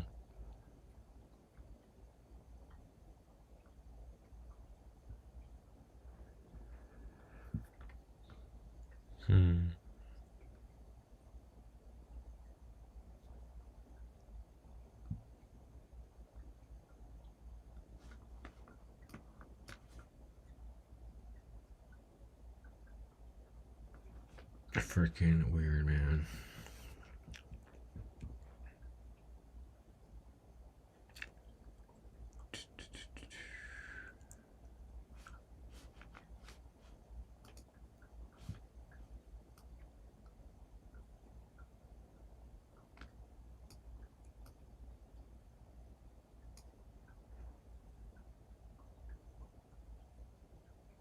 There's so many little things that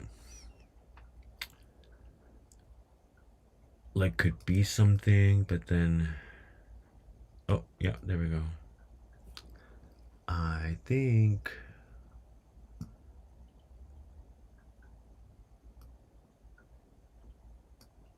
right, so we have an individual here, another one here. Let's see. It's probably the same person right here, like this one and this one right there.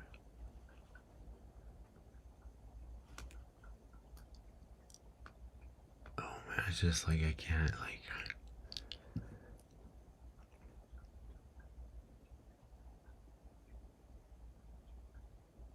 Right here. Yikes. Okay. I feel like I might have to go get something to eat. 70 more, 262 people. Well, y'all,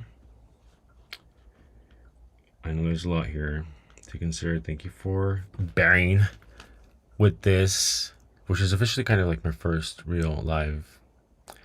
And we'll get better at it. It's crazy because I had all these, different things that I wanted to, when I first discovered, I was like, oh, I can't wait to see, to compare contrast, to get other people's opinions. And they were really, really crazy things that I'm just like, I was like, I need a second opinion on this. But then I kept working on things and like looking at more footage, and then I lost it. It was somewhere here. It was almost so unbelievable. I don't think actually it's real, because I don't know. I'll try to find it and show you. It was basically like some kind of voodoo scene. Maybe somebody else has seen it in some other footage. But it was literally like a voodoo scene. I know that sounds crazy, but there were some people with what appeared to be like a little voodoo doll. I know, you're probably just like, I'll try to find it so I can show you so you can believe me, but it was legit weird, man.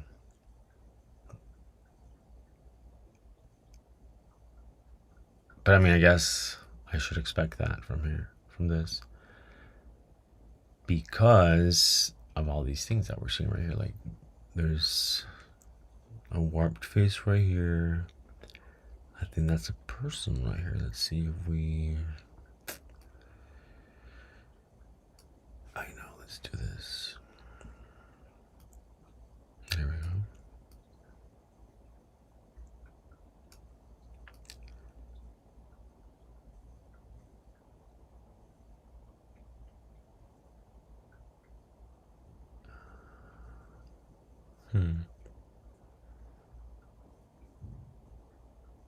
Yikes.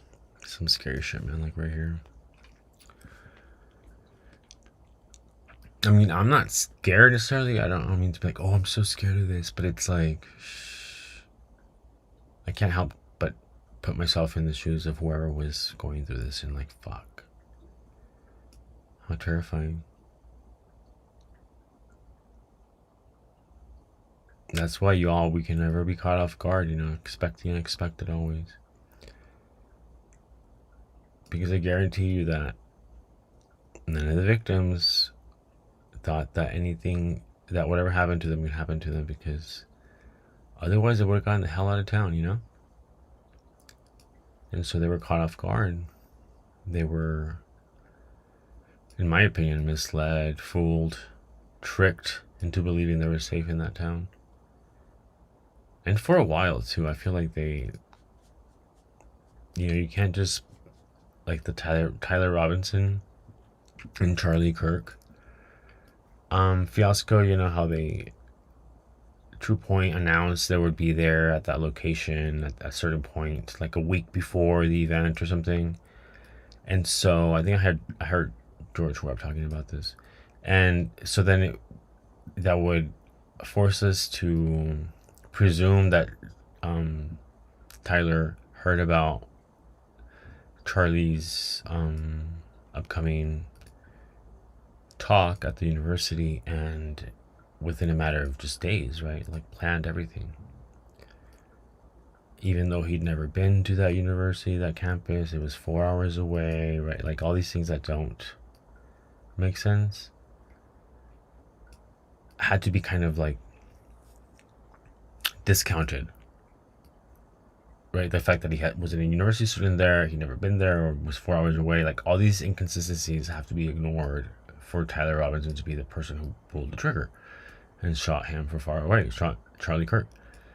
It's the same thing here, right? We're supposed to just discount that, Brian has dexterity issues, that none of the victim's DNA was found anywhere near him or on him.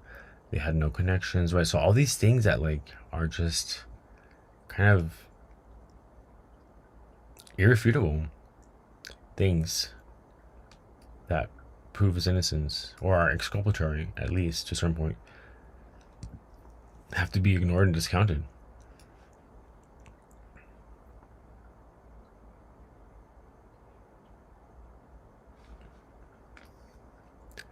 That looks like an angry person, kind of like a wannabe ninja right here. I kind of see, like, I was thinking this was kind of a sword, but it's not. But this is a person right here, definitely Are they stabbing them? Jeez Louise.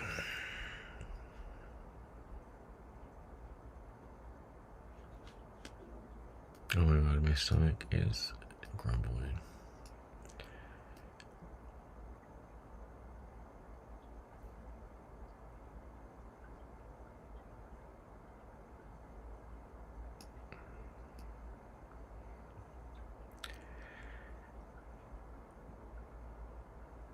Oh yeah, I forgot to tell you, don't forget to hit like, like, and subscribe or whatever. And okay, is Outcast live? Is he going live today?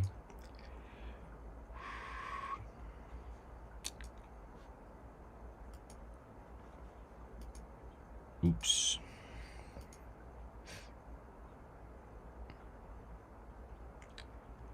JV from the food truck. Joe V.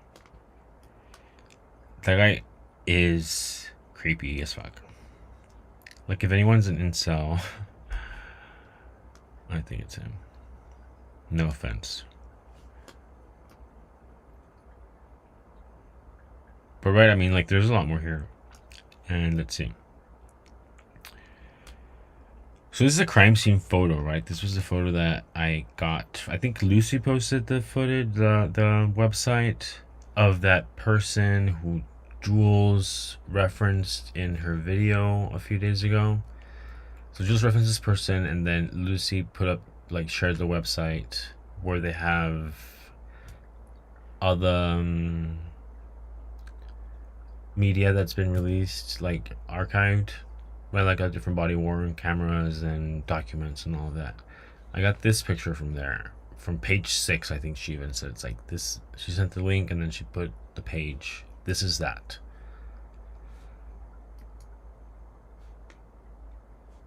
This is this image, which I had never even looked at until, I mean, I knew the photos were there, but I just didn't want to get too sidetracked. And then she shared that page and this link, and then I took the image. I just, downloaded it and started looking at it. And did a little bit of work on it, and this is what we got. And this is the same as this. And so it's pretty fucking wild, in my opinion, that this, which in and of itself is supposed to be represent something gruesome, right, and totally obscene, is in fact replete, literally replete,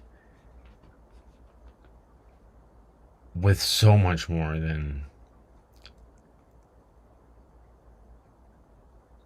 I mean, even I have a pretty, creative imagination. I'm a creative writer and things like that. Like I just like I make art and stuff like that. I'm a pretty creative person, I think, and I could have never in my life imagined any of this. So I guess I'm not that creative. Haha, joke's on you.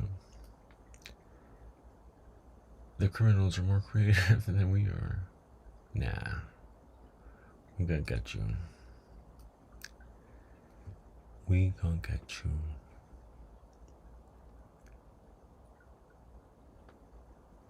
Yikes.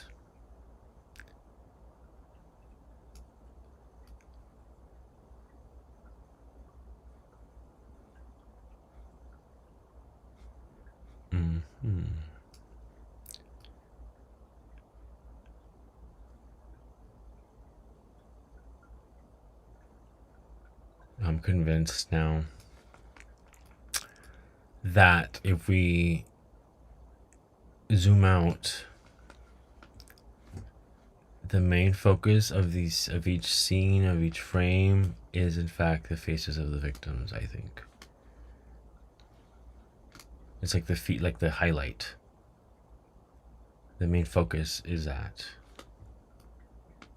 I think these are their faces, and then also overlaid with scenes or images depicting their bodies.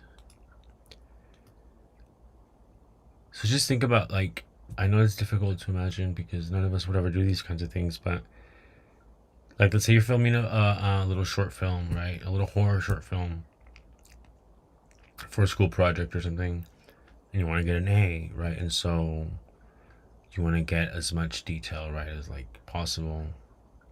And I think that's what happened here. Like, they have close-ups of their faces, maybe after the fact, like after all this stuff is everything they've done is done, and like they're closing in on the faces of their victims after the perps put in all the work, right? Like, oh, this is a before and kind of after. Like, this is them before and this is them after. Look at our handiwork. Honestly, that's the vibes I get from the way these things are depicted, and just the overall like feel of it. That's what I got. Like when you're making a documentary, right? It's like, oh, look, we're documenting. I don't even know what are some recent documentaries. Oh, well, the documentary is about this case, but that's like fiction actually, so it's not a documentary work.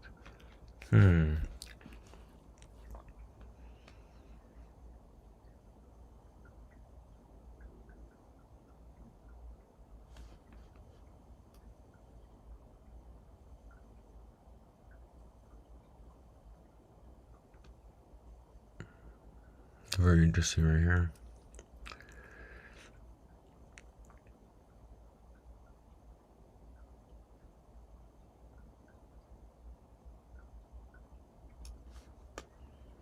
Let's see if we can recognize this.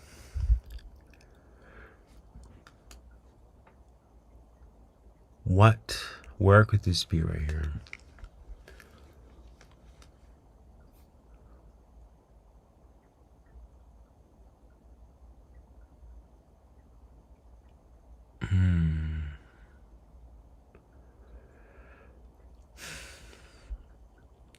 I think this might have been the scene where I saw them hiding, maybe.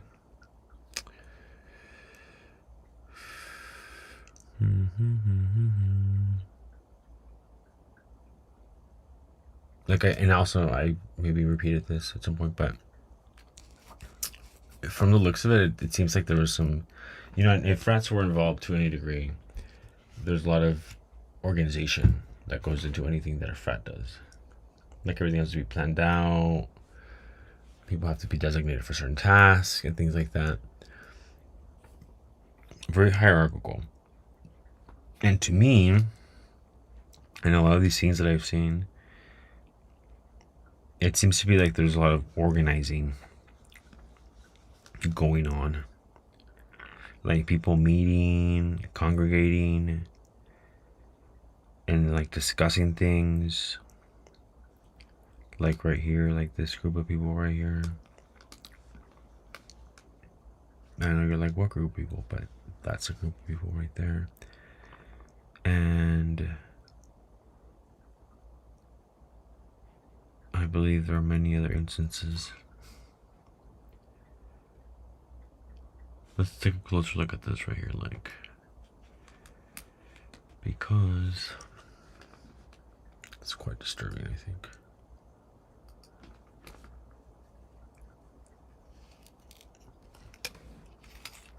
I'm gonna bite into my parasol.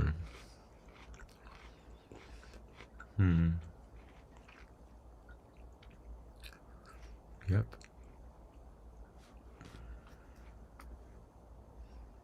Oh. A big kahuna right there.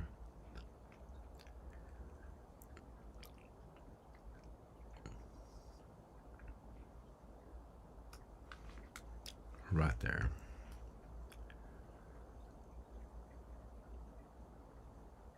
Yikes.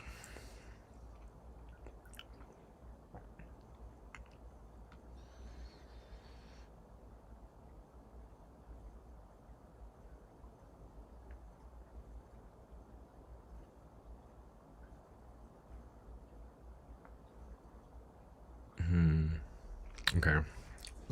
Well, I think I am going to put a stop to this right here. A little rest. I need to go get something to eat. And I'm going to check in with the chat. Everybody's here. Oh, hey. Yeah, Unspeakable War for sure. Totally ritualistic. I mean, if this wasn't, if this didn't, none of this happened under such, none of this happened, these would be some pretty interesting images. Like, beyond what any one person could create independently. Because this, again, was not the work of any one single person. It was a collective effort. Kind of like us doing all of this is a collective effort as well, right? It's our team against our team, basically, at this point in time. The lines have been drawn. And we have to pick a side. Although I think if you're like a genuine person who does not share feelings of animosity for others, or does not have feelings of animosity for others, it's easy to pick a side. It's not really a choice.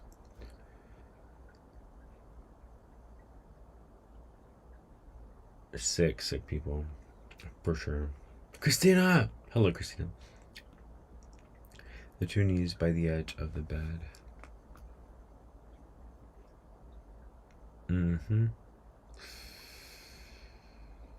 I just see like a person right there, like a face, right? And another one over here. Oof. This is also convoluted on purpose.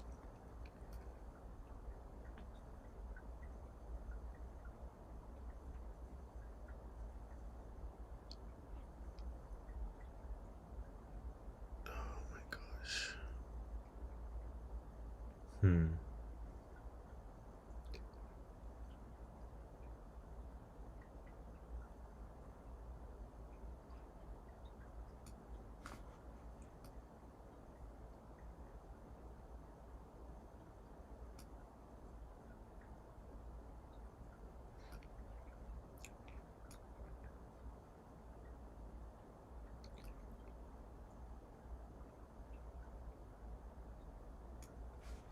Let's bring the brilliance up a little bit.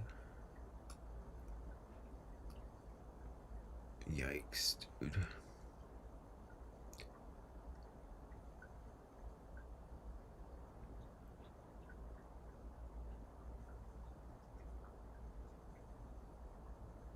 So macabre, dude. Like, what is this? Who is that? Do you see that? It's like a person right there, like standing over someone.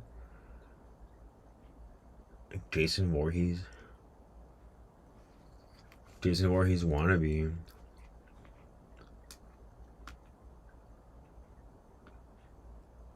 All these people are wannabes, I think. I mean, think of why someone would commit such vicious crimes, right? I think one of the people that Outcast played yesterday in one of the videos was crazy, paid for psychological professionals or whatever. They're talking about fantasy, about Brian having all these fantasies, and they are correct in that the sadist, whoever committed these crimes, is a sadist who is vicariously reliving all these perverse fantasies. And what I was saying is that something like this, it's not a crime of passion in the sense that like someone was incensed in the moment and then was carried away by their passion to commit this crime. No, this was like a diligent, kind of compulsive, very methodical, very fixated on recreating a specific kind of fantasy that they had in their heads regarding the ritual, this ritualistic act of violence. Right? So I think that's like It's an act of violence that is an act of violence the likes of which the violence an act of violence in which the violence surpasses the limits of what needed to be done for it to be merely a crime of passion. Because when you're in a crime of passion, it's like you're impassioned by the moment, and the moment that um, that feeling kind of passes,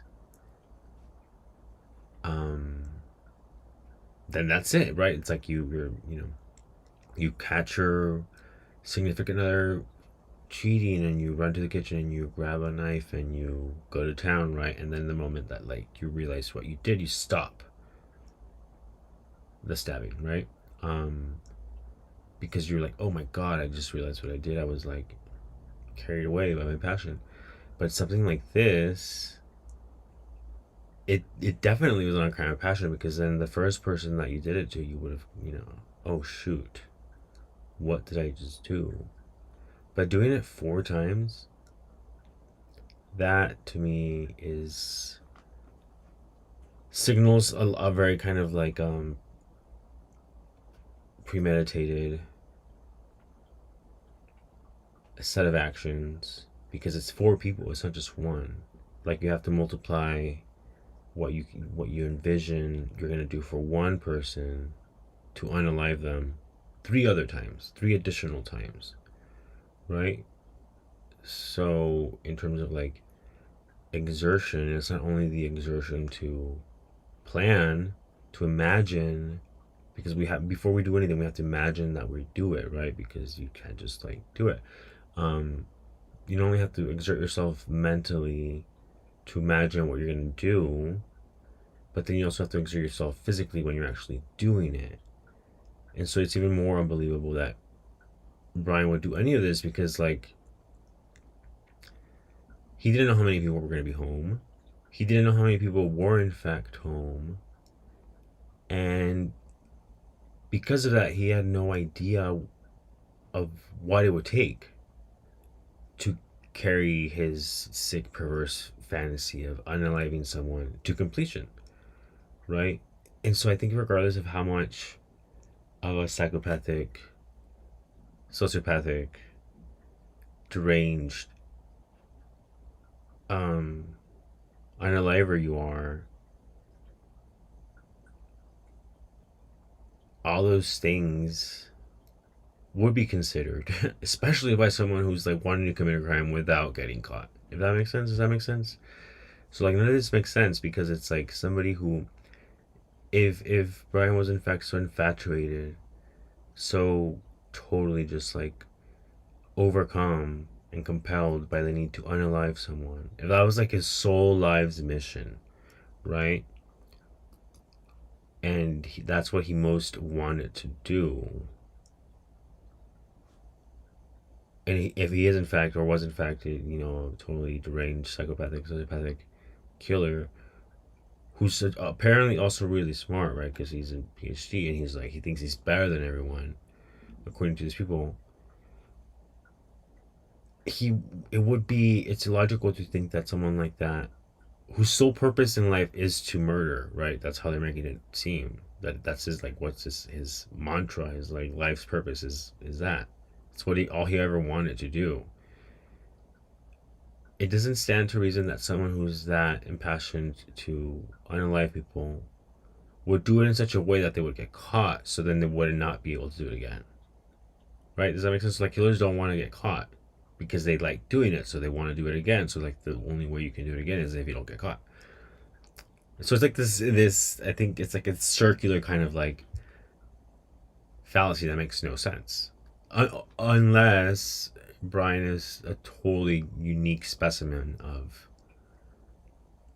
criminal, the likes of which we have never seen before. Right? Someone who just kind of like 3-Eye Atlas.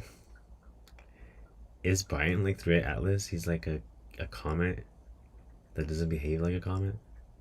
He's like a killer who doesn't behave like a killer. Like, he's never once spoken up in court. Nobody remembers or recounts any specific acts of violence. I mean, he has in fact never been charged with any acts of violence, right? He has no history, no record. He's just totally just like a three-eyed atlas. He's very special. He should be studied.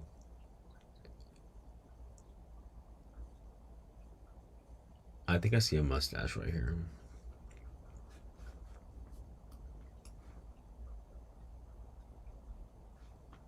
Again, it's crazy the Monet effect, how you can see things clearly from further away. Because you're further away. Yep. I see it. I see a face, I see a body, I see a body right here being held. Perhaps arms are up here, right? Arms above the head, tied right there. Someone's holding the middle of the body right there.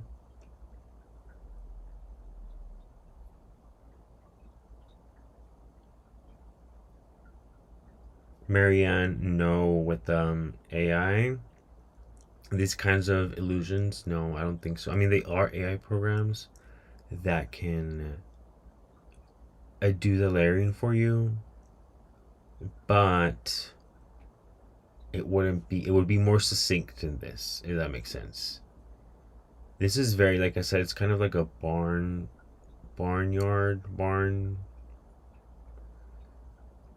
like a real kind of, it's like a, not a very technologically advanced, adept way of doing all of this, because doing so would create a very obviously fabricated, forfeited, or what is it called, like a fraudulent. It would create a very obviously fraudulent copy of the footage, because there would be all these additional layers of data and information in the metadata, in the actual like data of the video footage.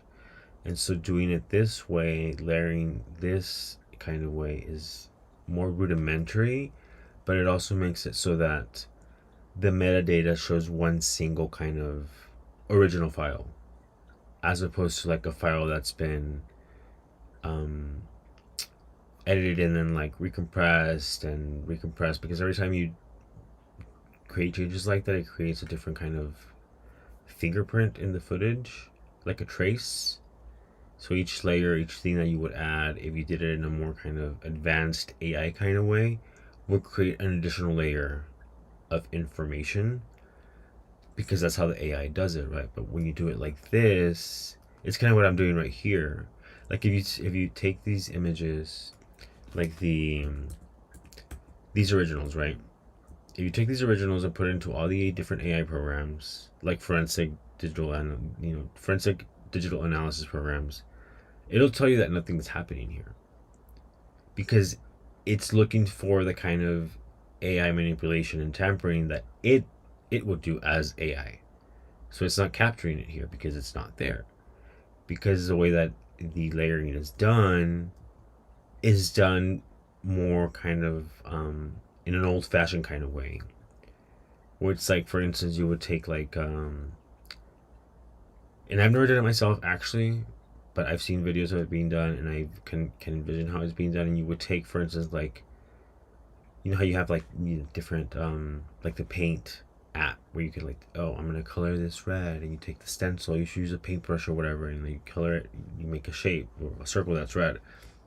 Well, with this, I imagine, and I've seen, I think, that you would take like your cleanup, right? Like you would, oh, I'm gonna clean up this area, and then you choose your stencil, your brush, whatever, your pencil, and then instead of picking a color, like, oh, I'm gonna say hello in red, you would, instead of picking a color, you would pick as the filler, you would pick the video, if that makes sense. Because you know how you can make, for instance, like in like, let me see, like in Keynote, and I'm very rudimentary also. This is how I make all this stuff. I mean, like the titles and shit that I make. So you could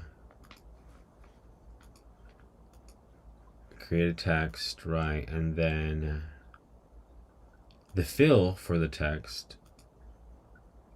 Oh, not that. I meant this. Here we go.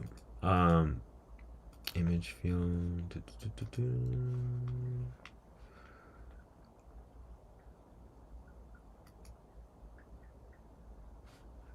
So we'll make that the image fill, right? But instead of picking an image, you could pick a video. Right, and so then whatever you're coloring in, or whatever you're trying to like obscure, oh my god, I can't do it. Will all be done with this, right? And so then instead of like it being like some kind of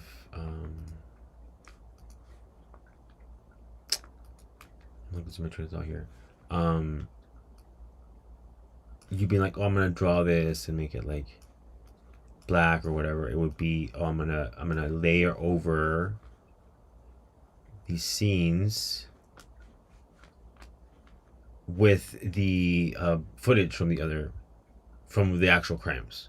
Hopefully that makes sense. I probably didn't explain it too well, but I think you can kind of like envision it. And so like here, I mean, we reached a point with this specific image where it's like nothing like what we were given, right? Because again, this is what we were given. And somehow hidden in this is this. And like the more you look at it, the more perverse it gets, in my opinion. Because you see all the different layers and you see all the different people that were involved and just the lanes that they went to make sure that this all went and played out the way that they imagined. It's pretty fucking evil.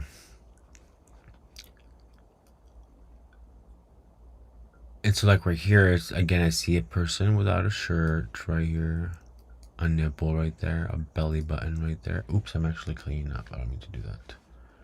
Reset. And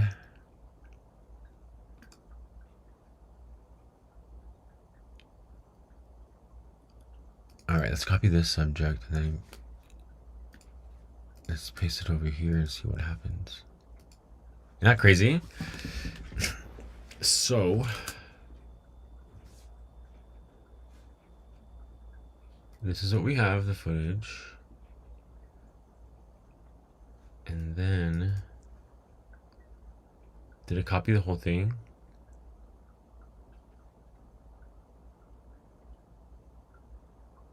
No, right, it just copied. It left out all of this.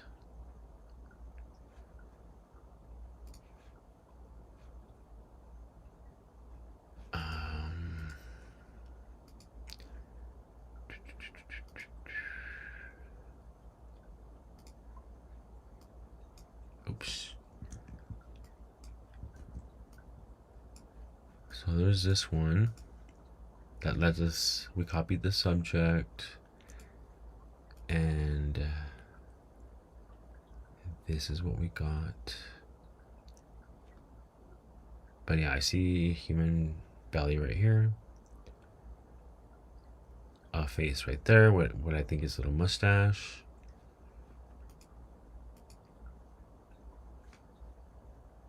And then maybe possibly the same human body right here that is here is also here. Potentially.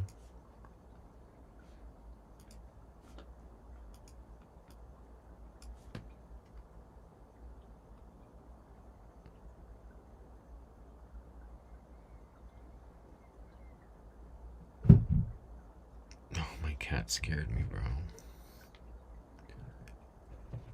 Sneaking up on me.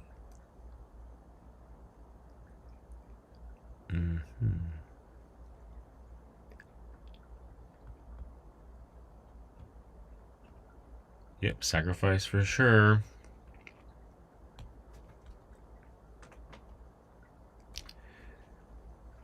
Oh, it totally is a secret society ritual sacrifice.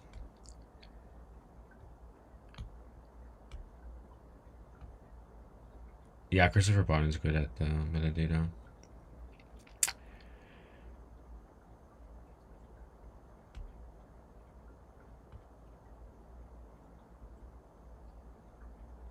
No, screenshots don't have the metadata. And even if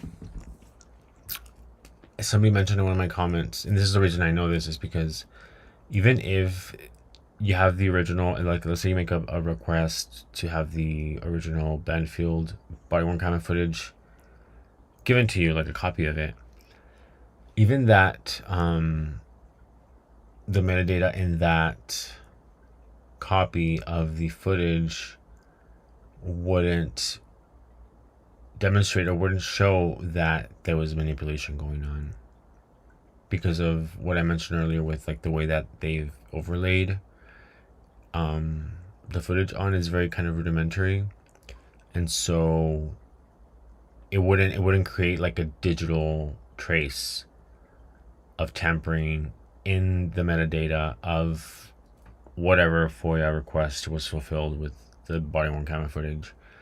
And even then, I actually saw a paper, because I was trying to do some research about that. I found a paper that talked about how even now with metadata, there are ways of creating fraudulent metadata that makes it so that even skilled forensic analysts aren't able to tell that the footage was tampered with the basic kind of tools. Like they would have to do a more deep level. See, like these are pecs right here, right? Do you see the pecs? Right there, like that's one nipple, that's another nipple over there.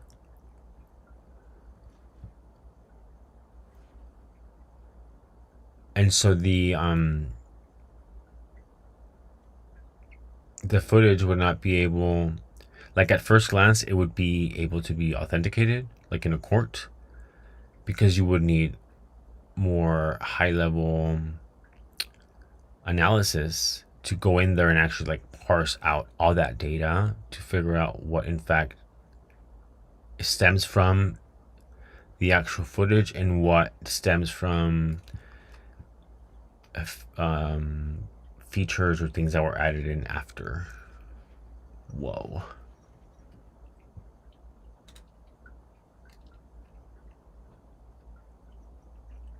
Right, but yeah, I definitely see some pecs here. And I think those are male pecs because of the shape of them. So who has big old pecs like that? Somebody who lifts for sure. That's not Hunter Johnson pecs for no reason. For no way. No way. That guy's skinny. This person right here, whoever pecs these are, it's a person who lifts weights.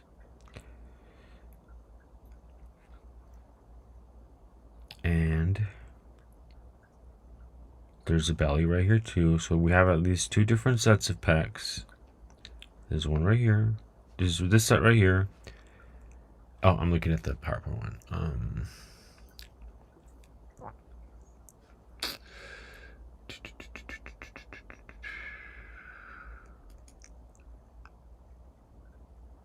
Oh, sorry, I got distracted.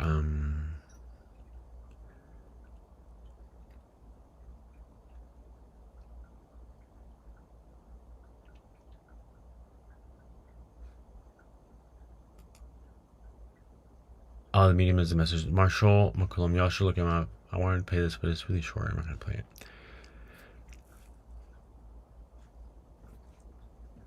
He talks about how, again, media and the truth, information, facts,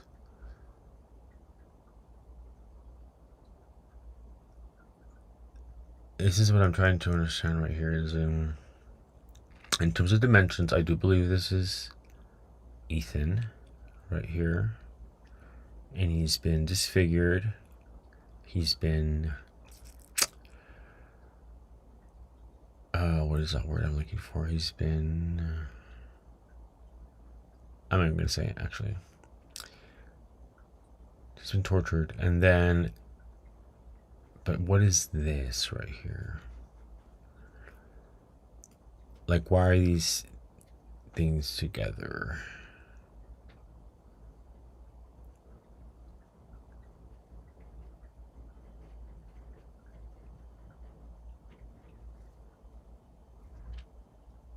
I think I understand.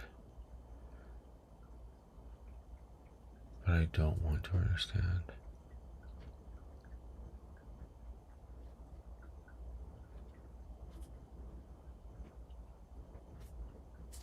Like, why are these people topless, right?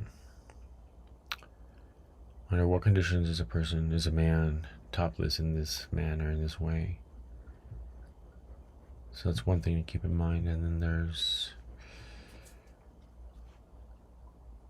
is that a puppy right there? Is that some kind of poodle? No. I look like a cute little poodle right there. You know those yappy ones?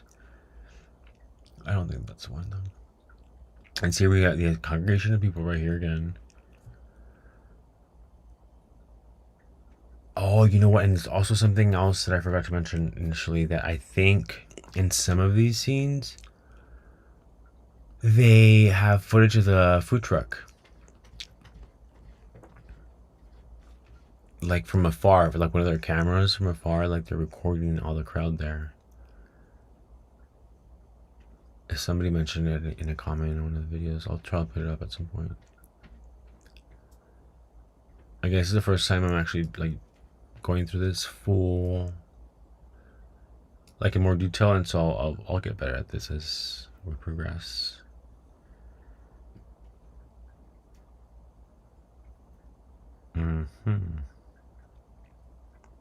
See, there's a person right here. See how we could bring him out a bit more.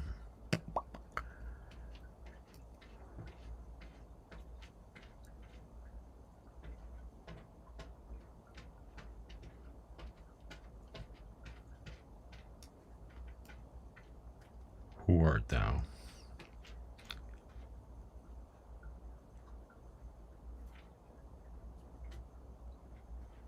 Okay. Okay. I think I really need to go get something to eat, guys, and take a little stretch. But thank you to everyone who stopped by. Y'all are amazing. Yeah, our brains aren't ready for this. I apologize. Yeah, he has an armor. You see that, right? The armor run is like totally. Again, I think that as we do this more often, we'll find a way of parsing through all the noise and all the BS. And I mean, honestly, I think that that's what it's going to take, a collective effort. And I think that we can do it. I'm going to find a way of putting all these images together somehow. And oh, wait. Some kind of. Do you see that right there? That to me seems like a house. From afar. Like these are windows.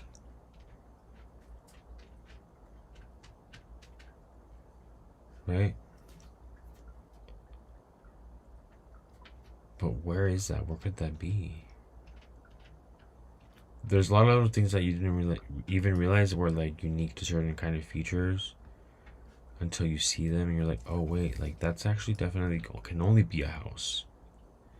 Right? And like this, like what the hell is going on right here? What is this? What could that be? A roof?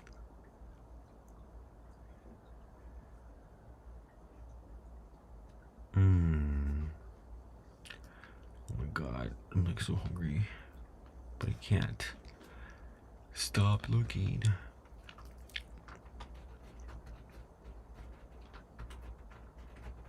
Okay. Well, we'll come back to this, friends. I will Oh, front of a boat, maybe. Oh my gosh, see, like, this is what I mean. Front of a boat. Is there a lake nearby? I mean, it could be. But why would there be a boat?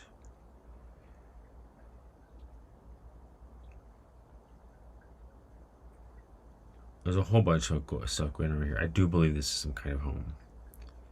Just from the placements of like these windows.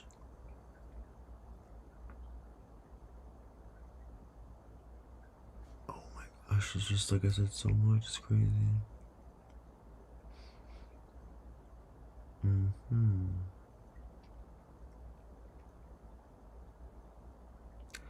Okay. Friends, well, thank you so much for joining. Oh, hey, Skullmachina. Yeah, I love you too. Thanks for watching. Yeah, deliberate layering. Definitely. Not just in the video footage that we've been given access to, but additionally, very, very surprisingly, also in the other photographic evidence that is part of the case. So everything is just replete and teeming with evidence. And like I said, that makes me feel like somebody on the inside is dropping all these clues, and maybe the people responsible don't even have a clue what's been put out to all of us from the very beginning. Or maybe they do. Maybe they're the ones who orchestrated all of this. But regardless, do you see that face right there too? He's not wearing a mask. That's for sure. Whoa. Well, thanks, buddy, for not putting on a mask. We might be able to... This guy over here, too, didn't put on a mask either.